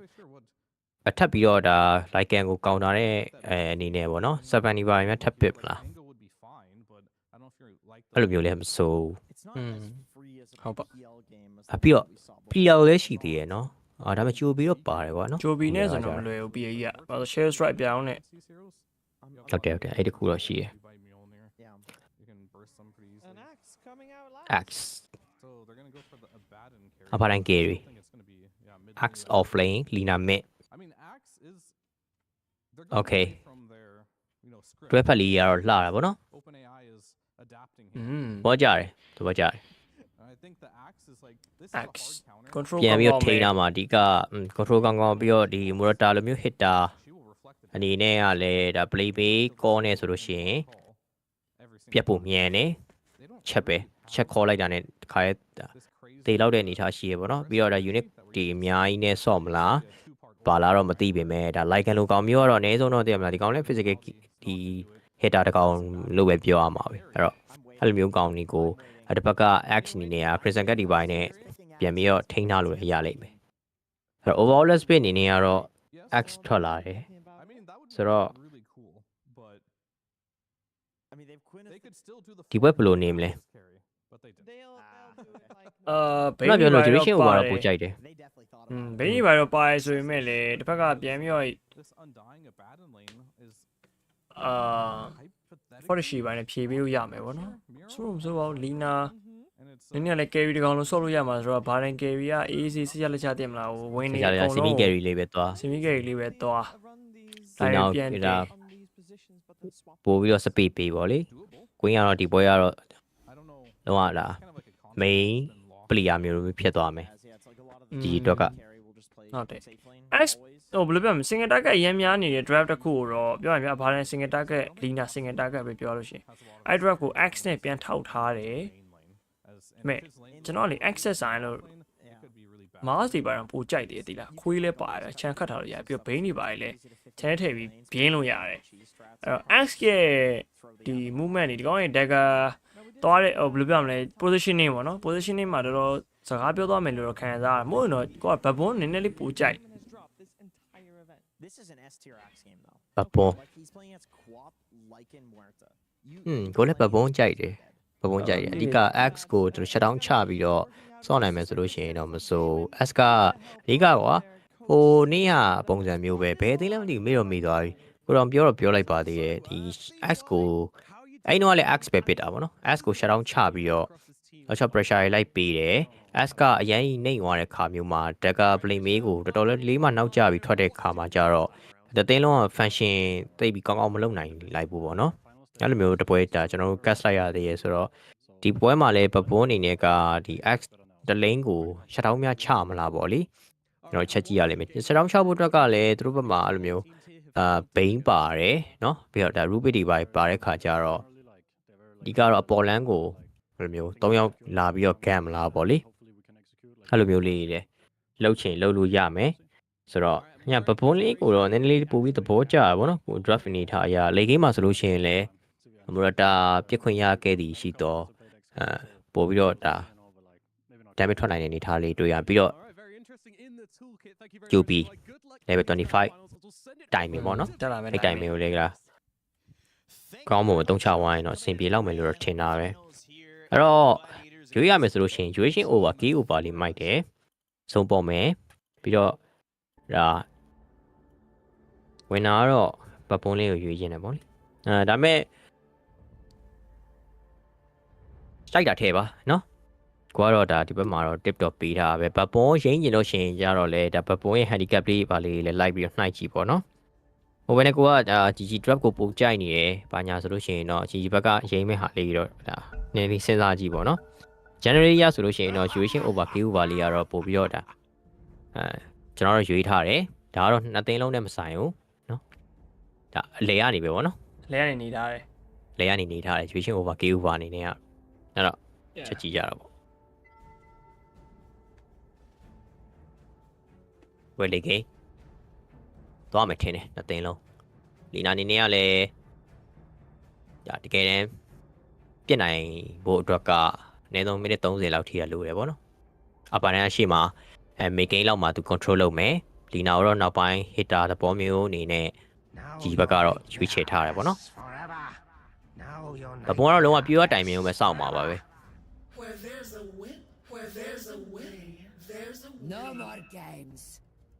ဘော်တာကယ်ရီနေထားစောင့်ရမယ်နေထားပဲဖြစ်နေဘပုံကတိုင်မြင်နေနေပေါ့နော်ရှေ့မှာဆိုလို့ရှိရင်တော့ထိမ့်ပေးထားမဲ့ကောင်လိုက်ကန်တော့ရှိတယ်လိုက်ကန်ကဘာယူထားမလဲback leader ယူထားတယ်ဗျ။ Okay အဲ့တော့အကောင့်နေနဲ့ဆော့မဲ့ like ကန်ကိုတော့မြင်ရလိမ့်မယ်ပေါ့နော်ကျွန်တော်တို့ကိုဘာလို့ဒီပိုင်းနဲ့ဆော့ဒီပွဲမှာတိုင်မတင်မရအောင်တိုင်မတင်မရတော့ stone ဘာညာလဲအကောင့်နဲ့ချိုးလို့ရတယ်ဟုတ်တယ်နော်ကြည့်အောင်ပါပဲ let's go don't stone နေရောမွေးတိုင်းနေရော oh my god နော်စိတ်ညစ်စရာကြီးအဲ့တော့မှလာချိုးနေချိန်မှာ as basket ကောကလည်းဘယ်နာနေမသိဟိုဝင်လာမှာပဲရှိသေးရပေါ့နော်ဘဘွန်ကြည့်ကြပါလေကိုရဘဘွန်နည်းလေးရိမ့်ထားတယ်ဟဲချုံသွားလဲနေလာပေါ့ချုံစားပါအဲ့တော့ဒီ draft ကတော့နည်းနည်းဘဘွန်လေးကိုနည်းနည်းလေးပို့ပေးပါမယ်ပတ်စင်နေပေါ့နော်ဆေးရတော့ပြဲကြည့်ကြမယ်လေတဲ့ပြဲကျင်လို့ဖနီးပေးပါမပြေရကြဘူးပြောမှသာမပြေရကြဘူးလေမနေ့ကတော့မှကြိတ်လိုက်သေးတယ်ကိုလာနဲ့ဟဲ30 seconds to battle အဲ့လိုမှမသိGG က fix မလို့ခေါ်တာဘယ်လိုခေါ်လဲခဏကတော့ဟွာဖြစ်ပြီးသားလေဇာတ်ဝင်လဲစိတ်လှုပ်ရှားစရာမကောင်းတယ်လို့အတင်းကိုလည်းမကြိုက်ဘူးလေသူအရန်ကောင်းတဲ့ချိန်တော့မှာဒီကောင်တွေကလုံးဝ entertain မရှိဘဲနဲ့ ဂိမ်းနိုင်ဖို့အတွက်ပဲစဉ်းစားပြီးဆော့ရကောင်း ဂိမ်းနိုင်ဖို့အတွက်ပဲ အဲ့တော့ ဟုတ်တယ် နည်းတော့ပြင်းမှုတော့ကောင်းတယ်ကြည့်ရအဲ့လိုတင်မှာခွေးပစ်တွေပစ် hash sky ပဲပစ် vibe ပဲဒဲပစ်ပြီးကျွေးဘာမှမခံစား3လင်းလုံးနိုင်ပြီးတန်းဘာမှရင်ခုန်စရာမကောင်းတစ်ဖက်ကလည်းတစ်ဖက်အသင်းကလည်းကမ်းပတ်ဖို့အတွက် point တစ်ခုရှာရင်ရှာမရှာလို့ရှိရင်လူးလိမ့်နေအောင်ခံစားရတာတခါရှုံးကပွဲရှုံးတဲ့အထိဖြစ်သွားမှာဟုတ်ပါအလဲမှာပြီးတော့ဘာလုပ်နေ TV ထောက်လေဟိုင်း TV တခုတော့ပေးဆက်လိုက်ရပြီဒီလုံနေနေပဲဗောနော်အဲ့တော့လီနာနဲ့ကြိုပြီးနော်ဒီ lane ကတော့လုံးဝ classic ကျွန်တော်တို့ဒါ traditional mid laner နှစ်ကောင်ရဲ့ lane ပဲဘဒူတာလေးပြောရမယ်ဆိုလို့ရှိရင်တော့လီနာတာတာဗောလေနော်ဒီကတော့ဒါ range ပို့ပြီးတော့ဝေးရဲ့အနေထားတစ်ခုရယ် Dragon Slave ဆိုတာလည်းတော့ new damage ပေးနိုင်တဲ့အနေထားတစ်ခုရယ်ဗောနော်ဟိုကောင်ဖြဲတယ်ဟာတော့ရှောက်Boniface နဲ့ UV ဆော့နေတဲ့အတွက်ကြောင့်မလို့ပြစ်တဲ့အချက်တိုင်းမှာတော့ပြန်ပြီး reflect damage တွေတော့လာမယ်ပေါ့နော်ဟုတ်တယ်အဲ့လိုပဲဖြစ်ဖြစ်ဒါအလဲမှာတာမယ် runway နဲ့ဒီလီနာအနေနဲ့ပို့ပြီးတော့ဆင်ပြေမယ်လို့တော့ထင်တယ်နှစ်ကောင်လုံးကဒါ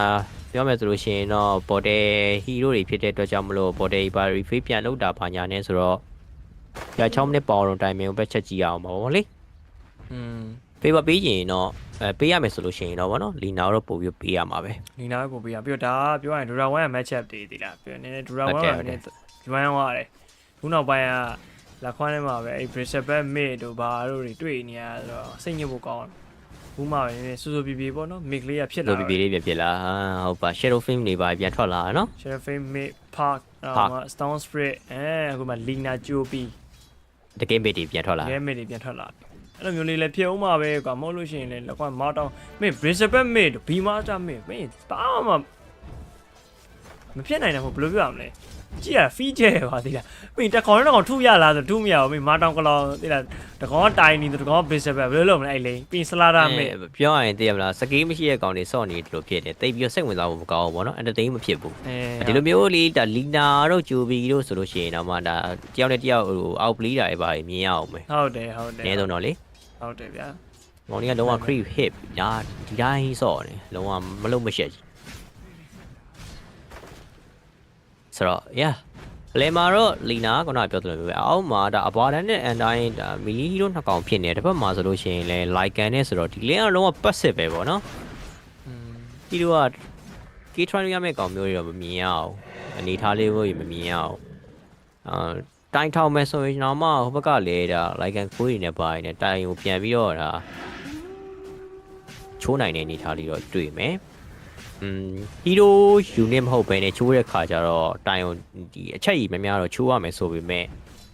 ဝယ်ဖြစ်ဖြစ်တယ်မလားတွတ်ထားပြီးလို့ရတယ်ကွာ AC ပဲဟုတ်တယ်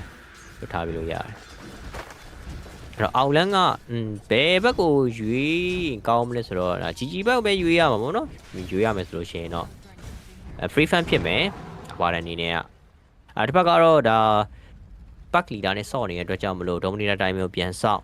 ပြောရရင် base master ဆော့တဲ့ပုံစံမျိုးအတိုင်းပဲကွာဒီလားတစ်ထပ်သေးပဲစာပိုင်းမှာတိတ်ပြီးတော့ Hyuki နေထားဒါဘုံဘက်ကလုံးဝမရှိဘူးပေါ့နော်ဟုတ်လားအပေါ်လမ်းမှာဆိုလို့ရှိရင်တော့ဒါ shaman ရဲ့ axe scale တွေ့မယ်ဒီဘက်ကတော့ murata bane murata bane ကကြတော့တယောက်ကအိတ်ပြီးတော့ဒါ position ယူထားတဲ့အနေထားအောင်နောက်ကနေမှ quick draw fast လေးနဲ့အနေဆုံးတော့ဒါ dash shot ပါ reposition နေလုပ်လို့ရမယ်ဟုတ်တယ်အဲ့တော့ပေါ်လန်လေးဒါ shaman လေးကိုတတ်နိုင်လို့မစိုး ice ကတော့တတ်ဖို့ခက်ပါတယ်ပြောရရင်သူ fan cat တွေပါတွားအောင်မှာပါညာနဲ့ဘန်ကလည်းမေဖေမြောင်ကြီးကိုစုလာဗျာအဲ့တော့နော်ဘန်ကပြောလိမ့်မှာ9မိနစ်6မိနစ်လောက်ဆိုရနေစိတ်ညစ်စရာကြီးတော့ကောင်းကြီး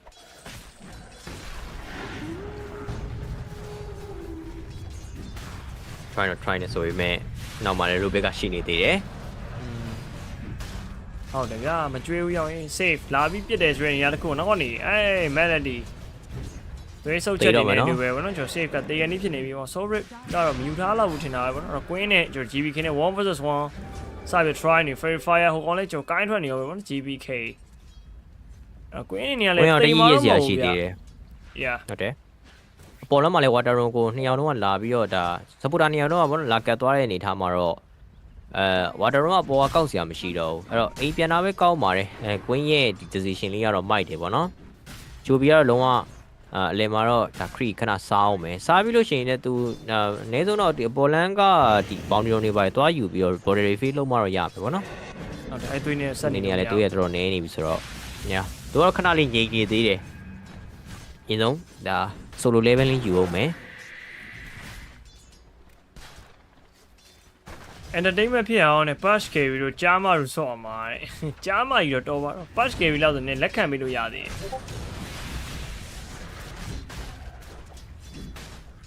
ကြားမဘာလို့မပစ်တာကြားမဘာလို့မပစ်တာမသိဘူးလို့ဘာလို့မပစ်တော့လဲပေါ်မှာโอเคငါကောင်အိတ်ပြီးတော့တယောက်ချင်းစီအိတ်နေရဗျာတိုင်မင်းကြီးအိတ်နေနေငါလည်းပေးအိတ်အောင်မသိရမလားအေးပါရနော်ဘွားကောမယ်တယောက်လည်းအိတ်ရငါလည်းပေးရင်ဟုတ်လားတယောက်နဲ့တယောက်အဲ့လိုမျိုးဘိန်းရအဲ့ဟာရစားရတယ်အိတ်တဲ့ fast ပေါ့နော်သူက sleep off ဆိုပြီးတော့ပြောရဒါနဲ့မင်းကမယူထားလို့ရှိရင်ဒီတိုင်းပဲအိမ်မတ်တက်ကြီးရက်ပြီးအိမ်တော့နော်အိမ်နေရအဲ့ fast ယူထားလို့ရှိရင်ကျတော့လမ်းလျှောက်ပြီးတော့အိတ်တာဗျာကျန်းနေတာကိုလမ်းလျှောက်စီရင်တဲ့ဘက်ကို direction ရွေးလို့ရတယ် direction ပြီးတော့အိတ်ခိုင်လို့ရတယ်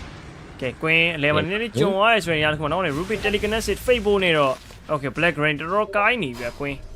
ဒါပေမဲ့လည်းတစ်ဖက်မှာကျွန်တော် Tofu backup နေတော့ GPK ကိုပြန်လာ chase ပေးလိုက်ရင်းနေပဲအဲ့ကောင်မှာ Shadow Strike စားကွာတဲ့ Melody ကျွန်တော် backline မှာချင်းချင်းoh brace up နဲ့ Tofu on Fate ပို့ physical ချက်စား okay ကျွန်တော် Katomi ကောင်းတော့ Hiroki first play ယူထားပါသေးတယ်ကွင်းကို light chase နေရပါတော့ဒီမှာ outline နောက်နေပြီလို့အာခင်းရိုင်းကောက် GPK ပြင်းဝင်လာပြီ Queen ဂျားထဲမှာတော့ Giant Physical ပြစ်ခံလိုက်ရပြီးတော့ပဲ short ဝါပြီဗျာကျွန်တော် Ruben နဲ့တော့ပြန်ထွက်ထားသေးရပါတော့ဟိုမှာ Domstone ကိုကတော့ဝိုင်းဝန်းဖြည့်ရှင်းပေးလိုက် Melody တကောင်နှီးကွေးနေရောပဲ Tofu ပြန်လဲရောက်ရှိလာပြီဆိုတော့ဖက်ကကျွန်တော် Bane အနေနဲ့လည်းပြန်ဘတ်အောင်မယ်ဗျပြောရရင် Lina versus QB မှာကျွန်တော် QB ကဘယ်လိုပြောမလဲ Lina ကိုတတ်လိုက်တယ်လို့ပြောရင် experience ပေါ့နော်ပို့ပြီးရသွားတယ်ဆိုတော့ QB နဲ့တာဝါမလားမသိဘူးအေးပေါ့တာဝါတော့အဓိကတော့ဒါ power တွေပါလေရတော့ပို့ပြီးတော့ဒါဆော့လို့ပြုတ်လို့ကောင်းသွားတော့ဗောဆိုသိလား QB အနေနဲ့ကပြီးတော့6မိနစ် power တော့မှလည်းလာပြီးတော့ supporter နှကောင် get တယ်ဆိုပေမဲ့ကြီးဘက်ကလာတဲ့ supporter တွေရဲ့လမ်းလျှောက်ပုံစံတွေကတိတ်မဟုတ်ဘူးကွာယောက်ချင်းစီဖြစ်နေတယ်ပြီးတော့လာတဲ့နေရာကြီးကလည်းအပေါ်ကနေပြီးတော့တဲ့ဗလားဟိုမြောင်းကြော်နေကွာဟိုဘက်ဟို position ကြော်နေတဲ့အနေထားဖြစ်နေရဆိုတော့ Tofu ရင်သေသွားတယ်သေသွားပြီးတော့အဲ့မှာ consequence တွေဖြစ်လာတာဗောနော်6မိနစ်quality ဖြစ်တဲ့အခါမှာလည်းဒါ again ဒါပေါ်လမ်းမှာယာသွားပြီးတော့ပဲနောက်ထပ်တစ်ခေါက်ဒီ try နဲ့အနေထားတစ်ခုမှလည်းဘိန်းကလုံးဝ ready position လောက်ထားပြီးသားအိပ်ပြီးတော့မှစောင့်ကောင်းကောင်းလုပ်ပြီးတော့စောင့်နေရဒီကတော့အဲ့ entire လမ်းလျှောက်မှားတာနေစတာပဲမှန်တယ်ကယ်ဆို entire front line အဲ့တော့နောက်ကနေ Lina နဲ့ဒါ Shadow Shaman နဲ့လိုက်ရမှာပေါ့နော်အဲ့ဒါကိုက Shadow Shaman Lina ဒီဘက်ရောက်နေတယ် entire ဟိုမှာသူများတာဝါကြော်ပြီးတိုင်ပတ်လမ်းလျှောက်ပုံစံလေးအမှားလေးဖြစ်သွားတဲ့အတွက်ကြောင့်မလို့ဒါပြီးတော့ပေးဆက်လိုက်ရတယ်ဗျအဲ့တော့9မိနစ်40ထပ်ပြီးတော့မှ forum timing မှာဘာဘုံဘက်က supporter အနေနဲ့တကယ်ကိုလာပြီးတော့ cut ထားပေးတာပေါ့နော်ဘက်မှာကျတော့လဲဒါ Lina နဲ့ဒါ N9 ရှိမယ်ဒါပေမဲ့ပေါ်လမ်းမှာတော့ဒါ invisible တော့သွားထွက်နေပြန်ရောဗျ GPK ပဲ GPK ပဲထပ်ရအောင်မယ် okay Shadow Strike နောက်မှာတော့အဲ့ဒါ A ထောက်မိသွားပြီဆိုရင်လည်းကျွန်တော် Tofu ဘက်မှာလည်းကျွန်တော် Katomi ချက်ချင်းတန်းဖြတ်ပေးထားသေးရပါတော့အဲ့တော့ foul play ဆိုရင် screen of pain GPK နည်းနည်းကျွန်တော် Tofu ကိုရရှိတော့ပါပြီအဲ့တော့ Shadow Strike 3ဆင့် screen of pain 2ဆင့်ပြန်တင်ထားသေးရပါတော့နောက်ပိုင်းနေရာတော့ကြည့်ရတာ screen of pain ပဲပြန်တင်မယ်ထင်ပါတယ်ပြီးကြမှာ Shadow Strike ပြန် max မယ်ဒီလိုပုံစံမျိုးဆော့မှာပါဘလော့ဒီဆိုရင်လည်းကြိုးပြီးတော့ Shadow Strike ကိုလေ carry ကိုပါအဆုံးဆော့တာအဲ့ဒါလွန်လာပေါ့အဲ့မင်းလည်းများတာဟုတ်ဒီလား Shadow Strike အဆုံးနဲ့တစ်ချက်အမင်းပေါက်လိုက်ပြန်ဆိုလို့ရှိရင်တော့200မှာ200ကျော်လောက်ရော့တယ်ချက်ဖတ်တယ် physical ပါလို့ရှိရင်ပိုဆိုးကဲတွန်းဆုံးထောင်ရင်နေကောင်လေးလက်မြောက်ပြီးတော့ပဲ okay right click တယောက်တစ်ချက်နေရောနော်safe Hiroki တကောင်ရရှိထားပါတယ်အဲ့တော့ GPK အနေနဲ့ပြောရရင် mid မှာတော်တော်အဆင်ပြေနေပြောရမယ်ဒီဘက်ကကျွန်တော် Entire Shadow Shaman ကအရင်အလုံးဖြစ်မနေတဲ့အချိန်မှာဒီဘဘုံဘက်ကတော့ Rubik ဒီ Bane ပေါ့နော်တော်တော်ကြီးကို okay နေရဗျချိုပြီးတော့ Hiroki တွေဖန်တီးပေးထားလို့ရတယ်ဖန်တီးပေးနေရဒီမှာလဲ stack တွေလာတယ်မှာနေ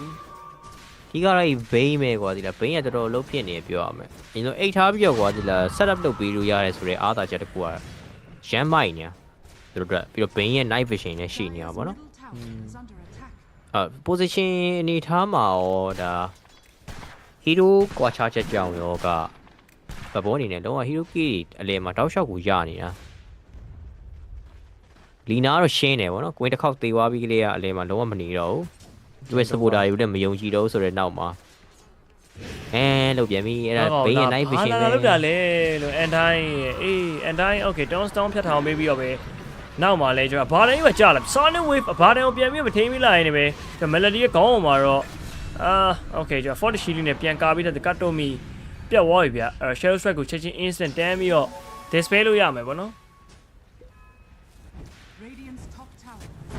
GBK နောက်ထပ် round ယူထားသေးတယ် illusion room မှာဒီတစ်ခေါက်ကကြတော့တစ်ချိန်မဲ့သုံးလိုက်ပြီးတော့သူ border refill ပြန်လုပ်မယ်ပေါ့နော်အဲ့တော့ဇေယျကိုပြန်ကြည့်မယ်ဆိုလို့ရှိရင်တော့ဒါဂျိုဘီနေနဲ့ထိတ်ဆုံးမှရှိတယ်ပြီးတော့ပေါ်တော့မှ free fan ဖြစ်နေတဲ့ Rata ထပ်ပြီးတော့ဒါရှိအောင်မယ်ပေါ့လေနောက်ကမှလာမာကအဘာတန်ရဲ့လီနာရဲ့ ax ကအရင်ပြတ်နေတဲ့ network place တွေတော့မဟုတ်ဘူးဒီမှာလေး stat တွေပါကြီး ax ကိုကျွေးထားရပေါ့လေအဲ့တော့ bankan နဲ့ ax ကကြတော့ဒါ ancient stack စာတာအဆင်ပြေမယ်ဗျပါတယ် Rota ချက်ချင်းတန်းပြီးယူလိုက်ရင်းနဲ့ပဲဒီကနေ့ sense နဲ့တော့ကျွန်တော်ကောင်းနေအများကြီးပဲဗျာ Waxon ဟာစမပြေဘူး Daxon အိုးကောင်းလိုက်တာကွာကျွန်တော် pure okay နောက်ကနေကျွန်တော် Waxon တေးပြီးလို့ Katiomi brace up နဲ့ပဲတောက်လျှောက်ကိုကျွန်တော်ဘတ်ပုံးဘက်ကဖိရက်ပဲကြာပြီအောင်လမ်းမှာလည်းကျွန်တော် Katamo Wave ရရှိနေသေးတယ် pure လည်းရောက်နေပြီဆိုတော့ကြည့်ရတာအောင်လမ်း first tower အနေနဲ့တော့ပေးရပြီထင်တယ်မှာခွေးနဲ့ကောင်ထပ်ထုတ်ထားသေးတယ်ဗျယူရတဲ့နော်တုံးလိုက်တဲ့ dash shot ကြီးကတကယ်လှတာကြီးဟိုးရှိရမယ်အနားကြီးတုံးပြီးတော့ဟုတ်တယ် long range နောက်ကဒီအပါတန်းဟိုမှာထိတာဟောင်းနေပဲစောင်းမိုက်တုံးသွားတာကြီးပြီးတော့ဒီဘပုံးဘက်ကနေပြီးတော့တော်တော်လေး active ဖြစ်တဲ့ movement တွေကိုမြင်ရတာပေါ့နော်အပါတန်းဟိုလာတက်တဲ့ချိန်မှာဂျိုဘီကလည်းအလေကနေပြီးအောက်ကိုပြေးလာပြီးတော့အပေါ်လမ်းမှာ free fan ဖြစ်နေတဲ့Rata ကလည်း train game နဲ့ခေါ်လာတာပေါ့နော်ပြိုးကပါဆင်းလာတယ် Tower Drive မှာထပ်ရတဲ့ပြင်မှာ Lycan ကို lane ပေးပြီးတော့ဒါဖွင့်လိုက်တဲ့သဘောမျိုးဖြစ်သွားတော့အောက်လမ်းမှာ Lycan free fan ပဲအခုချိန်မှာတော့အဲ့တော့နည်းနည်းနေနေပါတယ်ဆိုတော့ Lycan တော့မှအခုချိန်ဒါ recovery fan ပြန်ရပြီပေါ့နော်သဘောနေရအလုံးမ stay going မယ် stay strong ဟုတ်တယ်အဲ့တော့ထပ်အိပ်ပြန်ပြီဖက်မှာကျွန်တော် shape နဲ့ Mero အကောင့်တွေအများကြီးပဲအဲ့တော့ကျွန်တော် Melody okay Don't Stone ဖြတ်ထောင်လိုက်ပြီဆိုတဲ့နေရာတစ်ခုမှာတော့နောက်ခွေးလိုက်ကြိုက်ဖို့အတွက်ကသူ့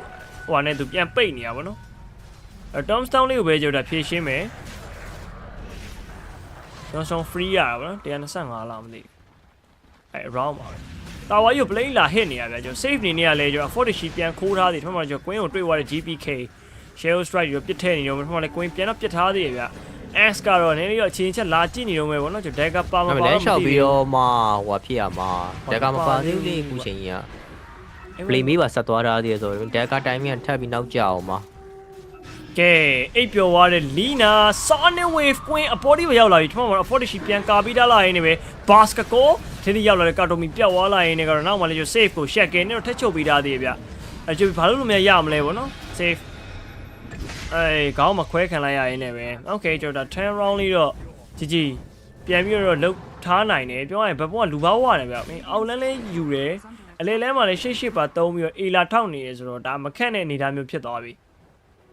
ပြန်ကျွေးတာဆင်ပြေသွားတယ်ဗောနော်ပွဲမစခင်နဲ့ကောင်တောင်းမှာတော့ငါတဲ့ pocket ပြောတဲ့ chartate 3ယောက်က game ရော sort တဲ့လို့လာဗျ pocket ပြောတဲ့3ယောက်ဘယ်သူရောအော်ကရိုကီရဲ့ဟိုပပီရဲ့နိုတေးရဲ့ကိုပြောနေတာစောရလာဦးတင်နေစောရလာဦးတင်ဒါပေမဲ့တော့ဟိုတော့ရှိရဲ့ဗျာတယောက်စီမှာတော့ဟို TI တပြားစီရှိရဲ့ဟိုလေးဆိုနှစ်ပြားတော့မှဟိုလေကျွန်တော်တို့ဟွာလာဗျာ TI မပါတဲ့နှစ်သိန်းနဲ့ TI ပါတဲ့ဘဲတပွေလားမသိဘူးလေကတုံးပြောင်းနဲ့ TI ပါတဲ့ဘဲတပွေလည်းရှိရဲ့ဗျာဦးလည်းကျဲနေတော့မယ်ဗောနော်ခု TI မှာတော့ပြောဟလားဒါပေမဲ့နော်ဟိုပြန်စဉ်းစားကြည့်လိုက်မယ်ဆိုရင်အဲ့သုံးကောင်တော့ CRE တွေရွယ်လုံးဝ TI ဝင်တာတွေဒီကျန်တွေလား PGL တွေ PGL တွေဒီ GG ရဲ့ mid ကိုတင်မလား supporter နှစ်ကောင် gap ပြီးတော့ကစားတဲ့ကစားပေါက်ကိုကောင်ကြီးကဘက်ပုံးကပိုတော့မှနင်းထားနိုင်တယ်လို့နောက်ထုံးလုံးဝင်နေပြီးတော့ဖြစ်သွားပြီပို့ပြီးတော့တိုင်မင်းတို့ ဒါတယ် okay ရရင်ငါတို့ကပို့ပြီးတော့လူအားသုံးမယ်ဆိုတဲ့ပုံစံမျိုးနဲ့လာတာပေါ့နော်ကျွန်တော် mid ကို carry ပါခေါ်လာရအောင် yes set carry off lane နေခေါ်လာဗျ စ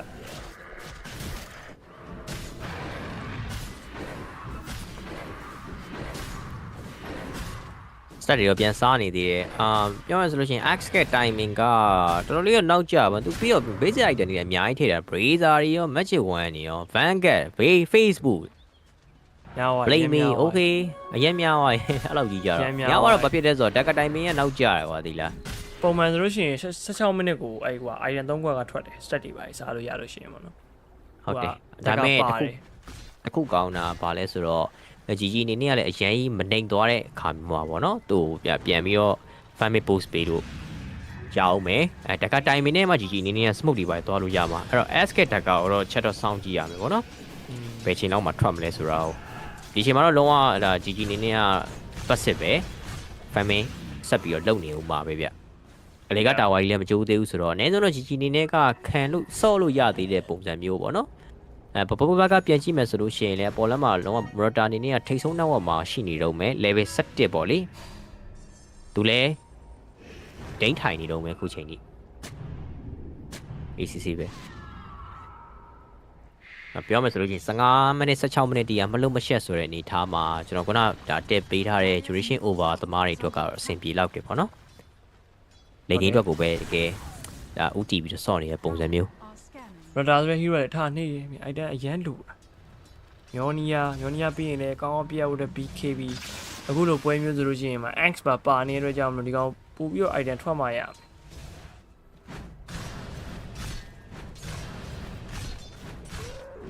ဘာမှလည်းပါနေနေရ radiant သွားထားမယ်ဗျ radiant တော့ရတော့မယ် Watson သူလည်း fan ထားတော့မယ်ဗောနော်ခေါ်တော့100နောက်ရှိတယ်အဲ့ဒါဘက်က carry နဲ့ကတော့800လောက်ပြတ်နေရဆိုပေမဲ့လည်းဒါ family item တစ်ခွက်ဖြစ်တဲ့ radiant ပြီးတဲ့အချိန်မှာတော့စင်ပြေသွားမှာပါဟုတ်တယ်စင်ပြေသွားမှာပါပြီးတော့ fan လို့မကောင်းတဲ့ carry ကွာနော်ဒီ network ရောက်နေဆိုတာအခုတော့တိတ်မထူးဆန်းပါဘူးခုနလိုရိန်နေနေရမျိုးလည်းမဟုတ်ဘူးဆိုတော့လက်ခံပေးလို့ရတဲ့အနေထားပါနော်ကာတိုမီနီကတော့ Atlant လေးရင်သွားထားတယ်တိုဖူကတော့ dagger ကျွန်တော် career ထဲမှာလာနေပြီပေါ့နော်နော် X dagger ပြီးမပြီးတော့မသိဘူးရောင်းတိုဖူတုတ်ကတော့ dagger ပြီးပြီအိုးဟုတ်ရ dagger ခုံလိုက်တဲ့အချိန်မှာကျွန်တော်အိတ်ဝါးတယ်ဟုတ်ကဲ့နှစ်မိုင်ခွဲမှာသွားအိတ်နေရပါတော့အဲ့တော့ ace okay ကျွန်တော် ace နေနေရလဲ light တော့ရှာရဲဆိုရင်မဲ့လေမတွေ့ဘူးပေါ့နော်ကွင်းဟာနေရနေရလွန်လိုက်လားအော် fake grip ပြတ်ကြိုက်ပြီတော့ sonic wave LSA ပြန် move ပေးလိုက်ရင်ကွင်းပြတ်သွားပြီโอเคကျွန်တော်ပြေးဝင်လာတဲ့ GOP ကိုတော့အဲ့မှာ shake โอเคအော်ကောင်းလိုက်တယ် calling ကွာ silence နဲ့တူပဲဖြတ်ပြီးတော့8ပေးလိုက် GPK တော်သေးရဝေးအောင်ပိုးထီပြီး short တော့မလို့ဖြည့်သေးရှိနေလို့ပေါ့နော်နောက်မှာမဟာဖြည့်သေးနောက်မှာတိုဖူမရဘူးအုပ်လိုက်ကြည့်ဘလို့မှမနိုင်ဘူးsingle target hero တွေကသေပြီโอเคကျွန်တော်တိုဖူလေးကိုပါထပ်ပြီးတုတ်ပေးလိုက်သေးရဗျအဲ့တော့ mid tower တော့ဒီချိန်မှာလာယူတာမှာပေးရတော့မယ့်အနေထားမျိုးဖြစ်သွားပြီမွေတိုင်းယူလည်း share စားယူပေါ့နော်လူပေးရထားတယ်မွေတိုင်းကိုတော့တာဝါပါထက်ရရโอเคလေအဲ့တော့ queen ရဲ့ဒါအမှားတစ်ချက်ကနေပြီးတော့ပြဿနာကြီးစတက်တာပေါ့နော်မတိုင်းပြောလို့ရှိရင်တော့ခုနကပြောသလိုမျိုးဆိုင်းလက်ပြောသလိုပဲမရှိသေးတဲ့နေရာကြီးမှာရှိနေတာအလေတော့တော့ချူတာသူတယောက်တည်းပြီးတော့နောက်မှာဆိုလို့ရှိရင်လည်း N9 ကဘလို့မှကွာ Spring Script ကိုဖျက်လို့မရဘူးကွာဒီလားတတန်းမှမပါတာ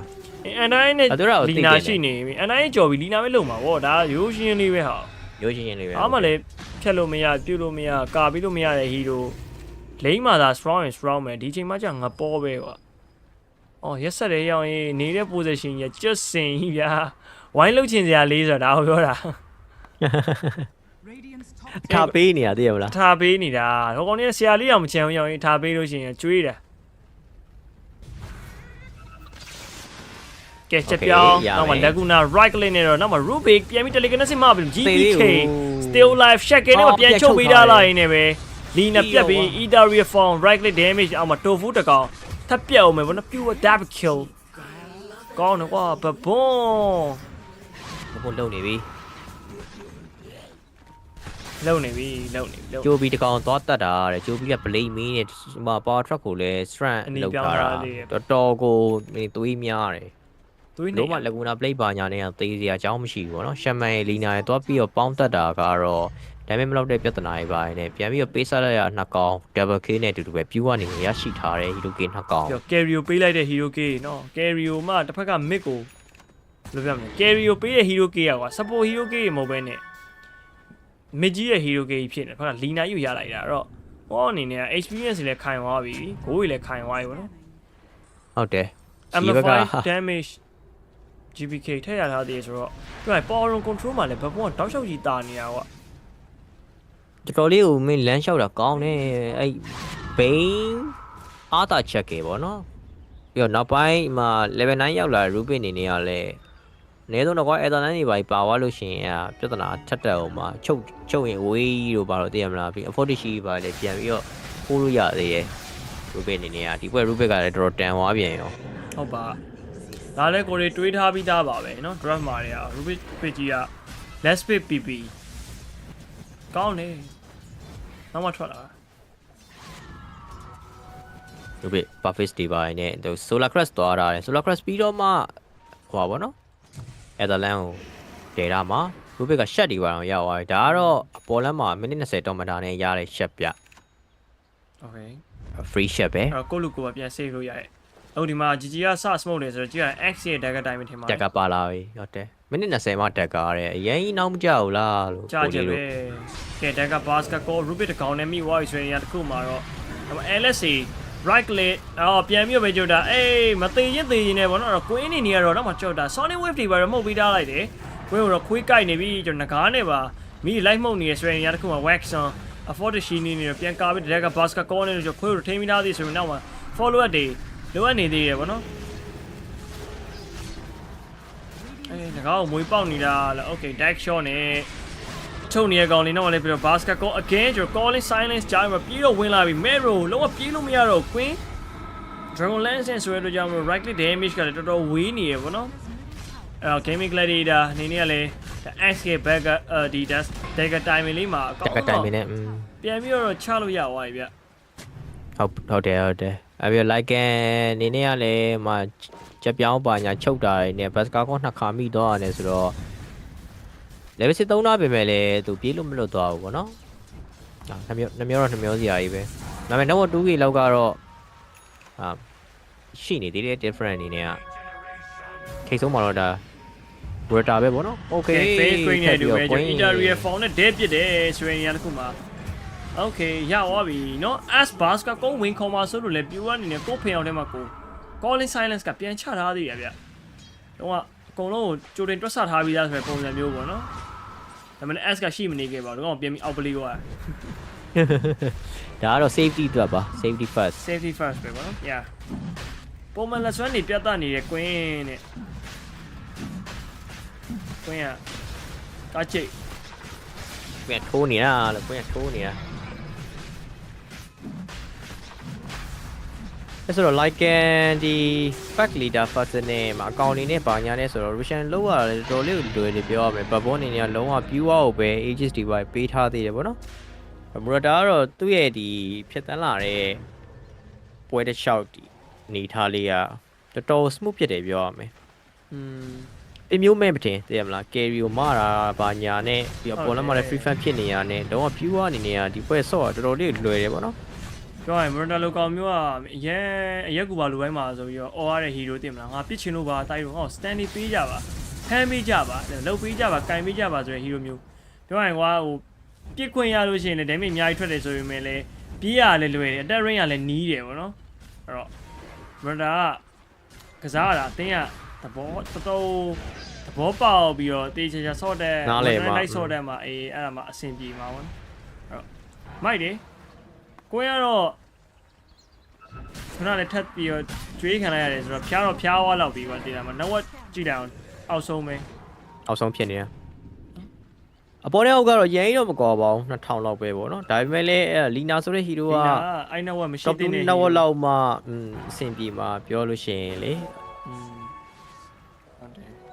တယ်လိုချက်တွေလည်းအရင်များတယ်ဒီပွဲကသူနောက်ကက်လာမယ့်ဟီရိုတော်တော်များတယ်ပြစ်ခွင့်ရဖို့တက်ကရှေ့မှာအဘာဒန်ဒီပိုင်းထောက်ပေးထားမှရမှာကွာ X ကဘာဒန်ရှိတဲ့ခါကျတော့ timing ကတော့ဝင်လာပြီပေါ့နော် timing ဝင်လာတယ်ဆိုပေမဲ့လည်းဒါလုံးဝမလုံးမရှက်ကြီးဒီတိုင်းကြီးက fan နေတဲ့ခါကျတော့သူတို့ရဲ့ပြောလို့ရှိရင် draft ကပုံကတိတ်မပေါ်သေးတာပါနောက်ပိုင်းလေ game မှာချက်တော့ကြည့်ရလိမ့်မယ်ရင်ဟိုနေစင်းနေတဲ့ပုံစံမျိုးလည်းမဟုတ်ပါဘူးနော်တော့ 2K ပဲပြတ်သေးတာဆိုတော့ဒီဘက်က turn around လုပ်ဖို့အတွက်ဒါခွင့်ရေးတွေပါရရှိပါသေးတယ် yeah well ဒီကြီးက final ဆိုလို့ရှိရင်လက်မှန်ပါတယ်တဲ့ချုပ်နေကြတယ်ဒရာချုပ်ရှိတယ် final goal ကိုယ်တိုင်သူတို့ကိုယ်တိုင်မှာ final goal ပြန်ပြောသွားကဲ play main နဲ့ကျွန်တော်3အောင်ကြားတဲ့ဝင်သွားတဲ့ကြီးသွားပြီ GBK သေးပြီ check ကကြားရမှာနောက် oh basket corner တော့ကျွန်တော်ထပ်ပြီးဘေးကိုဖမ်းမိတယ် LSC stand dragon slave နဲ့တော့ကျွန်တော်ကတော့ပြန်ပြောက်သွားပြီဗျdeck shot နေတော့ကျွန်တော်ထားခဲ့ပြီးကြိုးစားနေတယ် pure ပြေးပြီး dagger ဟိုလေ calling check ကပြန်ချုပ်ခဲ့ရင် safe အကောင်းဆုံးတော့ကျွန်တော် attention တွေအကုန်လုံးခေါ်သွားလိုက်ရင်းနဲ့ပဲအဆင်ပြေပါမလားဘောနော်ကျွန်တော် wax on right click damage တွေအောက်မှာတော့ကျွန်တော် melody soul rape နဲ့တူပဲ3កောင်ဘက်ပုံးဘက်ကတော့ down သွားပါပြီအဲ့တော့နော်ကြိုပြီးနေနေလည်းဖျားမှုပေါင်းတရပူဆောင်တော့ဘယ်ကောင်းမှမမြင်သေးဘူး blink ပြေးခုံအဲ့လိုမျိုးဆိုတော့သိမသနာဘူးတကယ်ချင်းဟုတ်တယ်ပြီးတော့ဆိုဘိန်းနေပါတယ်သူဘိန်းနာမှာစေးပေးမဲ့ကောင်လည်းရှိမနေဘူးတယောက်တည်းခုံဝင်သွားတဲ့အတွက်ကြောင့်မလို့တော့တရားချင်းလုခံရတာပေါ့ဟိုတိတာလေအဲ့ဒါကြီးကဂျိုဘီကလည်းပြန်ပြီးတော့ဒါဂျီဘက်ကပေါ့နော်GBK ကတော့ဂျီဘက်ကနေဆော့ပေးနေတယ်တော့မှတဲထိတ်ရင်ပို့ဖြစ်အောင်လို့ဒါတဲတဲသဘောမျိုးလေးပဲဟုတ်တယ်အရင်လည်းမပြတ်ချင်ဘူးတဲ့နော်ပွဲတပွဲကိုအဲ့လိုမျိုးနိုင်ကြရမျိုးသူတို့မလုပ်ချင်ဘူးသူတို့လုပ်ချင်ဘူးတဲ့အဲ့တော့ fair play ပဲဗောနော်ကြေးကစားနေရမဟုတ်ဘူးကွာကွင်းဖြားနေတာဖြစ်နေကြေးကစားနေရမဟုတ်ကွင်းဖြားနေတာလို့အခြားတော်တော်ကြီးနေနော်အင်ဆာနီယာမဟုတ်ပဲနဲ့ဖြားနေသူမှာကွင်းဖြစ်ကြအောင်ဖြားနေအောင်မှာစေးပါရောတိုက်ထားပေးသေးတယ်ဒါ GBK အနေနဲ့ကလည်းရောက်တယ် GBK ကကျတော့စေးပြန်တိုက်ဟိုပေဖြစ်သွားလောကဟိုဆရာဝန်ကြီးစားကြီးထိုးကြီးနဲ့ထိုးလေးနဲ့ကိုထိုးကြီးတို့ဆိုတော့နော်ထိုးကြီးနဲ့ထိုးလေးတစ်ဖက်ချက်စီမှာပြောရင်ပြန်ပြီးတော့ပြင်းလှန်ပါထားသေးရပါတော့အသင်းလဲဆော့နေရပါဆိုပါ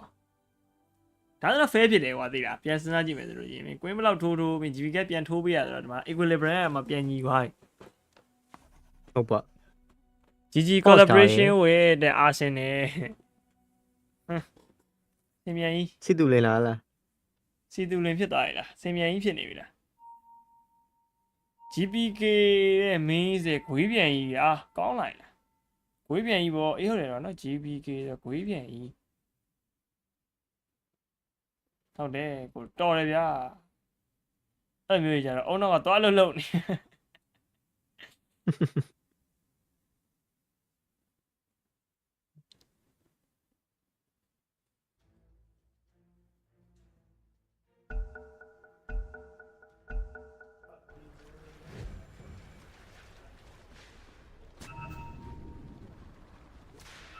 JB MLBB ဝက်ဆန်လုံးပေါက်ယူမှန်းထားတာ bro ဘာကြီးတော့ဘာကြီးတော့အိုးလည်းနာမည်ပြောတာပေါ့အဲ့ဒီ deck shot နဲ့တော့ကျွန်တော်ဒါဖတ်မှာတော့ဘူး shell strike ထဲရင် GBK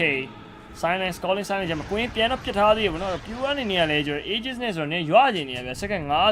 50 ages ကုန်မဲ့အချိန်လေးဒါ second 50တော့ကျန်နေဦးမယ်ဗောနော်အဲ့တော့ဖက်ကတော့ပြောလို့ရှိရင် G ဘက်ကဖြစ်နိုင်တော့မချတော့ပိုကောင်းမယ်ဗျတိုဖူးနေနေရ US sector တွေပါနေနဲ့အားလို့ US sector ဆက်ခွေးလိုက်ကြိုက်မှာအော်ဒက်ကဘာစကကိုโอเคထုံးတော့နိုင်ပဲပြအိတ်ပေးထားလိုက်နေပဲကျွန်တော်ဒါ pure ဘယ်တော့မလွယ်သေးဘူးအဖီဘေးပါတင်တာနော်တော့မှ25 second အတွင်းမှာရန်ကိုချကျင်နေတာ wax on ဟုတ်တယ် 40 shielding နဲ့ပြန်ပြီးတော့ဖြည့်ပေးထားသေးပြီ pure အနေနဲ့ as it stand ဒါမှ queen right damage နဲ့တော့ပြန်တော့ပြတ်တော့မယ်ညာ sonic wave 2မယ်ဘာမှလည်းကျွန်တော် mirror as boss က corner ကျွန်တော် aegis back ကိုတော့ဖြတ်ပေးလိုက်ရင်းနဲ့ပဲနောက်တစ်ကောင်ထက်ခွဲထားသေးပြီဗျအဲ့တော့ ace ပြန်ပြီးပြေးရမယ်ဘာမှလည်းကျွန်တော်ခွေးကြိုက်လို့ပြေးနေပြီ LSA လက်ကူနာ mirror ပြန်ပြီးတော့ကျွန်တော် queen ရဲ့ပြစ်ချက်တွေအောက်မှာပြန်ပြေးလိုက်ရရင်းနဲ့ပဲစင်မပြေပါဘူးအတီးရနော်ကျွန်တော်1 for 1 ရမွေရလဲ2တိုင်တော့မှရဟိုဘက်တိုင်ဒီဘက်တိုင်မွေထီနဲ့မွေမနဲ့oh another boss ကကောနဲ့ sorry ဒီဟို column blade နဲ့ပေါ့နော် mirror ပြတ်သွားပြီဗျအဲ့တော့ဘာပြော gaming gladiator ပြန်ပြီးတော့ game နဲ့ကိုရောက်လာတဲ့ပုံစံမျိုးတော့ဖြစ်သွားတယ်ကျွန်တော်ဒါ ages 5ကလည်း9နဲ့လို့ပြောလို့ရတယ်ပေါ့နော် ages နဲ့မလို့ဒါဆိုတော့ပြန်ထလာတာဗျဟုတ်တယ်ပြောရင်ဘပုံဘက်ကလည်းအတင်းလိုက်ချကျင်နေရပါတော့ဒါပေမဲ့ချတဲ့ position ကြီးကအနိုင်ကြိုက်ဖြစ်နေရဟိုက high ground ပေါ်မှာ stone stone နေဒီ stone stone လည်းဘယ်သူမှချိုးလို့မရအောင်ဖြစ်နေတယ် stone stone ကာရာဘေးကလည်းအရှိမအများကြီးပဲပေါ့နော် axe တီရောဒါပါတန်နေရောပဲဆိုတော့ battlefield ကလုံးဝကြီးကြီးကြိုက် battlefield ဖြစ်သွားတာACC ပဲပြီးဝင်လာတဲ့နေထားဆိုလို့ရှိရင်လည်းကွာglimmer gate တွေရောsolar crush တွေရောနေဆိုတော့ like ကကိုကတော်တော်လေးခတ်တယ်ဟုတ်တယ်ပြီးတော့ like ကောင်နေတော့ nullifier လိုတယ် like ကောင်မျိုးလည်း shape နဲ့ပြင်းနေတော့ LSA ကြီးသွားပြီးတော့ကြတော့လေဘယ်တက်နိုင်မလို့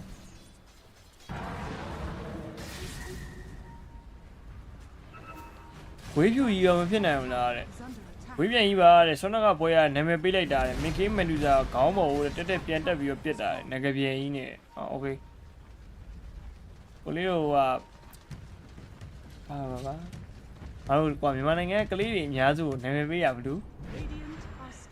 ဟောလေမင်းသိန်ခါလေအေးမင်းသိန်ခါနဲ့လာတွေ့နေတယ်ဟေးမင်းသိန်ခါနဲ့ဘာတော်လဲကိုမင်းသိန်ခါနဲ့ဘာတော်တပည့်လားမင်းကတပည့်တော့ဖြစ်နေတပည့်မင်းကဆရာကြီးပဲဖြစ်လောက်တယ်မင်းကဆရာကြီးရောဖြစ်လောက်တယ်အေးဟုတ်တယ်ဆရာကြီးပဲနေပါသေးလားဆရာကြီးပဲနေပါနာမည်ပေးစိတ်လျှော့ကြပါနော်စိတ်လျှော့ကွင်းကလည်းမှာဖျားနေရနေဖီဗာပျောက်သွားပြီကွင်းကဖီဗာပျောက်သွားပြီเนาะဖျားနေရကကြိုးပြီးဖြစ်သွားကြိုးပြီးပြန်ဖျားနေတယ်တော့အောက်ဆုံးတော့မဟုတ်ဘူးเนาะဟိုမှာခွေးရတော့ရှိနေသေးတယ်ဒါဘာပြောကြိုးပြီး network ကြီးကလည်းပြောရင်ဝဲစားနေပြီးပြန်ပြီးတော့အရင်တော့ကွာဟာချက်တော့မရှိဘူးပေါ့เนาะ13900 15500ဆိုတော့4000 5000 1500 2000ပတ်ဝန်းကျင်လောက်ပါပဲအဲ average ပဲပတ်လေကွာနေရဗျတင်းနဲ့ဝတ်နေတာရလဲကျွန်တော် 3k ဒီဘက်မှာပေါ့နော်ကွာနေဆိုပေမဲ့လီနာကတကယ်ပြစ်လို့ရတဲ့အနေထားဖြစ်နေပြီလေကိုရီမျောလင်းတာကလည်းဒီလိုမျိုး network ရှိဖို့အတွက်ကိုပဲအစိုးရကမျောလင်းတာပေါ့နော်ဟုတ်တယ်အခုကဒါကွင်းရပြန်အဆင်ပြေသွားပြီဂျူပီကအဆင်ပြန်မပြေတဲ့ချိန်ပြန်ပြေသွားပြီပေါ့လေဟိုဘက်ဒီဘက်ကအဲ့လိုမျိုးကိုစီလိုအစတော့ဂျူပီတာတယ်ကိုကတော့ဒါလီနာတာတဲ့အနေထားပြန်ရောက်သွားတော့ဟုတ်တယ်ဂျူပီနဲ့ဆော့ခတ်တယ်ပြီးတော့ဂျူပီကလည်းအဲ့လိုမျိုးစပဲထုတ်ရတဲ့ဟာမှာကသူကလုံးဝ physical သွားပြီးတော့ထုတ်လို့မရဘူးဗောနော်စပဲတွေကိုပဲဒါဟိုတလက်ဒီလက်ဝင်လိုက်ထွက်လိုက်အဲ့လိုမျိုးလေးထုတ်တဲ့ခါကျတော့သူ့ရဲ့ဒီ damage ထုတ်ပုံကကြာမှ damage ထွက်တဲ့ပုံပဲမျိုး limit ရှိတယ်ဟုတ်တယ်ဝင်လိုက်ထွက်လိုက်နေလီနာကျတော့မင်းဒဲပြစ်မှာလာတာလို့ပြောညဖို့ဒဲပြစ်မှာအချောင်းလိုက်ထိုးလိုက်ဒီမှာအချောင်းလိုက်ထိုးလိုက် physical magical အချောင်းကြီးထိုးလိုက်ဒီမှာ physical တဲပြစ်လိုက်အဲ့လိုမျိုးတော်တော်ကြီးကိုပြောရင် unlimited ပေါ့နော် damage က8000 1000လောက် damage ထွက်တယ်ကြိုပြီးရလို့မဟုတ်ဘူးစပယ်ကူတော့ပြန်ဆောက်ရတာရှိတယ်ဘာညာပေါ့နော်deck shot ကောင်းသွားပြီကွာ fear နဲ့ cut တော့မီပြေးလို့လွတ်ပါမလားပေါ့နော်တော့လည်းကျွန်တော် wax on deck လည်းပြေးဝင်လာလိုက်ရင်တကောက် brace set 4 step နဲ့ပါ pure ဖြတ်စေးပေးလိုက်နေပဲကွင်းထလိုက် another deck shot မသေးဘူးရောင်း ace hanger နဲ့ cut တော့မီနေဝါဆိုရင်ရတခုမှာပဲကျွန်တော် calling sign နဲ့ကွင်း hurricane pop again တော့ LSA save နေပြန်ပြီးခိုးပြီးထားလိုက်ရင်ကျွန်တော် cut တော့မီတော့ပြီးတော့မိသွားပြီနော်ပါ brace set နဲ့ borrow time မှာဖွင့်ပြတယ်ရောင်းအဲ့မှာ face script ပြန်ကြိုက်တယ်ဟိုမှာကျွန်တော် Italia Sunny wave 3မဲကွင်းခွေးကချစ်တွေအောက်မှာပြတ်သွားပြီဆိုတော့နေရာတခုမှာ pure physical damage နေတူပဲ triple kill ဘက်ဆိုဒူလို့လားဟဲ့ဘိန်းတကောင်ခွေးလို့လိုက်တာပြန်ပေါက်သွားတယ် what the fuck ပြီးတော့ aegis timing ကွာဘာလို့လဲလို့ gaming gladiator ရဲ့ပျက်စီးနေချင်ကာတိုမီကပျော်တာပေါ့ကွာမင်းအဲ့လိုမျိုးကြာငါဆောက်ဘောကြီးငါ့ကိုလိုက်တက်ပြီးကုန်ပြန်တည်သွားတယ်ပါညာဆိုပြောအဲ့လိုရီမှာပဲကွာသိလားခုနကအိတ်လိုက်တဲ့အချိန်မှာကွာဘော်တိုင်းဖြတ်ဖွင့်ပလိုက်တယ်ကွာဆိုလို့ရှိရင်ကြီးအဲ့တော့ရတဲ့တိုင်းပဲဘော်တိုင်းဖွင့်ငါကြိုက်တယ်ကွာဆိုကြိုက်အဲ့ဒါဘာပြေးရမရှိတော့ဟောလစ်တော့ what the fuck ချုပ်နေပြီကွာပြန်ပြီးတော့ကြီးနေနေရရောနှစ်သိန်းလုံးကဖျားနေတယ်ဟဲ့အောင်ရေးနော်ဖျားနေတာ9កောင်မင်း2កောင်နဲ့ဖျားနေတာမဟုတ်ဘူးရောကျန်တဲ့ကောင်တွေမှာရောပြီးဖျားနေပြီ ရွှဲ အ သွား မား ပြီ ကိုစီတော့တွေ့ရတယ်ကွာတိလားဒါပေမဲ့မင်းဂျီဘက်ကမှားတယ်ရပို့ပြီးတော့ game တိတာတင် မှား ရှာ ဖြစ်နေ game changing point နေဖြစ်နေတာအခုဆို agency ထပ်ပေးလိုက်ရတယ် free ပဲမင်းကဲဆိုဒီလိုပုံစံနေထားနေရ gaming gladiator agency ရတဲ့ fight ဟာယောင်ဟုတ်ပါ BKB လည်းလက်ကူနိုင်ဖြတ်ထိုးပလိုက်တယ်ကွင်းရက်ဆက်လိုက်တာတော့မှလိုက်ကန်အုပ်လိုက်ကြီးဝင်ကြိုက်တော့တေရောဘောမှ sandwich ဖြစ်သွားသေးတာဂျားညက်သွားsandwich ဆောင်စားကြလား P7 level တော့စားလိုက်ပါဟုတ်ကဲ့ကဲတန်ကဘတ်စကကောโอเคပြီးတော့မှကျွန်တော် diamond နဲ့ပြန်စိပြီးတော့ LSA stand ကျမှ hurricane fight ပြန်တိုးပေးလိုက်ရင်းနဲ့ပဲ Ethereal form မှာကျွန်တော်ပြန်သုံးထားသေးရပါတော့ viewer level 6မရှိတော့ဘူးဒီမှာလေ downstone ကိုတော့ queen ချိုးတော့ကောင်းတယ်ကွာလီနာဆိုတော့ဒီတုံးဆော Rubik ကိုရ downstone ပဲ Rubik downstone ကြီးဟုတ်တာပဲdownstone အယောင်မပြောင်းဘူးကွာ downstone ကိုလည်းဆင်းအောင်လေးလောက်တော့ထားပေးလေကွာငါတို့ကဖျားနေပြီဖေကောင်သုံးထားတဲ့ဟာမှလည်းမသိဘူးငါလက်ခွန်းဒါရကြလို့ရှိရင်ရှိပါတယ်ကောင်လက်ရွှဲဒီ split up တွေပါသုံးထားလို့ရှိရင် shot တွေဝယ်တာတည်းမလားဟိုရှောင်းနေရတယ်မဟုတ်တိုင်းရ Rubik ဘက်ကောင်တွေကပြန်ပြောတာမဟုတ်အဲ့ဒါငါဟာဆိုပြီးဟုတ်ပါလေပြုတ်ထားရလေအဲ့တိုင်းပဲ OD ပြုတ်တာဆိုလို့ရှိရင် Rubik ကကိုးရတာအရန်ကောင်းတယ်အဲ့လိုမျိုးခါတွေပါဆိုလို့ရှိရင်ဘယ်ကောင်မြုပ်လို့မြုပ်မှမသိဘူးလားဟိုဘက်ကမြုပ်တယ်လို့ဒီဘက်ကမြုပ်တယ်လို့ဟိုကလည်းပြန်ပြောပြရတယ်မလားငါမြုပ်တာကို blazing ဆော့လေကဲကျွန်တော်ဆိုလို့ထင်ပါတယ်ကျွန်တော်ဘက်က OD ဟိုဘက်က Rubik သိလား Rubik က OD ထည့်တာကိုခိုးတာဗျာသိလားကျွန်တော်မောဖလင်းကို Rubik ဖောင်ပြောလိုက်တာမြုပ်တာပါရတာသုံးကောင်တော့အပြိုင်မြုပ်တာဆိုဘယ်သူမှမြုပ်မသိဘူးလားအသိမြုပ်တယ်တပတေလုံးတိုင်းမြုပ်နေသုံးကောင်တော့ဘက်ကလည်းမြုပ်လိုက်ကိုရဲလည်းမြုပ်လိုက်ကိုရဲနှစ်ကောင်ပေါင်းမြုပ်အကောင်လည်းတစ်ကောင်နဲ့ပြန်ခံပြီးမြုပ်နေဘာတကူလို့လက်ကွမ်းထဲမှာပဲဦးတက်မြုပ်ရကိုက ready ပြတယ်ငါမြုပ်တာမဟုတ်ဘူး Rubik ပါအဲ့ဒီခုတော့စိုးတယ်တခါကြီးကြာရင်Rubik ကဟာမျိုးကိုယ်တိုင်ပြောမှရတာဗောနော်တကဘာစကော LSA right click damage တော်ကိုင်းဝါချိုချက်ပြောင်းနေတူပဲ okay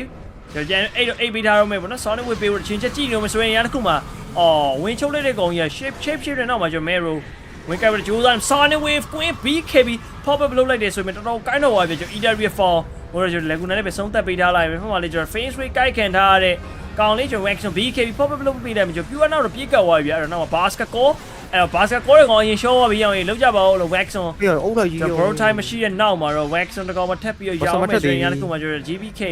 backline ခုလုံးထိမိထားလိုက် Teleconnect signal နဲ့ fire buyback နေနေတော့ die back ထိပါကျွန်တော် enter ရင်ပြန်ပေးလိုက်ရရင်လည်းပဲကျွန်တော်ခွင်းနေနေတော့အထက်ကနေလမ်းပြစ်နေရဗျာ falling back ဘောလုံးတိုင်းရှိရဲအဲ့တော့ဝင်ပြီးပြစ်ပြီဗျာ calling silence ဆေးဗျာ monster kill dab kill Ethereal ကျွန်တော်အစိမ်းကြောင်းလေးပါဝယ်ပြလာသေးတယ်ဗောနော်ဖင်ရနေတာကောင်းတာကောင်းဒါဖင်ရသွားပြီဖင်ရနော်ကျွန်တော်မှ gaming ကလေးတွေဘက်က9ကောင်လုံးဖျားသွားပြီဗျာရားပြီမယ်ဒီကောင်ရားနိုင်တဲ့နေသားရှိရောရားပေါ့ကွာမင်းသိခါဆရာလင်းသိခါနော်လင်းထူအောင်လင်းသိခါ gaming ရေးတဲ့ this week တဲ့ 3D ဘာထိုးရမလဲတဲ့တစ်ပေးတယ်ဆိုတဲ့စီဝိုင်းတောင်းနေပါရောဟေးစီဝိုင်းတောင်းရလိုက်လားဒီဘူးရကြတော့အိုး screw up ဟောဒိုင်းပတ်သွားပြီကျွန်တော်လီနဲ့92 second Sonic Wave ကိုတော့တိုဖူးနေနဲ့ Dagger လေးနဲ့တော့အလှပလေးရှောင်ပြသွားသေးတယ်ဗောနော် 3D ဆိုတာအဲ့နှလုံးတို့3လုံးတို့ဆိုတာကဟိုလေဟိုဘန်ကောက်ရဲ့ stock share ကနောက်ဆုံးကျန်တဲ့ဒီနံပါတ်3လုံးနှလုံးအဲ့ဒါဟုတ်တယ်မလားမသိဘူးလေဖြစ်ပေါ်လာပုံကအဲ့လိုမျိုးဟောရ insta ချက်ပြောင်းအိုး okay တိုဖူးတန်းပြတ်သွားပြီအဲ့တော့ basket call နဲ့တော့ခွေးကိုထိန်းထားတယ်ဆိုခွေးကပြေးလို့ရတယ် helicopter teleportation အိုးဖြတ်เสียမရှိနေဘူး okay အဲ့တော့ပြောရရင်မင်းဆုံးရှုံးနေတာမျိုးတွေကရမ်းများလွန်ကြီးသွားပြီ gaming ကလေးဘက်ကဘာလို့ network က 13k sorry 17k ထိပါ 17k ဖြစ်သွားပြီ 17k ထိပါကျွန်တော်ဒါဘက်ဘုံဘက်ကိုပြန်ပြီးတော့ swing နေရပေါ့နော်ဘင်းကလည်းပြာကြောင်းအဲ့တလဲဂျင်းဖက်နက်ကဖုန်းကြောင်းဖက်နက်နေပေါ့နော် လူကဘိန်းဆော့တော်ကောင်းကာတိုမီဘိန်းက share ပဲရောက်နေလုံးဝ ကာတိုမီဘိန်းလည်းကောင်းတယ်ဘိန်းနေရနော်ပြောရင်မီဖော့ချ်ကဘိန်းတော့လည်းလားကိုရီဝါကနေဝါကနေဟေကနေဟာကနေဖြစ်အောင်လုပ်ပြနိုင်တာ Sheriffy ဆိုဖျားမှာစိုးကတာ哦စိုးကတာနဲ့ချက်ချင်း instant တန်းပြီးတော့အိတ်လိုက်တာဟုတ်ကဲ့အိတ်လိုက်တာနော်အခုကလည်းအခုဒီမှာဘိန်းတကောင်ကာတိုမီရဲ့ဘိန်းအောင်နောက်နေပြီဆိုရင်အဲ့ဘိန်းစပစ်လိုက်တဲ့သဘောပေါက်သွားတယ်ဒီကောင်စောက်အောင်နောက်ပြီလို့မင်း S လည်းငြိမ်မနေရဘူးဟိုဗာလေဒီအဘာတန်လည်းငြိမ်မနေရဘူး 504 a reason လား ဟုတ်တယ် ဝဲမှာမရှုံနေဘူးဒီတိုင်းဝဲမှာဘိန်းနဲ့ 100% win rate တဲ့ကိုလေးရဲ့ stay 100% ထက်ရပြီးတော့ထပ်ပြီးတော့ဖြစ်အောင်မယ်ဗောနော် 10% ပဲကျန်တော့တယ် win probability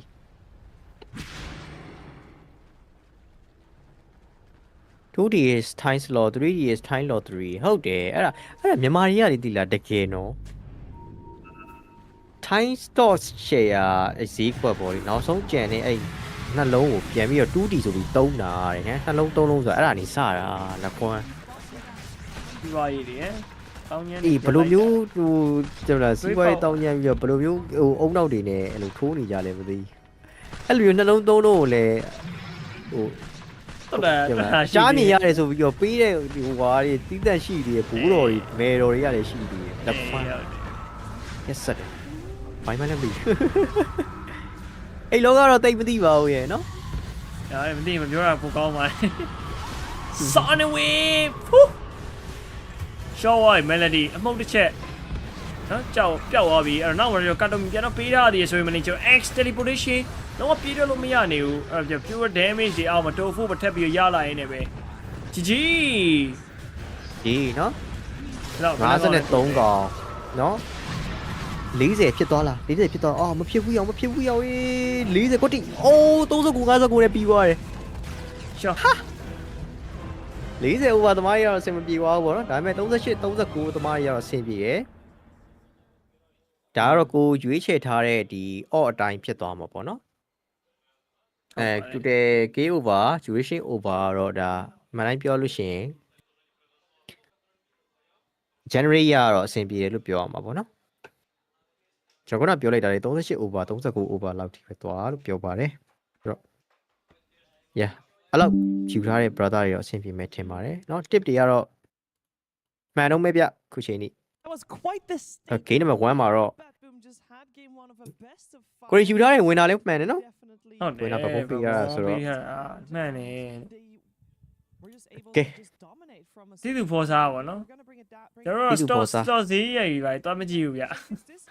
ဟုတ်တယ်ကျွန်တော်ဒဲပေးတာကျွန်တော်ကဒါ tip ကိုထည့်ပေးတာ wines but ကြာ tip တွေပေါ့နော်ဘယ်မိနစ်လဲ39 မိနစ် bro 39 59မှာပြီးသွားတာ39 59မှာပြီးသွားတာဗျာကဲတော့ကျွန်တော် game 2 draft နဲ့တူကျွန်တော်ညီကိုနှစ်ယောက်ပြန်လာခဲ့ပါမယ်အားလုံးပဲ stage ကျော်မှာကျွန်တော် real လေး share လေးတွေပြီးပါချင်သေးတယ် subscribe ပါညာပေါ့နော် subscribe ပါညာ subscribe လုပ်လို့ရတာအကုန်လုပ်ပြီးတော့ကူညီပေးကြပါအောင်လို့ပြောရင်းနေပဲ game 2 draft နဲ့တူပြန်လာခဲ့ပါမယ် stage ကျော်မှာဒီကျမှဂိမ်းတူပြန်လာခဲ့ပါမယ်ကမ်ပတ်ဖို့အတွက်လည်းမျှော်လင့်ပါတယ်နော် yes အနေနဲ့ကတော့ကဲအဲ့တော့ဂိမ်းတူပိုင်းဆက်ဖြစ်မယ်လဲဆိုတော့ draft နဲ့တူပြန်လာခဲ့ပါမယ်အားလုံး stage မှာ stage မှာ of the time when we see this hero come out, you know, Lacoste especially is like, it's not a good hero. It has to be a very specific game to make it work. In this game, I think they picked it against Abaddon to steal the Abaddon shield. That's usually what teams will do. But he was actually getting a lot of other steals. Like the Light Strike Array also carried a lot of the fights where he was getting those long-range Light Strike Arrays. Like we also saw the big ward steal. Like you're not supposed to get that at all, but when you do, it does come in clutch. Yeah, and I think Gaiman kind of tested Pure here, and Pure definitely passed the test. He's like, we're going to pick this Undying, we're going to pick this Abaddon, and then the Lycan comes out, and then there's in a situation where like, well, I don't want to play Undying or Abaddon against this Pure Morta, so I guess I have to pick Axe. And this completely not only did BetBoom get a draft advantage from this? It kind of broke Gaiman's identity and how they like to play as a team. But yeah, big shout out to Pure and GPK. They're playing heroes that they haven't, yes, they've played them this tournament, but they haven't played these heroes a lot, right? Yeah. And they just shifted where they needed the pieces to be shifted and ended up making a really good draft to exploit what Gaiman was showing. I love Queen of Pain on this patch. It's so funny. Like, the only death that GPK had, he just blinks in and dies. Like, that's how the hero works, is like, either you've calculated your damage correctly and you can get the, return damage and then lifesteal from it and it looks really sick, or you blink in and you just feed. Like, his only death was one of those. But other than that, he was doing a lot of work, a lot of tanking. Once again, being picked a hero fair early on in the draft, first pick, Queen of Pain, and he is still able to be the star of the show. Miro also, because of GPK getting first pick on Queen of Pain, it meant Miro could get Lycan in a game where it's pretty much a free Lycan game, and holy shit, I feel like we've all been in that game against Lycan. You're like some Undying or Skywrath mage support, and there's just nothing that you can do. I'm usually the Lycan. Yeah, it's just miserable being on the other end of that, and yes, Really fun as the Lycan player, though. Because the hero itself, like, doesn't have a place in the game except for these moments, right? Yeah. Where you're playing versus 0 stun, 0 AoE lineups, and They when it looks good, it looks real good. It did look really good. I'm sure we'll talk about how that fit into the draft and how Gaiman was not able to answer it with their overall last pick in just a minute. But this game, as much as BetBoom was dominating, it still felt like it was a fairly even game. There were a couple of back and forths. We did have some fights going the way of Gaiman. But at the end of the day, there was one fight in particular that sealed the deal a bit in favor of BetBoom Fear. Yeah, this was definitely the tipping point here. And I'm not sure what really possessed Gaming Gladiators to want to chase this far. It's like there was a good shield. There was like a good dead shot. This was good too, but they're still going. When do you call this off? You know what I mean? And it's like, they are so deep. I don't know what Kataomi did to them, but they really wanted to kill him. So they kept chasing, and then all of a sudden, now GPK TP's in, he's ready. Morta gets all his spells off. You've committed too deep to go for this Bane. Don't even get the kill on him here, and you get team wiped. Were they desperate at that point? Because no way. For There's me, no it way. still felt like fairly even. So It's the mustache on Kataomi. He looks like Ted Lasso now. They're like, he's a nice guy. He's not baiting us. Keep chasing this nice guy. He's not nice. Yeah. He had a whole team behind him. Yeah. I think a little bit of it does have to do with Gaiman's playstyle. This is their second loss of the tournament, both of them featuring Axe. Yeah. I feel like if they're not going for the style of auras, maybe they lose their composure. And there's like, what do we do now? Like, we have to get kills. We have Axe. Instead of relying back on the auras. I'm not sure. Yeah, I was looking at the Axe and thinking, like, okay, what's the deal here? Why did they pick this? And he went for Aghanim Scepter.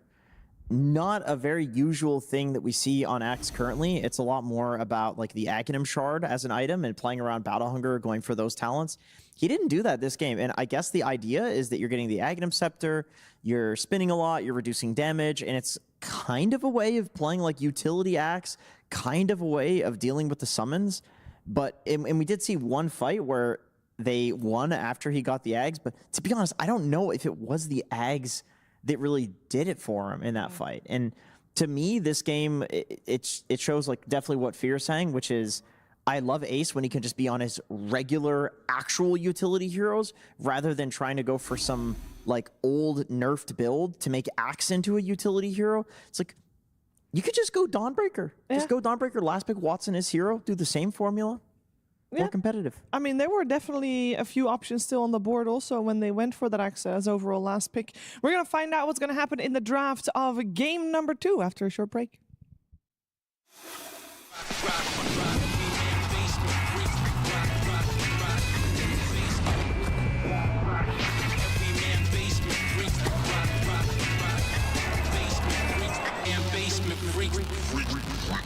The new breakthrough and innovative phone with 1xBet app. With 1xBet app, you can register and start betting in just one click.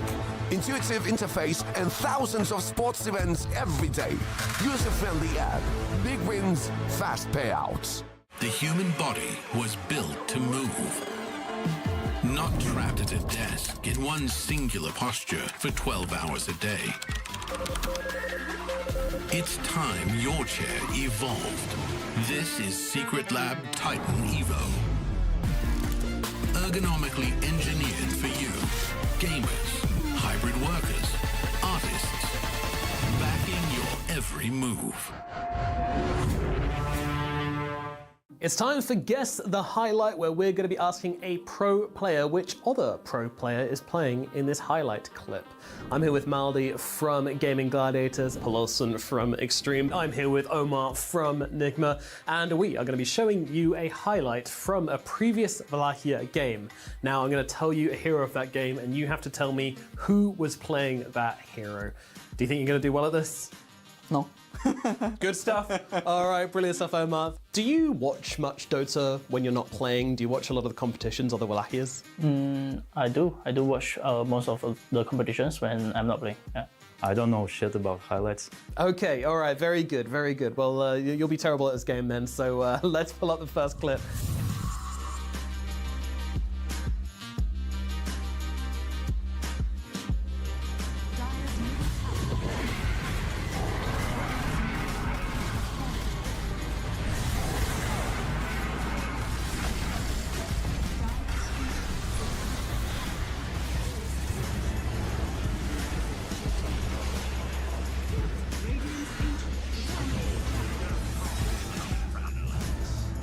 Did that jog any memories for you then? Do you think you know who this is?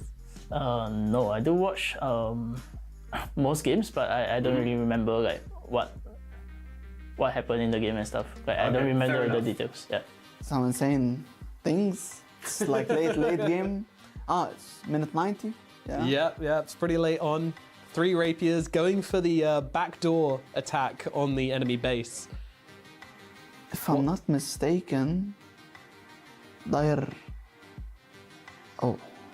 that's a rough one. The draft doesn't seem familiar at all. I have no idea. I'm just gonna say some random name. Okay, it's a CK, right? It's a crit. It's a crit? It's not crit, I'm afraid. No, it's a Eastern European team. They're at this event, and no, it's one of the quieter ones. Not Na'Vi, no. One of those we haven't seen so much of this year. Rubik left. Oh my god, that's right. I would assume left where... it's so hard. Eastern European team.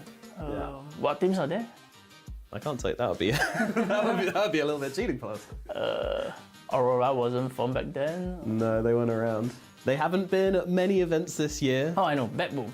No, not Bet Boom either. It's not Bet Boom. You've got to keep going down the list. And this Batrider is gold tier.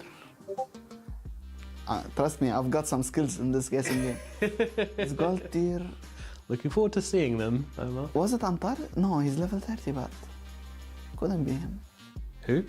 Antares? Yep, you're absolutely correct. Yeah, it is Antares. Well done. Yeah, this is from a while ago, so maybe you hadn't quite got the levels up yet, and maybe that was baiting you a bit. But yeah, that is indeed Antares. Very, very well done. Thank you. They haven't been VP? Yes, it is VP. And who do you think the Batrider player is? VP pause 4. Yeah. Oh, who was it back then? Antares? Yeah, there we go. Yeah, there you go. Are they in this tournament as well? They are in this tournament as well, What the hell? From Eastern Europe. Aurora? Not Aurora, no. The team is Virtus Pro, which means the Batrider is...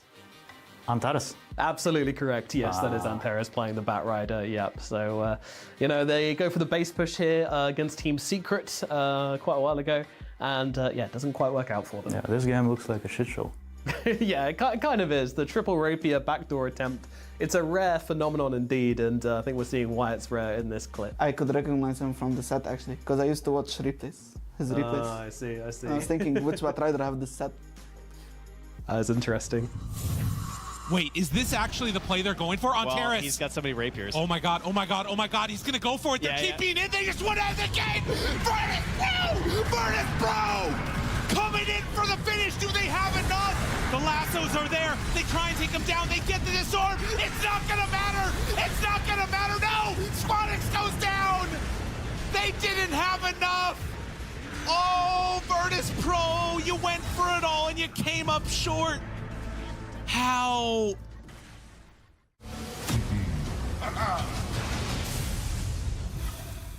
Welcome back. You're watching the grand finals of PGL Wallachia Season 5, and we are getting ready for game number 2 in this best of 5. We have Gaming Gladiators and BetBoom, and before game number 1 started, we heard from CY that he felt very confident that gaming is a lot stronger than when they last met in the grand finals, where BetBoom 3-0'd Gaming, and that this time, surely, it would be Gaming that 3-0'd BetBoom. It's called karma. Game 1 didn't go the way of Gaming, and it was BetBoom very strong, making statements in the fountain. Surely there's better answers, though, because we did say this was not Gaming's style. They got forced into a corner, into a box, and they did something crazy. It didn't work out, Fear. Yeah, it was a very weird game. Like, all credit to BetBoom. Like, they did force Gaming to try and do something new, and it worked, and Pure played a new hero. All this is great, and I think looking forward in this progression, that's good for them. However, Gaming, do they at some point realize what the problem is and get back on track? I'd like to see that, and I'd like to see BetBoom beat that style as well. Because right now, the second Axe game, second loss. Yeah, what CY also mentioned in the interview, Jakes, I'd love your thoughts on that, because we talked about it on the panel as well. We said, what if they put the Axe on the carry? And CY mentioned that they were thinking about it. On hindsight, do you think it would have yielded a different result? I think so, honestly. I feel like it depends on Watson's comfort levels, because, I mean, he's like rank 1 guy for a reason. They've been winning with last picking his hero, whether it's an Axe or otherwise. But generally, I'm very confident in Watson's ability just to play random stuff. Like, when you see him stream, the guy plays everything. Like, he is a hero specialist, sure, but it also feels like he kind of specializes in everything as long as he's getting, like, last pick. He's a good pudge. Like, as long as he's last pick in a good game. So, yeah, definitely. Like, I feel like Ace is more the problem in terms of he's a problem when he's off of his meta heroes, but when he's on his meta heroes, he looks like literally the best offlaner in the world. To deal with. Yeah, he's really hard to deal with. Yeah. So I definitely think it was interesting, like you said, Fear, to see Gaming push BetBoom out of their comfort zone in terms of Pure. But is it worth also having your team out of their comfort zone when you're a team that's like known to do very well when you're playing by a formula? Probably not. So I would like to see maybe even just give Pure his hero and play normal game and strategy. And maybe that's enough to actually beat BetBoom. I mean, we're the ones saying that they have the formula, right? That's what we observe. But some teams don't realize that they have a formula and they're just playing kind of off feel. I think that is not Gaming, but after watching that last game, I'm not sure, right? And maybe everything, the stars just aligned. Maybe that was just game 1. It's like, we're going to try something new, and it will prove that we are versatile. We can play different play styles. That'll give us confidence. But I think if they're fully aware of, we call the formula of what they've been doing, they'll switch it up now, because you don't want to be down 0-2 in the grand finals. I would be very shocked if they were in that situation. I get your hesitation and thinking maybe they are, because like it's 80-something% of their games they're first picking Quinn and then last picking Watson. Like, imagine just accidentally doing this. There we go. This is much better. Yeah, much better. And they have to sacrifice giving Pure something that he's very comfortable with, but I think it's totally worth trying to just play your standard Gaming Gladiators Dota that has looked unstoppable and beat Pure at his own game, especially because we have seen Dawnbreaker. It's a fairly good hero against TA and lane. You can man up against TA. You have damage over time to take off the refraction charges. You can get on top of her, especially with a good duo. Maybe they aim for like a Tusk. Yeah, I mean, I think you only have to change your style once it stops working, but it hasn't stopped working, so I really don't want them to change the way they're playing. Yeah, and this game number 2, in terms of differences, we have the pick order be the same. It's just the sides that are different for this one. We do have the Queen of Pain in that first phase ban as a reaction to previous game, and that does mean that we are having Puck still in the pool. Yes. So that's something to keep on our radar going forward, as there's only one ban for gaming. They do get pick out of phase, so they might be wanting to pick that up themselves. We've seen them use it as a flex pick as well. Yeah, I mean, there's just so many high-value heroes that you're wanting, and there's a lot of mind games going on here of like, if this team takes this hero, what can we take to respond with it? I think the puck is definitely Okay, a yo, very yo, yo. value hero for both of these teams. So we'll see which one wants to pick it up. Hello, I me. think last game it was banned because the Queen of Pain Mingalaba. is generally the best lane counter, and I don't know what Queen of Pain loses lane to anymore. I don't either. It was Puck, right? I guess that was the hero. So he just played for Selena. That seemed fine. That used to be a really bad matchup. Yeah. Speaking of losing lane, the last time Gaimin picked Dawnbreaker, first they did follow up with a Jakiro. They often second pick Jakiro, and I feel like against TA, it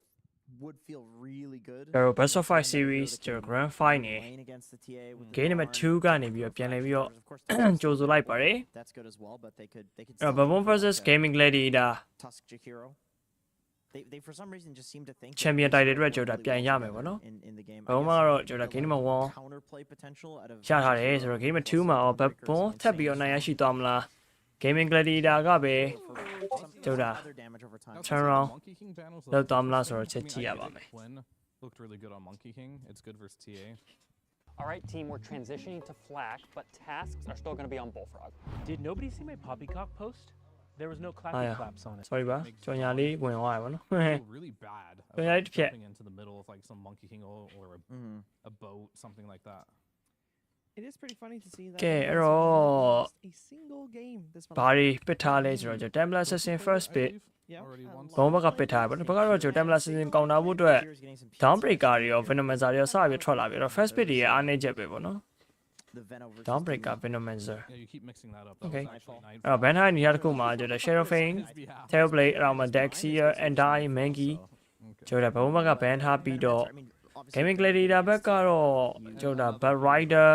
Naga Siren ပြီး Nature Prophet QB Oracle လေးတော့ကျွန်တော် ban ထားပါတယ် You just have to really think back, like what punishes heroes that TP into you? It's like overwhelming team. Oracle နဲ့ဆိုလို့ရှိရင်ကျွန်တော် Venomancer spell တွေ useless ဖြစ်တယ်ပေါ့နော် IO before, you know, it's like IO does not like to relocate into these type of heroes, so we're seeing Dawnbreaker fall off a little bit in this tournament because a lot of teams are responding very well, and they figured out I'm going to pick a bunch of abilities that if you jump into, well, you're going to be in a Okay ဖက်မှာတော့ကျွန်တော် Babon Warlock Cherry Shaman ကျွန်တော်နှစ်ကောင်တော့အတွဲလိုက်ပြန်ထုတ်ထားရဗျဟုတ်လားဂျိုဖြစ်သွားပြီအဲ့တော့ Templar Assassin Pure ရဲ့ Templar ပဲဖြစ်မလားဗောနော် Templar GBK ကလည်း Templar Mid ဆော့တယ်ဆိုတော့ကြိုက်တယ်လို့တော့ဒါ row ကသွားလို့ရပါသေးတယ်ဘက်ကတော့ကျွန်တော် Jack Hero Amber နှစ်ကောင်ပြန်ပြီးပစ်ထားရပါတော့ Jack Hero နောက်နေကျွန်တော် spell လိုက်ပေးရတာအဆင်ပြေတယ် Sharing Chain နောက်နေ Ice Pad သုံးမလို့ရှိရင်ကျွန်တော် Solo Guardian ကြားတယ် Stand နောက်မှာ Ice Pad တွေပါတယ်ပြီးတော့ Laning Strong နဲ့အနေထားပါတော့ဘက်ကဖြည့်ရဘာမှရှိမနေဘူးဆိုလို့ရှိရင်ကျွန်တော်အဲ့ DPS spell တွေက damage overtime တော်တော်ပေးလို့ကောင်းတာဗျ။ Bottom နေပါမြကျွန်တော်ဘဘုံဘက်ကပြန်ရွေးချယ်မလားဆိုတော့ချက်ကြည့်ရမယ်။ Fortune နဲ့ပြန်ဖြည့်ဖို့ပါညာပေါ့နော်။မင်္ဂလာပါကဲပြီ ရာတီကိုကောင်တာထောက်ထားတဲ့နေထားကြီးကကျွတ်စင်ရောင်းဘာနာမည်တွေနဲတာမဟုတ် ဘူးရွာ Amber Jakiro Venomancer Downbreaker I'm starting to think Hey. the same way Betboom's thinking that Just Puck saying, yeah. might actually just be an Ember counter because a lot of teams are like I want to pick Ember ပြောရရင်ဒီမှာ magic damage တွေကတပြုတ်လိုက်ကြီးပါတယ်စိတ်ညစ်စရာကြီးကြည့်ုံနဲ့ ကြည့်ုံနဲ့တင်စိတ်ညစ်ဖို့ကောင်းသွား အေးလို့ Amber တိုးမာတယ်ပြီး Downbreaker ပညာရွှေရှောင်းနေပေါ့နော် I'm curious to see if Quinn changes ဒီဘက်ကြီးရဲ့ draft တွေရတော့မစိုး I feel like a lot of the time we're seeing a pretty မိုက် late တယ် BKB ပြီးတော့ gate and that over လဲ suffers ထပ်ပြီးတော့ကောင်းသေးတယ်ပေါ့နော် coiled witchbladed and you just die so ဟုတ်တယ် 48 50ပတ်ဝန်းကျင်ပေါ့လေ ကေဦး အဲ့ ပါ တော့ over လေးကိုသွားကြည့် maybe Mage Slayer for the magic resist might be in order ဟုတ်တယ် this matchup. Not sure, but like Amber Support က 60% win rate တဲ့23ပွဲပစ်ထားတာ he's coiled. ဟာ win rate တော်တော်များတာပဲနော် 60ရာခိုင်နှုန်းဆိုတော်တော်များနေ pro game တွေမှာဘာလို့54ကျော်တာနဲ့ကိုများနေပြောလို့ရတယ်56 56ဆိုတော့များနေကွာအဲ့တော့60ရာခိုင်နှုန်းဆိုတော့ကျွတ်စင်ကြီးပဲတော်တော်များတယ် Amber ချိန်ခန်းနေပေါ့နော် Amber တော်တော်လုတ်ဖြစ်နေ အမချင်းကနေဟုတ်တယ်အချင်းကနေပဲစောကြနောက်ပိုင်းကကိုယ်တိုင်ဝင်ပြီးတော့ပြန်ချင်းမချုပ်တော့ဘူးပေါ့နော်ပြီးတော့ချုပ်တဲ့ကောင်းကလည်း၄ခုတော့ဖြစ်သွားတယ်ဗျချင်းကနေဆော့မယ်ဆိုလို့ရှိရင်အဲ့ဒီစားတယ် freeway ကြားထဲမှာဆိုကွာတေးတာပုံမှန် amber မှာဒီ double impact နဲ့ဆော့တဲ့ amber ဆိုလို့ရှိရင်နည်းနည်းစကီးနဲ့ချုပ်နေရသေးတယ်မှာအနားမှာရှိတဲ့ကောင်ကိုအနားရင်ကတ်နေလို့ရှိရင် seven chain မချုပ်ဘူးအဝေးကကောင်လှမ်းချုပ်တယ်အဲ့တော့နည်းနည်းခက်ခွာလေးနေပြီး seven chain ချုပ်ရတာပါကွာပြီးတော့ seven chain ကနှစ်ခုပဲပေါ့နော် chain ကောင်ကနှစ်ခုပဲရှိတာအမေ chain ကနေကြတော့ freeway လည်းတက်ဝင်ပြီး freeway ရှိတာမှာ3ကောင်နဲ့ရှိတာကွာ freeway တစ်ခါလာနေမှာတစ်ခါလေး3ကောင်ပါညာတေဝါရယ်ပါညာဆိုလို့ရှိရင်2ကောင်ပဲကျန်တော့တာ hero နဲ့ပေါင်းမှာ3ကောင်ပဲရှိရမယ်လို့ချိတ်လိုက်လုံးဝ 100% seven chain ကဝင်နေဟုတ်တယ်ကွက်တီပဲအဲ့ဟွာတွေကလည်းရှိနေသေးတယ်ပေါ့နော်အဲ့ရကြောင့်မလို့လဲဝင်းရိတ်တွေများလာတာဖြစ်မှာပေါ့နော်ဒီကချင်းကအရင်ကိုက buff ထားပြရဆိုတော့ပြီးတော့ခုဆော့မယ်ဟီရိုကလည်း pack နေပါ AC ပဲ pack amber ဆိုတာသိတဲ့အတိုင်းဟုတ်တယ်နော်အာမနေတဲ့ pack တော့ကတော့ amber against team ပေါ့တော်တော်ခဲရင်းနေတော်တော်တိုင်းပတ်တယ်ပြီးတော့ slap face ကိုရှောင်မှုကလည်းဘယ်အချိန်မှာကိုဖိန်နဲ့ဝင်လာမလဲဆိုတာမသိရတဲ့အတွက်ကြောင့် refresh ရှောင်ရတာခက်တယ်အားလုံးပေါင်းချုံလိုက်တော့ကျွန်တော် amber ပိုတာရပါတော့အဲ့တော့တေချာဝါကြီးဘုံမက draft ကကျွန်တော် Templar Assassin carry ကိုမှ Warlock နဲ့ live ထောက်လာမယ်နော်ပတ်ကတော့ mid ဖြစ်သွားပြီ Shadow Shaman 4နဲ့နောက်တဲ့ off laner hero တကောင်ဘန်းအောင်မယ်ဗောနော်ကိုဘာလဲနေပါတော့ဘန်းစီခြင်းနဲ့ဘာလဲလွတ်နေသေးဘာလဲလွတ်တယ်ဟုတ်တယ်off lane တွေကဟို off lane ပေးရမယ်ဆိုပေမဲ့ဘုံဘက်ကအရင်ဆုံးပေးရအောင်ပါလေကြီးကြီးကနောက်ပိုင်းနောက်ဆုံးပေါ့နော် overall speed ကိုမှထက်ရသေးရဆိုတော့ဟိုဘက်ကဘာပဲပဲဒီဘက်ဒီကြီးကြီးအနေနဲ့က let's carry ကိုလိုက်ပစ်လို့ရတယ်ဟိုဘက်ကဒီပစ်လာတဲ့ offlane ကိုလိုက်ပြီးတော့ပေါ့နော်သူတို့ကပြန်ပြီးကောင်းနှထောက်လို့ရတဲ့အားသာချက်တစ်ခုလည်းရှိအောင်ပါဆိုတော့ကြီးကြီးရဲ့ pick တွေကတော့တော်တော်လေးကိုလှတယ်မှာတော့ပါတယ်အခုနေထားကြည့်ရတာဟုတ်တယ် but they would just prefer the Lycan matchup over the Beastmaster matchup. I mean, he can also just play like his centaurs and stuff too. Yeah, that can just like တခုတော့ရှိရပါလိကြီးဘက်ကအဲ့လိုမျိုး control ဘိုင်းမှာတော့တိတ်တော့မများအောင်ဒီကောင်တွေကအဓိက damage ထုတ်ပဲဒီ DPS တွေပဲတော်တော်များတာပေါ့နော်ဒီ stand နေကြည့်ရတာဆိုလို့ရှိရင်တော့ဒါ ice bat ရဲ့ serum chain ရဲ့ပေါ်ကကြာလာမယ်ဆိုတော့ guardian ထားပဲရှိတယ်ဘုံဘက်ကတော့ပို့ပြီးတော့ချုပ်ထားမယ်နော် leash ဖြစ်မယ်ဒီစီပဲအဲ့ပေါ့ဒီစီပဲလို့ပြောရမှာပေါ့နော်ပို့ပြီးတော့ဒါအထင်းကုတ်လုပ်လို့ရတဲ့မှာဒီဘက်ကတော့တားတဲ့အနေထားတော့ရှိတယ်အဘာဒန်သာဘဘွန်ရွေးချယ်လိုက်မယ်ဆိုလို့ရှိရင် serum chain နဲ့ display လုပ်လို့ရမယ်ဒါပေမဲ့ကွန်ကာကြီးရွေးချယ်သွားတယ်ကွာကွန်ကာဘဘွန် okay ကွန်ကာတိတ်တော့မကြိုက်ဘူးနော် damage delay ရှိရဆိုရင်လည်းမျိုးဘက်ကVenomaza စပယ်တွေရဲ့ vessel တွေကမလိမ့်မီးနေဆော့မလားအေးဆိုတော့ပိုက်တွေဆိုတော့မဆိုဒါပေမဲ့ဒီမှာပြန်စဉ်းစားကြည့်ရင်ကျတော့မင်းအဲ့ဒီ damage delay admiral effect တွေပါတွေကိုကျတော့ HP မတက်တဲ့ဒီ Venomaza စပယ်တွေနဲ့ပြန်ကောင်တာမှာကွာ Venosha plate တွေVenomous scale တွေပေါ့နော်နှေးကွေးပြီးတော့အော်နောက်ဖြည့်ရပါမရှိဘူးဘယ်ဘုံကမြန်မာလိုကြီးပဲရောင်းရင်ဒီ game ရန်တော့မယ်စားတာမသိလိမ့်နေအောင်ခံရမှာငါထင်တာတော့ဒီပွဲက front line မှာပါလေ front line ခံနိုင်တယ်ခံထားသားကြီးပဲတင်ခုနကgame ပြောသလိုပဲ utility တော့ပြန်ထည့်လို့ရတယ် utility plex ဒီ passive effect နဲ့ပြန်ပြီးတော့ defensive sword ပေါ့နော်ဒီလိုနေထားမျိုးမှာတတိထားမိလားမက်ဒူဇာကြီးလွတ်နေရနော်မက်ဒူဇာဆိုတော့ easy ပဲ Templar မက်ဒူဇာကိုပြစ်လို့မရဘူး park မက်ဒူဇာကိုဘာလို့မရဘူးကွန်ကာအနေနဲ့လည်းဘာလို့မရသလိုမျိုးShadow Shaman တို့ဝါလို့ကလည်းမက်ဒူဇာကိုလုံးလို့မရဘူးမက်ဒူဇာ carry မက်ဒူဇာကောင်းတယ်ဆိုဟုတ်ပါမက်ဒူဇာကြီးရောင်းရင်မော်ဖလင်းမွေရဝေးပြူကြီး back ဆွန်ရဲ့ morphling Templar Assassin ကန်နဲ့ဆိုတော့တော်တော်ဆော့လို့ကောင်းပါဘူးကြိုက်တယ်မိုက်တယ်နော်ဒီဘက်ကတော်တော်ဒီပွဲက draft တာတယ် draft တာဟုတ်တယ်ကို morphling ကပုံမှန်ဆိုတော့ခါတိုင်းဆိုတော့ပြောတာပဲဒါပေမဲ့ morphling ဘာလို့မပြောလဲဆိုတော့ morphling နေတိတ်မထုတ်ကြတော့ဘူးကွာဒီလားခုနကိုရီဒီ patch ပြောင်းပြီးတော့ shift rate ကို short လိုက်တာမှာ morphling တော်တော်ကားကြိတ်သွားတာတုံးတိတ်လည်းမထုတ်ကြတော့ဘူးနော်သတိထားမိလားမသိကိုရီကက်ဆက်ပွဲမှာ morphling ပါတော်တော်ရှားရှားရောနဲဝါရောအဲ့မထုတ်ဘူးကွာမော်ဖလင်းနဲ့ဆိုင်ရှားဟီးရိုတွေကိုပဲရွေးချယ်ရတာများတယ် မဲ့ဒီပွဲမှာတော့ကျွန်တော် Waxon ရဲ့ Morphling လေးကိုတော့ကျွန်တော်ထပ်ပြီးတော့ပြန်ပြီးတော့တွေးရမယ်ထပ်ပြီးတော့ဆိုတော့ပြန်ပြီးတော့တွေးရမယ်ပေါ့နော်ပြတာကတခုရှိခဲ့တယ်တော်တော်ဂိမ်းကောင်းပါတယ်တော်တော်ဂိမ်းကောင်းတယ်ဟိုအားလုံးကတော့ဗာလေ Satanic ရဲ့ Morphling ပေါ့နော် Purification နဲ့ဒီ Tundra နဲ့တော့ Satanic ရဲ့ Morphling ကsorry Layy Crystal ရဲ့ Morphling ကို Layy ရဲ့ Templar Assassin က late game မှာဖောင်းဆို3ချက်ပဲပြစ်သွားတာမဘတ်ရှ်နဲ့ဗောလေအဲ့တော့ကတော့Layy ရဲ့ Morphling ကို Satanic ရဲ့ဒီလောက်ပါအဲ့လေ Layy ရဲ့ Morphling ကို Satanic ရဲ့ဒီနေလေဟုတ်တယ်အဲ့မှာမှားပြောလိုက်လား Crystal ကို Layy ရောဖြစ်နေမှားပြောလိုက်သလားလို့ sorry မှားအေးပေါ့ထားပါတော့ဒီကကွာ Satanic က Layy ကို Morphling ကင်ပြီးsorry Templar ကင်ပြီး Morphling ကိုပြန်ပြစ်ပြသွားတာလာဒီကအဲ့ဒါပဲပေါ့နော်ဟို Templar Morphling match မှာတော့ Morphling ကတော့တာရယ်ဆိုပေမဲ့လေ player individual နဲ့ဒါ Satanic တုန်းကထိန်းဆော့ပြသွားတယ်အခုဒီပွဲမှာကော Maxon အဲ့တော့ own ခံရမလားပေါ့နော်ဖက်က Templar လည်းဘယ်လောက်ကောင်းနိုင်မလဲကြည့်ကြပါပေါ့ first play Templar ကြီးကြတော့လေလိုမျိုးကောင်းတာတွေတပြုံးနဲ့ဆော့ရတော့ထူးတော့မထူးဆန်းပါဘူးI do think Gaming Gladiators have a good lineup too. Okay, well, let's see who is going to take this game number 2 with Pickup and Lacoste. Thank you very much, Shiva, coming into game number 2. Thank you very much. Shiva, don't Shiva အနေနဲ့ကတော့ anti Shiva ပေါ့နော် anti Shiva ရှိမှပြောရတယ်ရန်သဘောကျပါတယ်ရန်ကောင်းပါတယ်ဆိုတော့ကြောင့်ကျွန်တော်တို့ညီကိုနှစ်ယောက်ဖြစ်တဲ့ Kelvin Layy နဲ့ Silencz ချိန်နိုင်ပါပြီဒါပွဲကိုထပ်ပြီးတော့ဆက်လက်ပြီးတော့ဗောနော်ကျွန်တော် cash ပေးတော့မှာဖြစ်ပါတယ်အဲ့တော့ Shackle နဲ့တော့စ try မိဗျ reflection ယူထားတယ်အောက်မှာ torrent ကြီးနဲ့ကျွန်တော် melody အလူတကာကြီးဗောနော်အလူတကာကြီး melody ပုံမှန်လေးပဲ first blood တော့ view of first blood ပေးရတယ်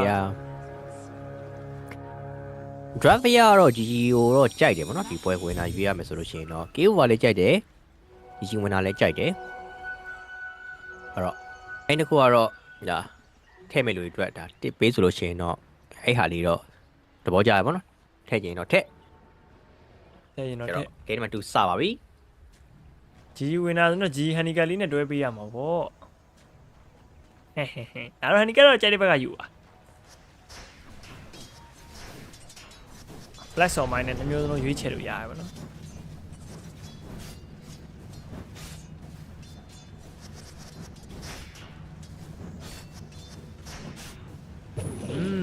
စပြီ sharing chain နဲ့ Hello sorry ကြားရဗျာတော့ထည့်နေလို့ရပြီရတယ် easy ပေါ့လေတော့ဖက်ကတော့ခုနတွေက draft phase မှာလည်းပြောပြီးသားပါပြီဒီ match up ကလည်း brother တို့နဲ့လည်းမဆေးဘူးပေါ့နော်ကျွန်တော်ဒါ Amber ပဲတာပါတယ်ဟုတ်တယ်တာမယ်ဆိုတာတိလို့လဲ back နေနေကပ်ဘောနဲ့ဆော့နေရကွာတဲ့လားဟုတ်တယ်နော်ကပ်တယ်ပတ်တွေကနေမန်းတိသွားရင်ဒီဥစ္စာနဲ့ပဲဆော့ရတော့တယ်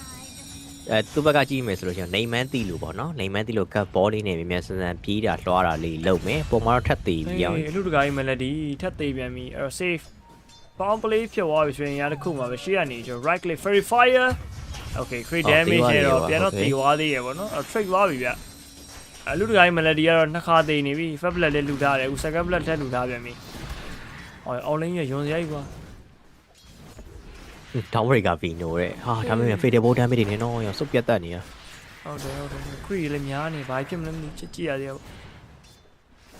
ယူကီကတော့ try ကိုကောင်းတယ်နှစ်သင်းလုံးက region နေထားဆိုလို့ရှိရင်လည်းဒါမြန်မြန်ဆန်ဆန်လေး trade မှ trade ပြီးတော့ဗောနော်ဖြည့်မှရမယ်ဆိုတဲ့ပုံစံမျိုးတွေဖြစ်နေရဒီကတော့ဒါအဲ့မှာတာဝါတာကြတော့ကာတိုမီကဝါလော့ဖြစ်နေတဲ့အတွက်ကြောင့်မလို့တမ်ဘလာကိုပြန်ပြီး heal လို့ရသေးတယ်တစ်ဖက်ကဒါ hero တွေအနေနဲ့ကတော့ heal self တွေတန်ကိုတွေပြန်ဝယ်ဗောလေသိရမလားဝယ်မှလည်းရမယ်မဝယ်လို့ရှိရင်ဒီ lane ကနေတော့မှာကွာအဲ့တော့မြန်မြန်ဆန်ဆန်လေး trade ဖို့အတွက်ကိုတန်ကိုတွေတတိုက်မှာရမယ်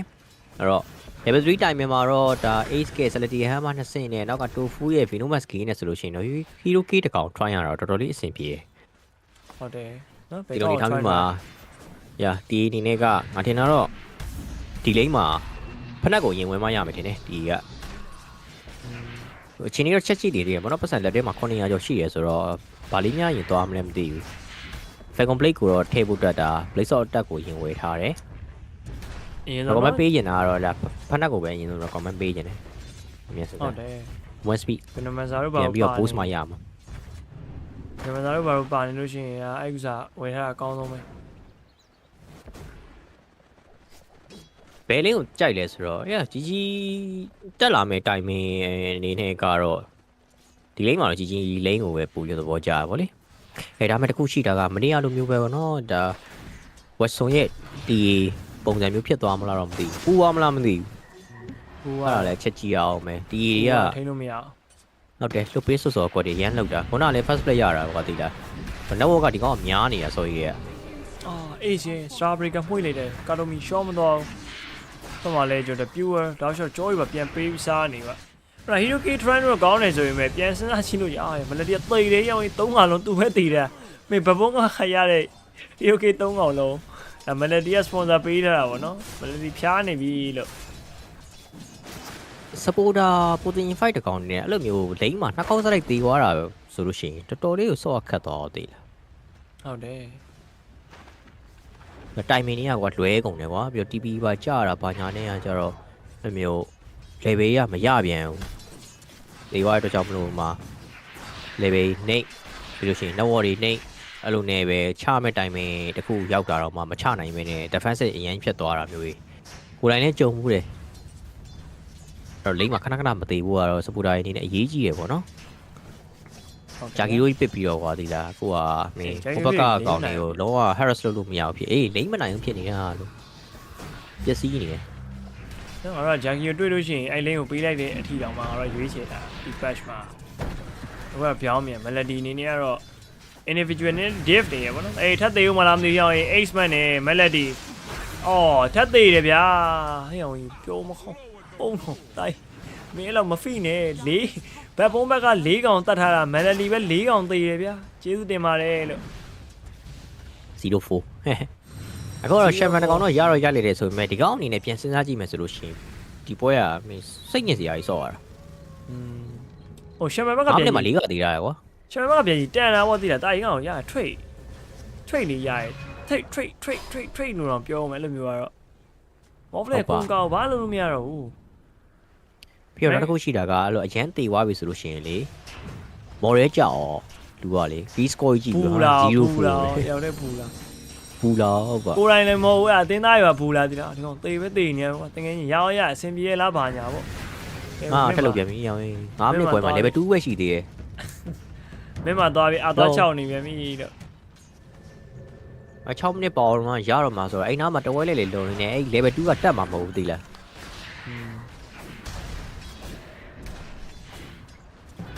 လိမ့်မနေလို့မရတော့လေ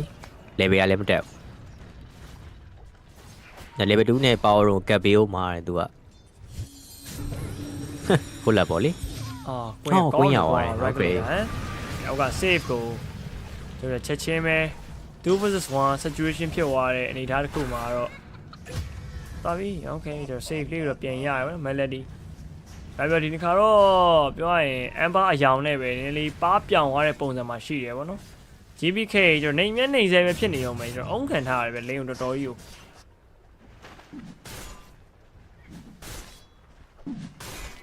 ပေါ်မှာတော့ဒါကန်ကာနေတယောက်လေးကြံခဲ့ဆိုတဲ့အတွက်ကြောင့်မလို့ free ပဲသွားပြီးတော့ကတ်ထားရင်းနဲ့ tie breaker နဲ့ပြန်ပြီးတော့ fan နေသေးရပေါ့နော်ဆိုတော့ပြောချင်တာကတော့ modeling လည်း free fan ပဲဗျဒီထားမှာ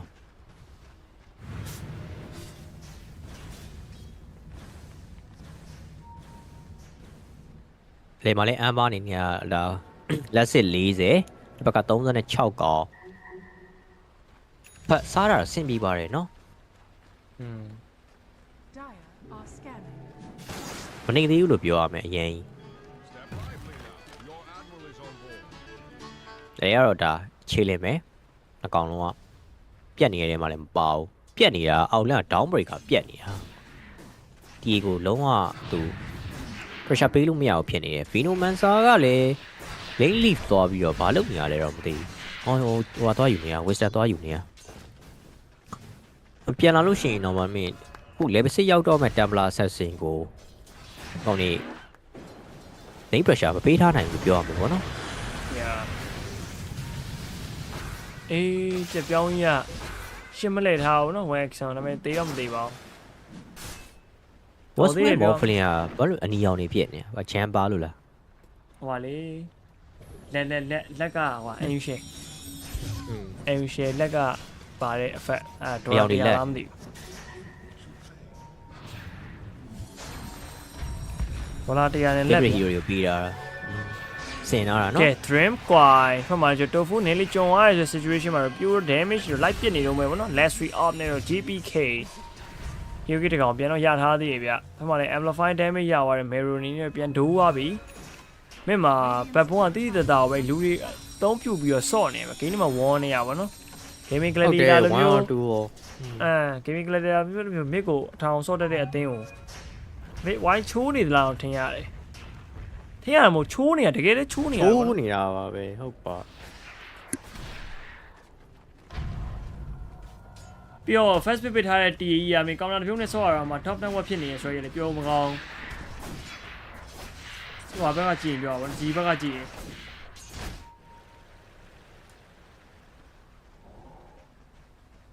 အဲ့တော့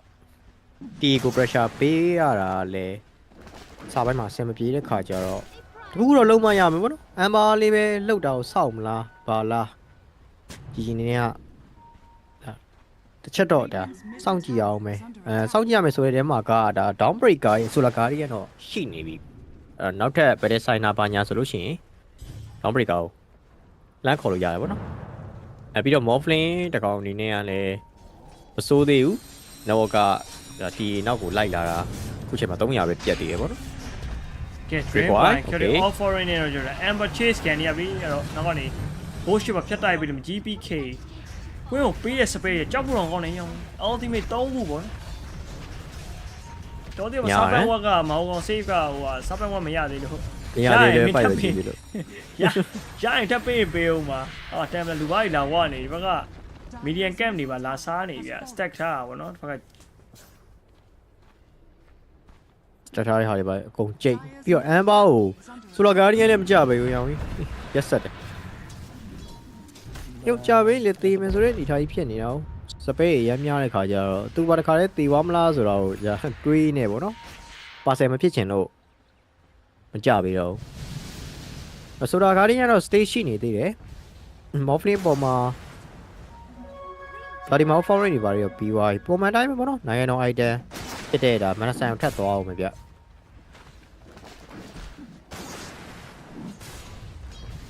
ဒီချိန်မှာတော့အောက်လန်းကတီးအနေနဲ့က Dragon Lance တွေရောဒါ Hammer တစ်ခုရောရသွားပြီเนาะတော်တော့မြင်နေ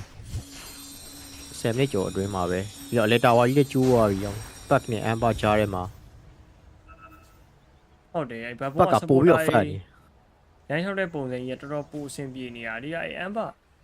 ဆိုတာတဲ့ပေါ့နော် gaming gladiator queen ကအဲ့ကောင်ပေါ်ရမရဘဲနဲ့ဖျားနေတာဘယ်နှပွဲရှိနေပြီလဲsorry ဘယ်လိုပြောရမလဲဘယ်နှခါရှိနေယူလဲပေါ့နော်အေးဟိုပထမပွဲမှာလဲတောက်လျှောက်လေး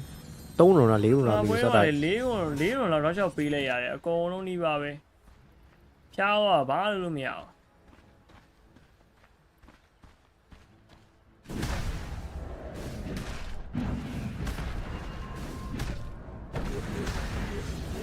စရန်ကော်ပစ်နေတာဘာလို့ WK မပစ်တာလဲ Ricky လည်းပစ်တော့ပစ်ပါတယ်ဒီမတိုင်ခင် 7.39 စပိုင်းတော့ Ricky နေတောက်လျှောက်ထွက်သေးရဲ့ဘာလို့မပစ်လဲတော့မသိဘူးပေါ့နော်ပြောလို့ရှိရင် Radiant ဆက်တဲ့ကောင်တွေကတော့အပစ်များကြတယ်ဒီ patch မှာ Don't carry တို့အပါတန် carry တို့ Ricky နဲ့ Radiant ဆက်ကတာပဲကျွန်တော်ပေးတဲ့ tip တွေကတော့ဒါဒီဘက်ကဝင်လာရယ်ကေး over ရယ်ပေးထားရပါတော့ဒါပေမဲ့ကြီးကခုချိန်မှာငလေး shaky တော့ဖြစ်နေတယ်မော်ဖလင်းလေးရုံးနိုင်ပါစေပဲစုတောင်းတာပဲနော်ကြည့်အောင်ပါပဲမော်ဖလင်းတကောင်အနေနဲ့ကတော့လိုက်မီနေသေးရပြောရမယ်ကျန်တဲ့ကောင်းကောင်ကတော့တော်တော်လေးကိုကားကြိတ်နေဗျတော့9000နေထားနေပါနော်အောက်ဆုံးမှာတော့ရှိနေတယ်ဟုတ်ပါဒီမော်ဖလင်းမှာခေါ်လာပြီโอเคတာဝါချိုးဖို့အတွက်ဟိုဘက်ကတာဝါပြန်ကာမလားဒီကတော့အောက်လုံးမှာရှိနေသေးရနော်ဒါဆိုလေတာကြီးနေမလေးဒီသွားပြီโอเคပိတ်ခံရပြီဝိုင်းမျိုးပြင်းခံရပြီဆိုရင်ရတစ်ခုမှာတော့โอเค wax တော့စင်ပြေတယ်ဖက်မှာလည်းချိုးတာ wax ကိုယ်တိုင်ပြန်ခန်းခံတာ winning rave နဲ့ပါဆိုsilent ဖြတ်ပေးပြီးတယ်ဆိုလ guardian break your warrior နောက်မှာ ace တကောင်ပါ GPK ပ်ပြီးချေးစိုးရအောင်မယ်ဒီဘက်မှာလည်းကျွန်တော် Amber ရောက်ရှိလာပြီဆိုရင်ရတယ်မှာ Silencz chain 3 man တွေပြန်ချုပ်ပေးထားလိုက်ရင်ကျွန်တော် extra damage လိုရတယ်ပတ်ကတော်တော်ကြီးကိုအော်ဟဲ့တသိန်းလုံးမှောက်တာနော်အဲ့ဒါ fire ram နဲ့ကျွန်တော် queen ပြီးတော့ပြေးနေတော့မယ်ဒါပေမဲ့ကျွန်တော် trap silence ရဲ့တော့နောက်မှာ Alestria 1 second oh tie bringer queen yeah what the fuck အဲ့တော့နောက်တစ်ကောင် melody ကိုပါ05တယ်06ဖြစ်သွားပြီ melody ထပ်တောင်းပြီဗျကျွန်တော်ဘုံမက12ကောင်တတ်ထားတယ်တဝက်ကို melody လှူထားပါနော် melody လှူထားဟုတ်တယ်ပြီးတော့ခုနက battery ကကောင်းလိုက်တော့ကော GBK ရဲ့ rainy rave တစ်ချက်နော်အဲ့ဒါ solar guardian နဲ့ပြတ်သွားတယ်လို့မျိုး solar guardian မကြတဲ့အတွက်ကြောင့်မလို့ ball flame မှာသေသွားတယ် rainy rave တစ်ချက်နဲ့တင်အကုန်လုံးကကားချိတ်ကုန်တာကွာခုနအနေထားကြီးကတကယ်လို့များကွာဟို solar guardian ကြလာခဲ့မယ်ဆိုလို့ရှိရင်အဲ့လိုချုပ်ထားတဲ့ဟာတန်းပြတ်မှာအဲ့ဒီချိန်ရလို့ရှိရင် ball flame ကမသေဘူးချက်ပြန်ကြည့်လိုက်တော်တော်ကောင်းတဲ့ rainy rave ပဲလုံးဝ GBK ဒီဘက်မှာတော့လုတ်တယ်ပေါ့နော်တခြားနေရောမယ်ဒါမှ dream quai queen Silencz chain တော့ပြန်ချုပ်ခဲ့တယ်ဆိုပေမဲ့လည်းမှောက်ပြန်ပြီကွာတကယ်ဝိုင်း supporter တွေမဟုတ်ရောက်ရင် viewer ကြီးပါခေါ်ပြီးတော့ like ချဟုတ်ပါထပ်ပြီးတော့ပဲ instant smoke ထားသေးတယ်ဟိုး final ကုန်းပြီထင်တယ်ကြီးကြီးကတော့ final ကိုရောက်တယ်ရောက်ပြီးလို့ရှိရင်final မှာ 3-0 နဲ့ရှုံးတယ်ပုံမှန်လေးပဲပေါ့နော်ခုလေပပွန်ဒါ gate 2မှာပေးကန်တာသေးတယ်ဒါ now 5k အထိဝတ်ဆုံး moblin wave point တုံးထားပြီးပြီလို့ okay ဒီခါ ship က player လေးကောင်းပါဆိုတော့ guardian တော့ပြန်ပြီးတော့ကာပြီးထားတဲ့ Silencz ဟိုခုမှာ moblin တန်းပြောင်းသွားတယ် what the fuck ship player ကစကားပြောတာပဲကွာace dab kill okay teleportation နဲ့တော့ကျွန်တော် timeless assassin ပြန်လွတ်မြောက်သွားတယ်ဆိုရင်နောက်မှာ mero တကောင်ပဲကျင်းနေရတော့မလားဗောနော်နောက်မှာ amber အသေးတော့ပြေးလာမယ်ဟိုက mero ကရေဆန်နဲ့ပြေးရေစုံနဲ့ပြေးနေတာ torrent go ship တော့မထူးစခင်ပြီမထူးစခင်ပြီ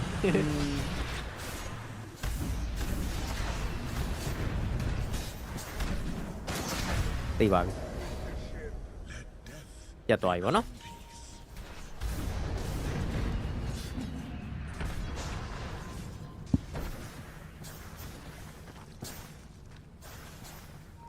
မဆိုးပါဘူးဒီတစ်ခေါက် fight ကကြီးဘက်ကအများကြီးတော့ရလိုက်တယ်ဂန်ကာတွေရောပတ်တွေရောပြန်ပြီးတော့နောက်အနေထားကြည့်မယ်ဆိုလို့ရှိရင် 5k ကနေ 2k တိရောဆင်းလာပြီဗောနော်14 shit တမလာဆက်စင်နောက်ထိတ်ဆုံးနေထားရှိနေရဆိုပေမဲ့လည်း moblin ကလည်းတောက်လျှောက်လိုက်လာနေသေးတယ်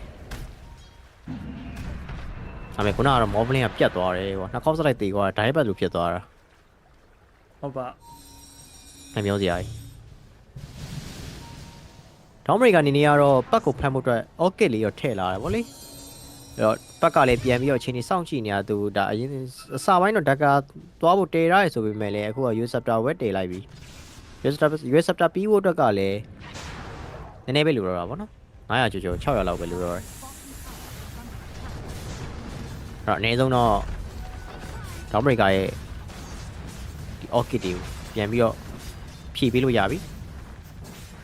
ဒီစီပဲကျွန်တော်ပြန်လာတဲ့ amber ဒီဘက်ထချိုးထားသေးတယ်အိုးဆိုတော့ guardian တော့ဆောင်းဝိုင်းနေရတခုမှာတော့ amber fire ram နဲ့တော့ back line ကကျွန်တော် save ကိုတွားနိုင်လို့ကြိုးစားနေမှာနော် slab Silencz chain ဟိုလည်း pure okay trap နဲ့တော့ရသလောက်လာပစ်ပေးထားလိုက်ရင်ကျွန်တော် GG တသိန်းလောက်ပြန်ပတ်အောင်အဲ့တော့ချုပ်ခံထားတဲ့ amber လေးသေပါမလား fire ram နဲ့ okay ကျွန်တော် save နေနဲ့ timeless assassin bracket damage အောင်မပြတ်သွားလိုက်ရင်ပဲကျွန်တော် timeless assassin မောဖလေးဘောနော်သူတပြင်းကတော့သူကိုယ်တိုင်ပဲပြန်ပြီးတော့ပေးလိုက်ရပြီဗျသေသွားတယ်လို့ဟိုမှာလည်းနောက်တစ်ကောင်ကွင်းတော့ပေါင်းကဲပေါင်းကောင်းတယ်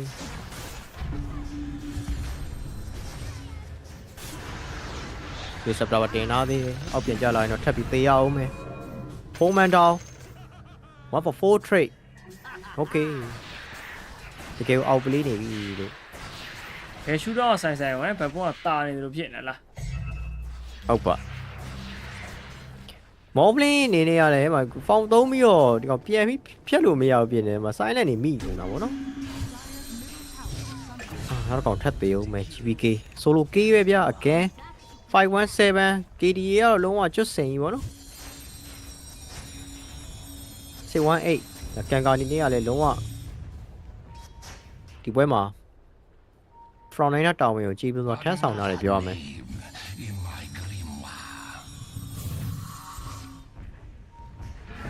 လိုက်ပြီးတော့အဲ့လို chase တာကြီးအဆင်မပြေဘူးပဲကြည့်ရတာကိုင်းနေနေရလဲမှာရောင်းတော့နဲ့ဒီဟိုလူလိုဒီလူလိုနဲ့တိုင်ပတ်ချနေပြန်ပြီသူကနောက်ကနေပြီးဟိုကဖြစ်သွားတာလို့တေးသွားပြန်ပြီမလေးဒီပဲထင်တယ်ဟုတ်တယ်လူကပြေးမကြည့်နဲ့ဗောတေးမလေးဒီပဲသူကလူတကာကြီးကိုဖြစ်တန်းလိုက်ပြောသလိုမျိုးပဲ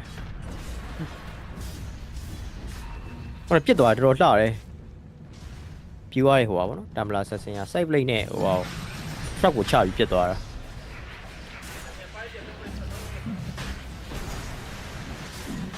ရိုရှာမှာတခါလေးယူမယ်16မိနစ်မှာ dagger ရဲ့ desolator ရဲ့ဒီကောင် dragonlance တော့မသွားထားဘူးကြော်ထားရယ်ဗောနော်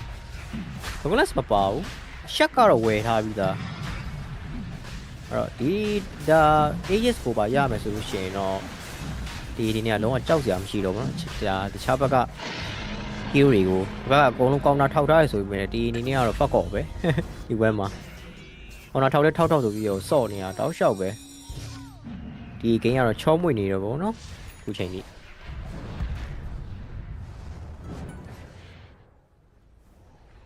အဲ့တော့ ages ရပြီ number 5 ကြီးအသားနဲ့ထပ်ပြီး pressure ပေးဖို့လည်းရှိအောင်မပြ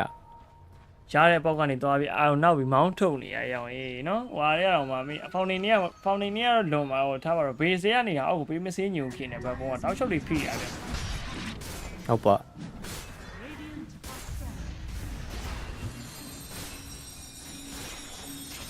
မနေ့20မှာ 5k ဆိုတော့ဒီတက်ပြတ်ဖို့ပဲရှိအောင်မယ်နောက်ထပ်ဒါ9မိနစ်လောက်နေထားမှာပေါ့နော်ဟုတ်တယ်ဒီချိန်မှာဘာလို့ရမလဲဆိုတော့တကယ်ဘာမှလုပ်လို့မရတာ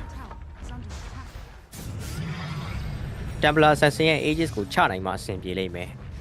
စကြလေးမှာချကျင်လို့ရှိရင်ဗောလေမောလို့ရှိရင်လည်း9မိနစ်တိုင်မင်အထိကိုဆက်ဆောက်ပြမှာ Aegis တွေကုန်တော့မပြန်ပြီးတန်းတော့ပါညာလုတ်ပေါ့နော်3ချက်ပဲပြည့်တယ်โอเคမလီချက်တည်ရယ်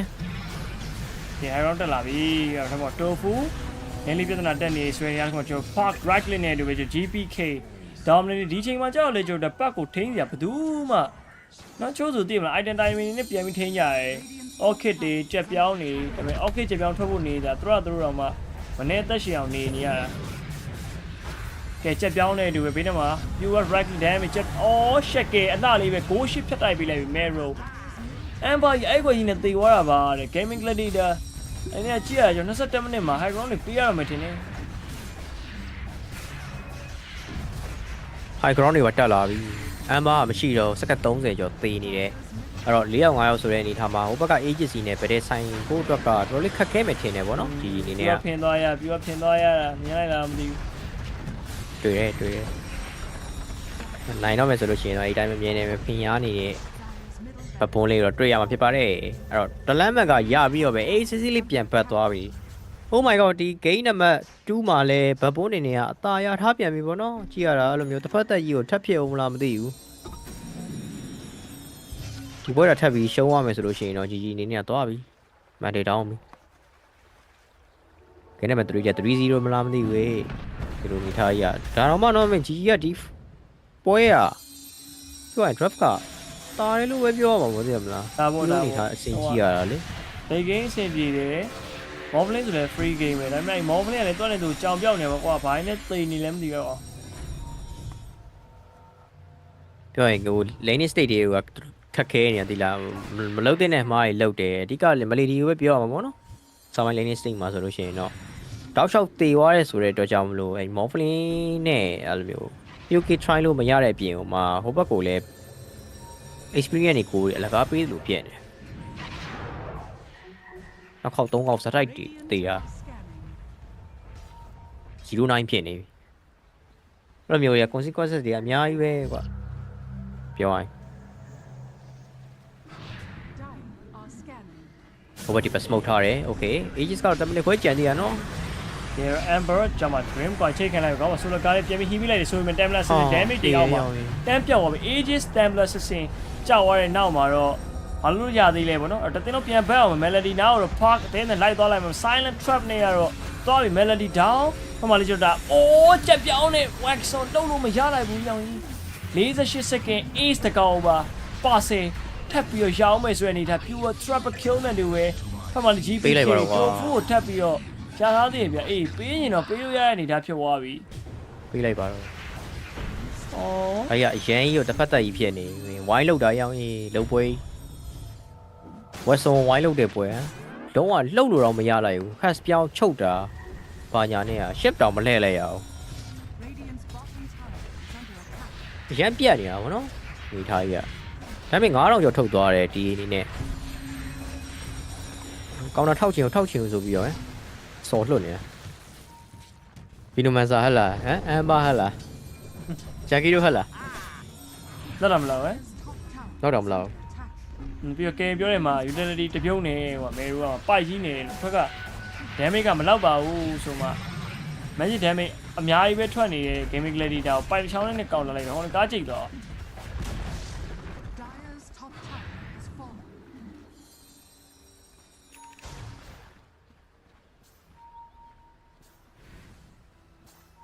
တလန်းနေကမတန်းနေဖြစ်ကုန်ပြီအထပ်ပြီးတော့ smoke လာသေးတယ် okay ဒါကတော့ပွဲသိမ်း smoke ကြီးလားမသိပါဘူးဒါပေမဲ့အပေါ်မှာတကောင်နဲ့မင်းဗီနိုမန်ဆာကျန်တဲ့ကောင်တွေအောက်မှာတော့မသိဘူးဟေးဘိုင်းလို့လေအောင်လန်းကတီကိုပဲသွားတတ်မှာလားမသိဘူးတီကတော့အောင်လန်းမှာရှိနေတော့အေးခုံလာပြီကောင်းပါဆိုလကားလေး Timeless Assassin Star Breaker အောက်မှာ Pure ကောင်းပါပြီအနေနဲ့ကတော့ကျွန်တော် Unstoppable Case ပြတ်သွားလာရင်းနဲ့ပဲOkay ကျွန်တော်ဖမလေး Park နေနေ Venom တော့လိုက်မနေပြီ I Trap Silent အေးဟဲ့ရှစ်မလဲရသေး Morphling Shake Dream Coin Electric Up Waxon 100-0 တန်းပြတ်သွားလာရင်းနဲ့ပဲဖမလေး Katomi Okay နေတော့နောက်မှာ Glamour Cake Live Series Chain Star Breaker ကြားမှာတော့တာ Park နေနေ Silencz Kelvin Over 3 မှာ Fat တဲ့ဘုံမှာဖြစ်ချိတ်ပြီးလာရင်းနဲ့ Melody Down မှာ Katomi ဟိုမှာ Amber Fire Ram နဲ့ဆုံးသက်ဖို့ကြိုးစားနေရဆိုရင်နေရာတစ်ခုပါပဲ Shakeဖြတ်ချုပ်ပြီး Katomi still life to occupy GPK Astra Kill ဒီပဲရရှိထားလာရင်းပဲ Gaming Clarity တဲ့ 5-man team wipe ကိုတော့ထပ်ပြီးတော့ပေးလိုက်ရပြီဒုတိယမိပေါ့နော်ဟိုစောက်ဘိုးကြီးလိုပြေးဝင်သွားတာဝါလောမသိမဲနဲ့ပြန်ထွက်လာတယ်လို့အေးမသူ့အနေနဲ့မသိမဲသိလို့အဲ့လိုမျိုးငပေါ်ကြီးလိုမျိုးပြေးဝင်သွားတာပေါ့နော်ဒါမဲ့ဒီမလောက်ဘူးဆိုတာရစောင်းသိတာနေဝါလောတကောင်တော့မသိတော့ဘူး Glamour Cake Solar Crush နဲ့ Morphling ကလည်းဗတဲ့မဆိုင်ကြီးမှာနေမှာခုနက pack နဲ့ shaman နဲ့လုံးချက်တွေကြားထဲမှာသူကအရင်ပြတ်နေတာ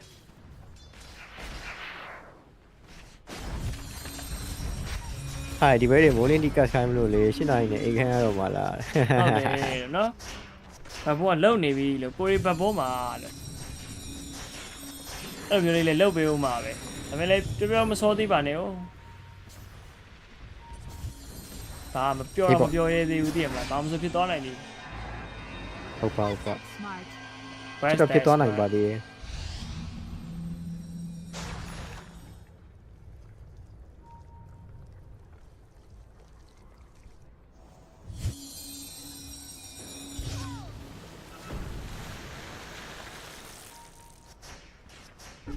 19k network တော်တော်များသွားပြီ Morphling နဲ့ Templar နဲ့ဂျားထဲမှာတော့မှ network က9000လောက်ဟုတ်လား9000ဟုတ်တယ်9000လောက်ကွာနေအနေထားမျိုးပေါ့နော်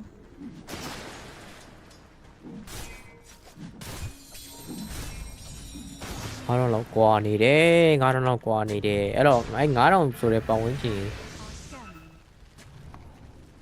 ဒီအနေထားကပြောရင် ID ကြီးတစ်ခွက်စာရှိတယ်ပေါ့နော်Dragonlance Mana Style ညဒီချိန်မှာတော့အဲ့လိုမျိုး item နေနေချလို့မရသေးဘူးအဲဆို BKB တော့ထိုးမယ်ကွာဒီကောင်တော်တော်လေးလဲဒါ trauma ရလာနေတော့ပြီလို့ပြောရမယ် shift level နဲ့တေကွာဘယ်နှခေါက်ရှိပြီ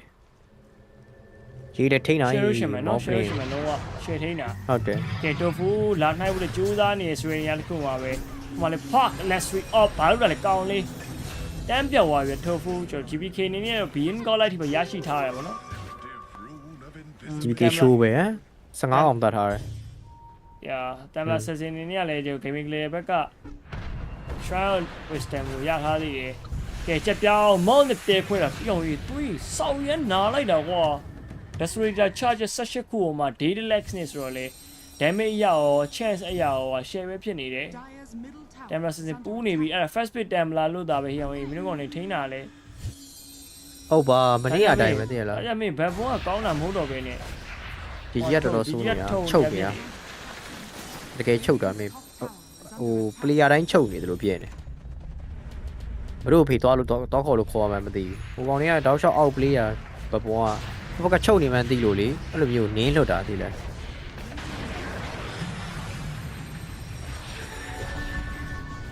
GPK ဒီကောင်နဲ့နေမှာတိုင်ပတ်နေပုံလုံးက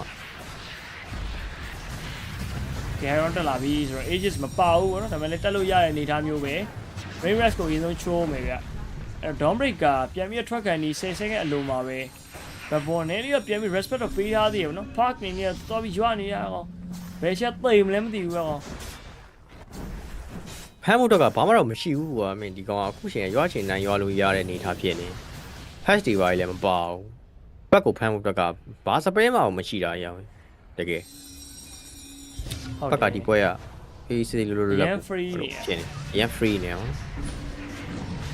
ပြီးတော့ဒါဒီရဲ့ enability တန်းကြောင့်မလို့ Russian patient ထွက်မယ်ဆိုတော့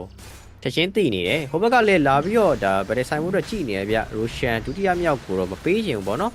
performance mode နဲ့ပဲလာနေပြီဖြစ်သွားမလား Mero ပြီးတော့ဝင်သွား Park နေနေလေ Winning Rift Dream Coin 2 man jam ကိုရှိမပြတ်တိုက်ပေးလိုက်နေပဲ Morphle BKB pop up right click မပေးလိုက်ပြီ Solo Guardian နေနေရန်တော့ heal မတော့ဘူးเนาะ Ace Starbreak Pure နေနေခေါင်းအောင်မှာ Nausea play ကြီးနေရောက်မြကျွန်တော်ဒါ Ace ကိုပြစ်ခွဲလိုက်နေပဲဖက်မှာလေ Amber Slayer Face ကျွန်တော်ဒါ expand နေပြန်ဝါပြန်ပြီအဲ့တော့ Oh Morphle လုံးဝစိတ်နေရတော့ Morphle only ပဲချုပ်ထားတယ်ဆိုရင်နောက်မှာ GG ကျွန်တော် wax ဆိုရင်လုံးစခေါ်လာရင်းနေပဲထွက်ပါတော့ရပေါက်သွားပြီတိတာစောင်းတိတာကျ total hero king 50ကောင်ပေါ့နော်ဒါဒီပွဲလဲ KO ပါပါတယ်ဟုတ်တယ်ဒါ KO ပါသမားတွေတော့ simple မဲ့တင်တယ်ဒါပေမဲ့ဒါ winner ရွေးထားတာတော့လွဲသွားတယ်ပေါ့နော် GG လဲဒီလောက်ထိစုပ်မယ်လို့တော့ကိုလည်းမထင်ခဲ့ဘူးကွာဟုတ်တယ်မှန်လိုက်ပြောရရင်လေဟို draft ကဆော့လို့ရပါတယ်သူတို့မင်းကွာပတ်အမ်ဘာလဲတာနေကွာပြီးတော့ပေါ်မှာလဲတမ်sorry ဒီ Morphling ကလည်းလုံးဝ top network ပဲအောက်မှာလည်းတမ်ဘလာတာတော့တာရတယ်ဆိုမဲ့လောက်ကြီးတော့တာသွားစရာအကြောင်းတော့မရှိပါဘူးအဲ့ဒါယူဘလိုကြီးဘယ်ကနေဘလိုကြီးဖြစ်သွားအဓိကမစ်ပဲကွာတိလားမစ်ကိုစော့နေရမင်း GG ကို GG ပုံစံပြန်စော့ပြီးတော့ GG က GG လုံးမစော့နိုင်ဘူးဖြစ်နေပြဿနာအဲ့လိုရှင်းလာတော့မသိဘူးပေါ့နော်ရှင်းလာတော့မသိဟဲ့ရှင်းလာတော့မသိဘူးပြောရင်လည်းဟိုကတော့သဘောပေါက်မှထင်ပါတယ် gaming clarity ဒါမင်းသူများတွေကိုမင်းအဲ့မင်းမှာ supporter နှကောင်ခေါ်ပြီးအနိုင်ကျင့်ခဲ့သမျှမှာဘယ်ဘုံနဲ့ပြန်တွေ့ပြီးကားရကြိတ်နေရော You leave no room for gaming gladiators ပြောချင်တာကတော့လုံးဝ GG က GG လို့ပြန်ဆော့မရမယ်ပေါ့နော်ဟိုဘက်ကတော့ဒါဘဘိုးအနေနဲ့ GG လို့ဆော့ပြီးတော့အဆင်ပြေသွားပြီ 2-0 ဆို result နဲ့ပဲတပွဲပဲဒါလိုတော့တယ်ချန်ပီယံဖြစ်ဖို့အတွက်ပေါ့နော်ဟုတ်တယ်အဲ့ပြန်ပြီးတော့ဒါ bounce back လုံလာနိုင်မလားဆိုတော့ချက်တော့ကြည့်ရလိမ့်မယ်ကျွန်တော်တို့ဒါထင်ရတလောက်ပေါ့နော်တွေးမိတလောက်ကတော့မလွယ်ဘူး trauma ကြီးအပြည့်နဲ့ပဲကောင်းနေပြဿနာတက်နေပြီဒီမှာခုနဆိုလို့ရှိရင် Watson အနေနဲ့ကလုံးဝ GG ခေါ်ပြီးတော့ disconnect သွားတာပေါ့နော်ဆိုတော့Mandate တော့ဆင်ပြီးတော့ပြန်လာနိုင်မလား Mandate တောင်းကပုံထောက်ရင်တော့မင်း 3-0 တော့က chance ကပိုတော့များသွားတယ်လို့ခံစားရတယ်ဒီလားအဲ့လောက်ဒန်းဝိုင်းဟုတ်တယ်အဲ့တော့ game မလုံနိုင်တာလေဟုတ်တယ် game number 3 gaming gladiator နော်ကျွန်တော်ပြန်လာမလားဘက်ပုံကပဲ 3-0 ဆိုရယ် reset နဲ့ပဲ champion တိုက်တဲ့ဒီ PGL Wallachia season 5ကိုရယူသွားမလားဆိုတော့ကျွန်တော် draft phase နဲ့ခဏနေလို့ရှိရင်ကျွန်တော်ပြန်လာခဲ့ပါမယ်အားလုံးပဲ stay tuned ပါဗျ stay tuned ပါ every single wave he's just running because Fatal Bonds is attached to him and he's losing all his health Melody's just right clicking him you do throw a Gale then all of a sudden there's a Shadow Word healing the damage over time so Pure doesn't actually care so this Warlock pick was actually kind of genius in my eyes and the Veno just didn't work out and they picked the Warlock after the Veno so they knew this was coming and it really just shut that down and yeah I mean I don't know what else you want to add to that point but I wanted to move on to GPK Puck that's I don't know what you do against this guy what do you do he's like the best player at the tournament clearly you're like he hasn't done it to Quinn Ember yet. Well, he just did it to Quinn Ember. So it's like, this guy can't get Puck. His Quap is working. His Monkey King's insane. You have to ban Pure's Nature's Prophet. You give him TA, he destroys. Like, this team has finally found their formula. Yeah. And now it seems like teams can't figure out how to beat Bedboom. I gotta say, I am no longer even close to a believer in Ember going Sanjin Kaya Blade Mail against Puck. It feels like something that should work because it's like, oh, Puck is dishing out all of this magic damage, right? And, you know, Ember has a magic shield and you can get a level 10 talent to improve it and then Blade Mail and return all of that damage. No, not really. He's just immune during that, right? You face, like, you Witchblade, the Witchblade damage is ticking away during the Dream Coil, you've disabled him, and all of that Witchblade damage is not being returned to you because you're immune. It was first phase banned by Bedboom themselves in the first game, the Puck. And at this point, I do think it's one of those situations where probably all the mid laners are thinking like, you know, how good can I know how to beat a Puck? How good can his Puck really be? You know, they have to experience it once to really think like, oh yeah, no. Yeah, I guess so. But that can't be good. You're running out of lifelines here. They also need to experience how good this Monkey King is from GPK. True. Because they tried the Quap. They tried. They have not been lifestealed yet either. True. That's coming. They're 6-1 on this for Bedboom. I think also if you're Ace after this game, you're really considering instead of an Orchid, maybe we go for a pipe because Dawnbreaker ulting into Warlock ult and all of this AoE seems like this is a really good answer to Dawnbreaker as a hero. You just build a draft that you don't want to ult into even to save. So maybe you need to. Also, Bedboom was doing a really good job baiting out the Dawnbreaker ult, speaking of save, and he would just Shackles walk away as soon as the Dawn ult comes out. So I don't think, like, value the Dawnbreaker less. I'm not sure if that's the response because, like, Ace looks really good on it, but perhaps change the build, go for a pipe or something rather than going for the Orchid to counter the Puck. Yeah, I feel like we have not seen Gamer be exceptionally good at changing things mid-series, so I wonder if that's the route they're going to go, if they're going to try another iteration of the same formula and see if that works, and of course trying to stop Bedboom from getting their hands on what works for them, which seems to be a lot of heroes. It was a very successful game for Bedboom, and this time round, the game was a lot less even early on compared to game number 1, and that's why we already saw fairly early on, Jenkins, that we had some great fights for Bedboom. Yeah, there was one really early fight where Gaiman is trying to go on Pure. I understand, it feels like he's kind of out of position, but guess what? Warlock is very high level. He turns this with the Golem. You have Dawnbreaker ulting in, but guess what? GPK is there, and he actually sees the Dawnbreaker in the trees, interrupts the Dawn ult. So this is just where you have the GPK Puck factor coming in. This is a full 5-on-5 engagement, and GPK straight up outplays them in this fight. Like, the silences that he's hitting are on the perfect targets. He's using his curveball to continue to chase Quinn. Lets Miro walk in, get the last hit. By the way, Miro has been hitting some insane Tidebringer cleaves on Kunkka, even though he's going for a utility build and he's going for, like, defensive items. This is like the second or third time I've seen him hit some, like, insane clutch Tidebringer in a fight. Like, we talked a lot about GBK on Puck, but Miro has, like, low-key been owning on Kunkka. I know we talk a lot about his summons heroes, but Kunkka has looked exceptional for him as well when they need to pick it. I mean, it turned out to be a fantastic pick as well. It was their last pick, not overall last pick, but their last pick, and it definitely put Game in a little bit in a corner and limited what they could go for in turn. But the story of this game must still be GPK versus Quinn. Look at these stats. Yeah, I mean, the net worth is devastating. Double the net worth by the end of the game here. GPK, actually, he ended up with 17 kills from what I see here, but yeah, 15 kills on there. But at the end of the game, Quinn was 2-8 to a 17-1 Puck. You counterpicked this Puck with Ember. We've seen this matchup many times now, and this is how it's ended every single time. So I'm a little baffled that teams are still thinking this is good. And I will say, like, just looking at this last game, like, it really feels like if I were to just look at the items and heroes and to guess who was playing what, I would say Gaiman was playing Bedboom's draft because, like, Miro, he's just going for pipe utility, right? And you have an Orchid Rush on the side of the Dawnbreaker, not really what he typically does here. So yeah, Gaimin had their style of heroes, but they didn't really fully commit to it. Yeah. Where BetBoom team, they did kind of what Gaimin was doing to get here in the first place. They're adapting. They are adapting. Let's see if Gaming can adapt, or if BetBoom will be the first team in Wallachia history to take a 3-0 championship here. Game 3 after a break.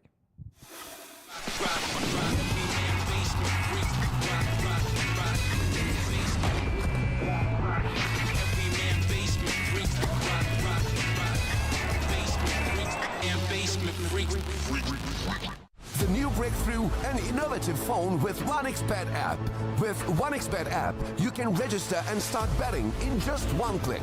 Intuitive interface and thousands of sports events every day.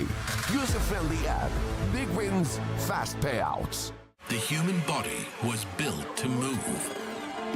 Not trapped at a desk in one singular posture for 12 hours a day. It's time your chair evolved. This is Secret Lab Titan Evo. Ergonomically engineered for you. Gamers, hybrid workers, artists. Backing your every move.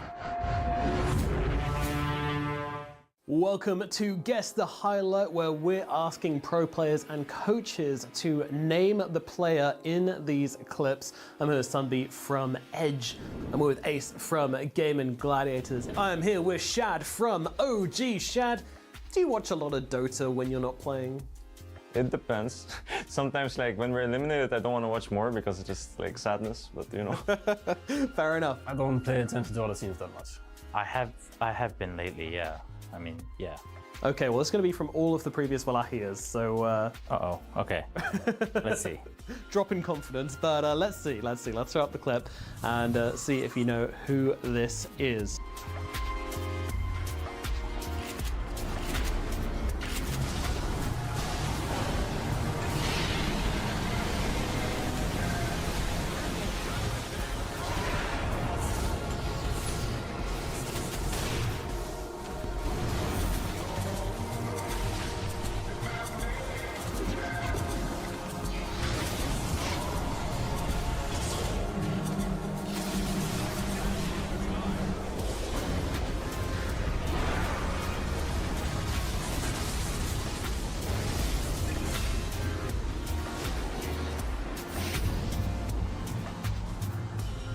Oh, I think I did watch this game. That's a good start. But this was a while ago. It's a lot of stuff which isn't in Dota anymore now, right? What was this? What was this? IO Marcy team? What the heck? But we're watching the Kunkka. I'm going to ask you who the Kunkka is, but... The Kunkka? It's satanic, maybe?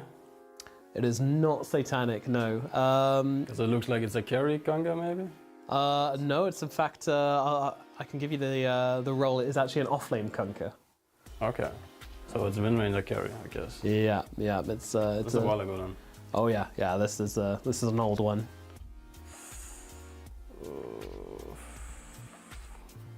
Oh, this was Nigma against Parry Vision, actually, I remember. I think... Wait, was it? It was no, not. it wasn't. No, neither of those teams. No, but I'm thinking of something different. I like the enthusiasm. No. Oh my god, I haven't got the slightest clue. Well, weirdly, the IO Marcy might lead you to the answer, because even though the Radiant aren't playing the IO Marcy, they are known to play IO Marcy quite a lot as a team, which is a little weird in this clip. Is it Liquid, maybe? Yeah. Oh.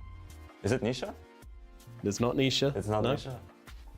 But it is not Wait, Nisha. is it Saberlight? It is not Saberlight either. Is it Mikke? It is not Mikke either. What? Who was playing Kunkka in this team? There's a stand-in.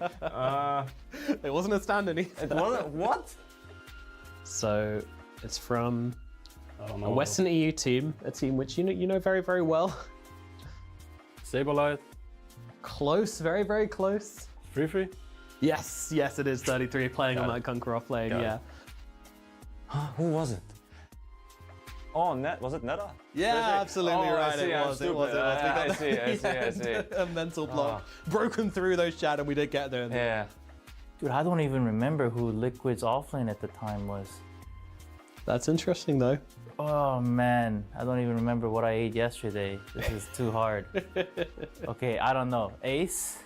Ace, liquid ace? Yeah, definitely Not quite. liquid ace. No? Not quite. But you're very much on the right tracks. I mean, why do you think it's liquid?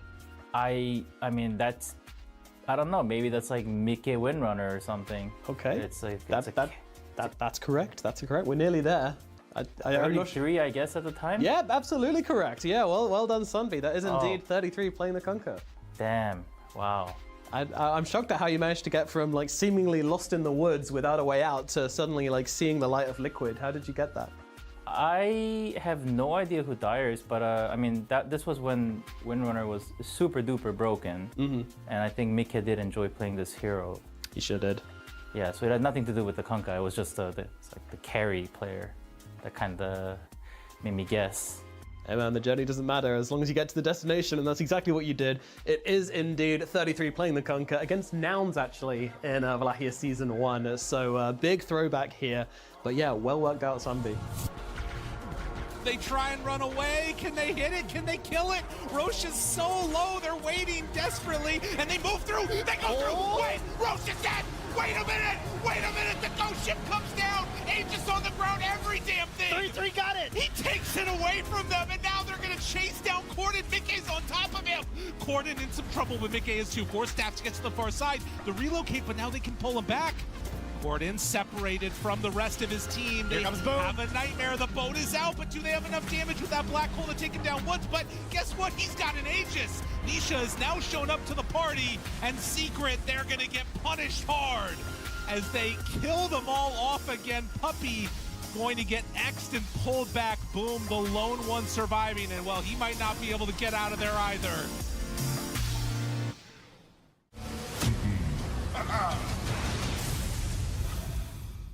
It is BetBoom that is 2-0 in this grand finals against Gaming Gladiators for PGL Wallachia Season 5. I want to see Gaming do a little better because we've never had a 3-0 here. And I feel like, you know, let's not start. I want to have a little bit more competitive because BetBoom has just been absolutely dominant. So we're going to help them along a little bit. I got two very smart minds on my left, and they're going to say what Gaming should be doing in Game 3 and where they should take this draft. Fair? Very interesting. I think their drafting seems to be okay. Okay. For the most part. They're only kind of lacking in a couple areas, which is making the match hard for them. I feel like the GPK effect is the thing you have to worry about the most right now. All the other small things of like, yeah, sure, maybe Ace should itemize differently, but he's only itemizing this way as a reaction to what's happening in the game, right? It's just as puck's out of control. We need an Orchid, right? So he starts building it. But the problem that's happening in both these games is you have a Lina mid, which this hero just farms. It's not that great, and you barely get by. And then you feed the rest of the game because you're playing versus these Lycans and stuff. There's a reason we don't see a lot of Lina mid. And then the next game, you give GPK Puck, which is a meta hero. So Puck, very meta. Quap, very meta. You try in 2 games to counterpick this extremely meta hero that GPK's been dominating on, and you have failed 2 times in a row. And I think that has just made a hemorrhage effect throughout the entirety of the game. So you have to deal with GPK's heroes better. Like, take that Puck. Ban that Quap, whatever. Just do not let him have these meta heroes because your responses are not working. Well, they did change it up by having first pick, Jenkins. That should help them along a little bit, changing things up there. Yeah, they can try to go for the snipe of Puck and see what GPK can do to counter it, because he's just gonna Monkey King you, and he's looked great on that too. You can ban Monkey, pick Puck, because honestly, like the other one is DK that has come out, and GPK did really well in that game. Don't get me wrong. He won, but it feels to me like Puck, Quap, and Monkey King are the ones where he'll really pop off. But you also have to worry about the Nature's Prophet, the TA, Pepper Bone, ဂိမ်း3မှာသူတို့နိုင်ရဖို့တော့အရန်ကိုအရေးကြီးနေပြီဒီပွဲမနိုင်ဘဲနဲ့တော့ပေးရမယ်ဆိုလို့ရှိရင်တော့ဘက်ဘွန်းကြီးချန်ပီယံဖြစ်တော့မှာဗျ You have to shut down GPK this game. He's ဒီချာလေးတတိထားပြီးဆော့ဖို့လိုတယ်ပေါ့နော်ပြီးတော့ဒါလိုအပ်နေတဲ့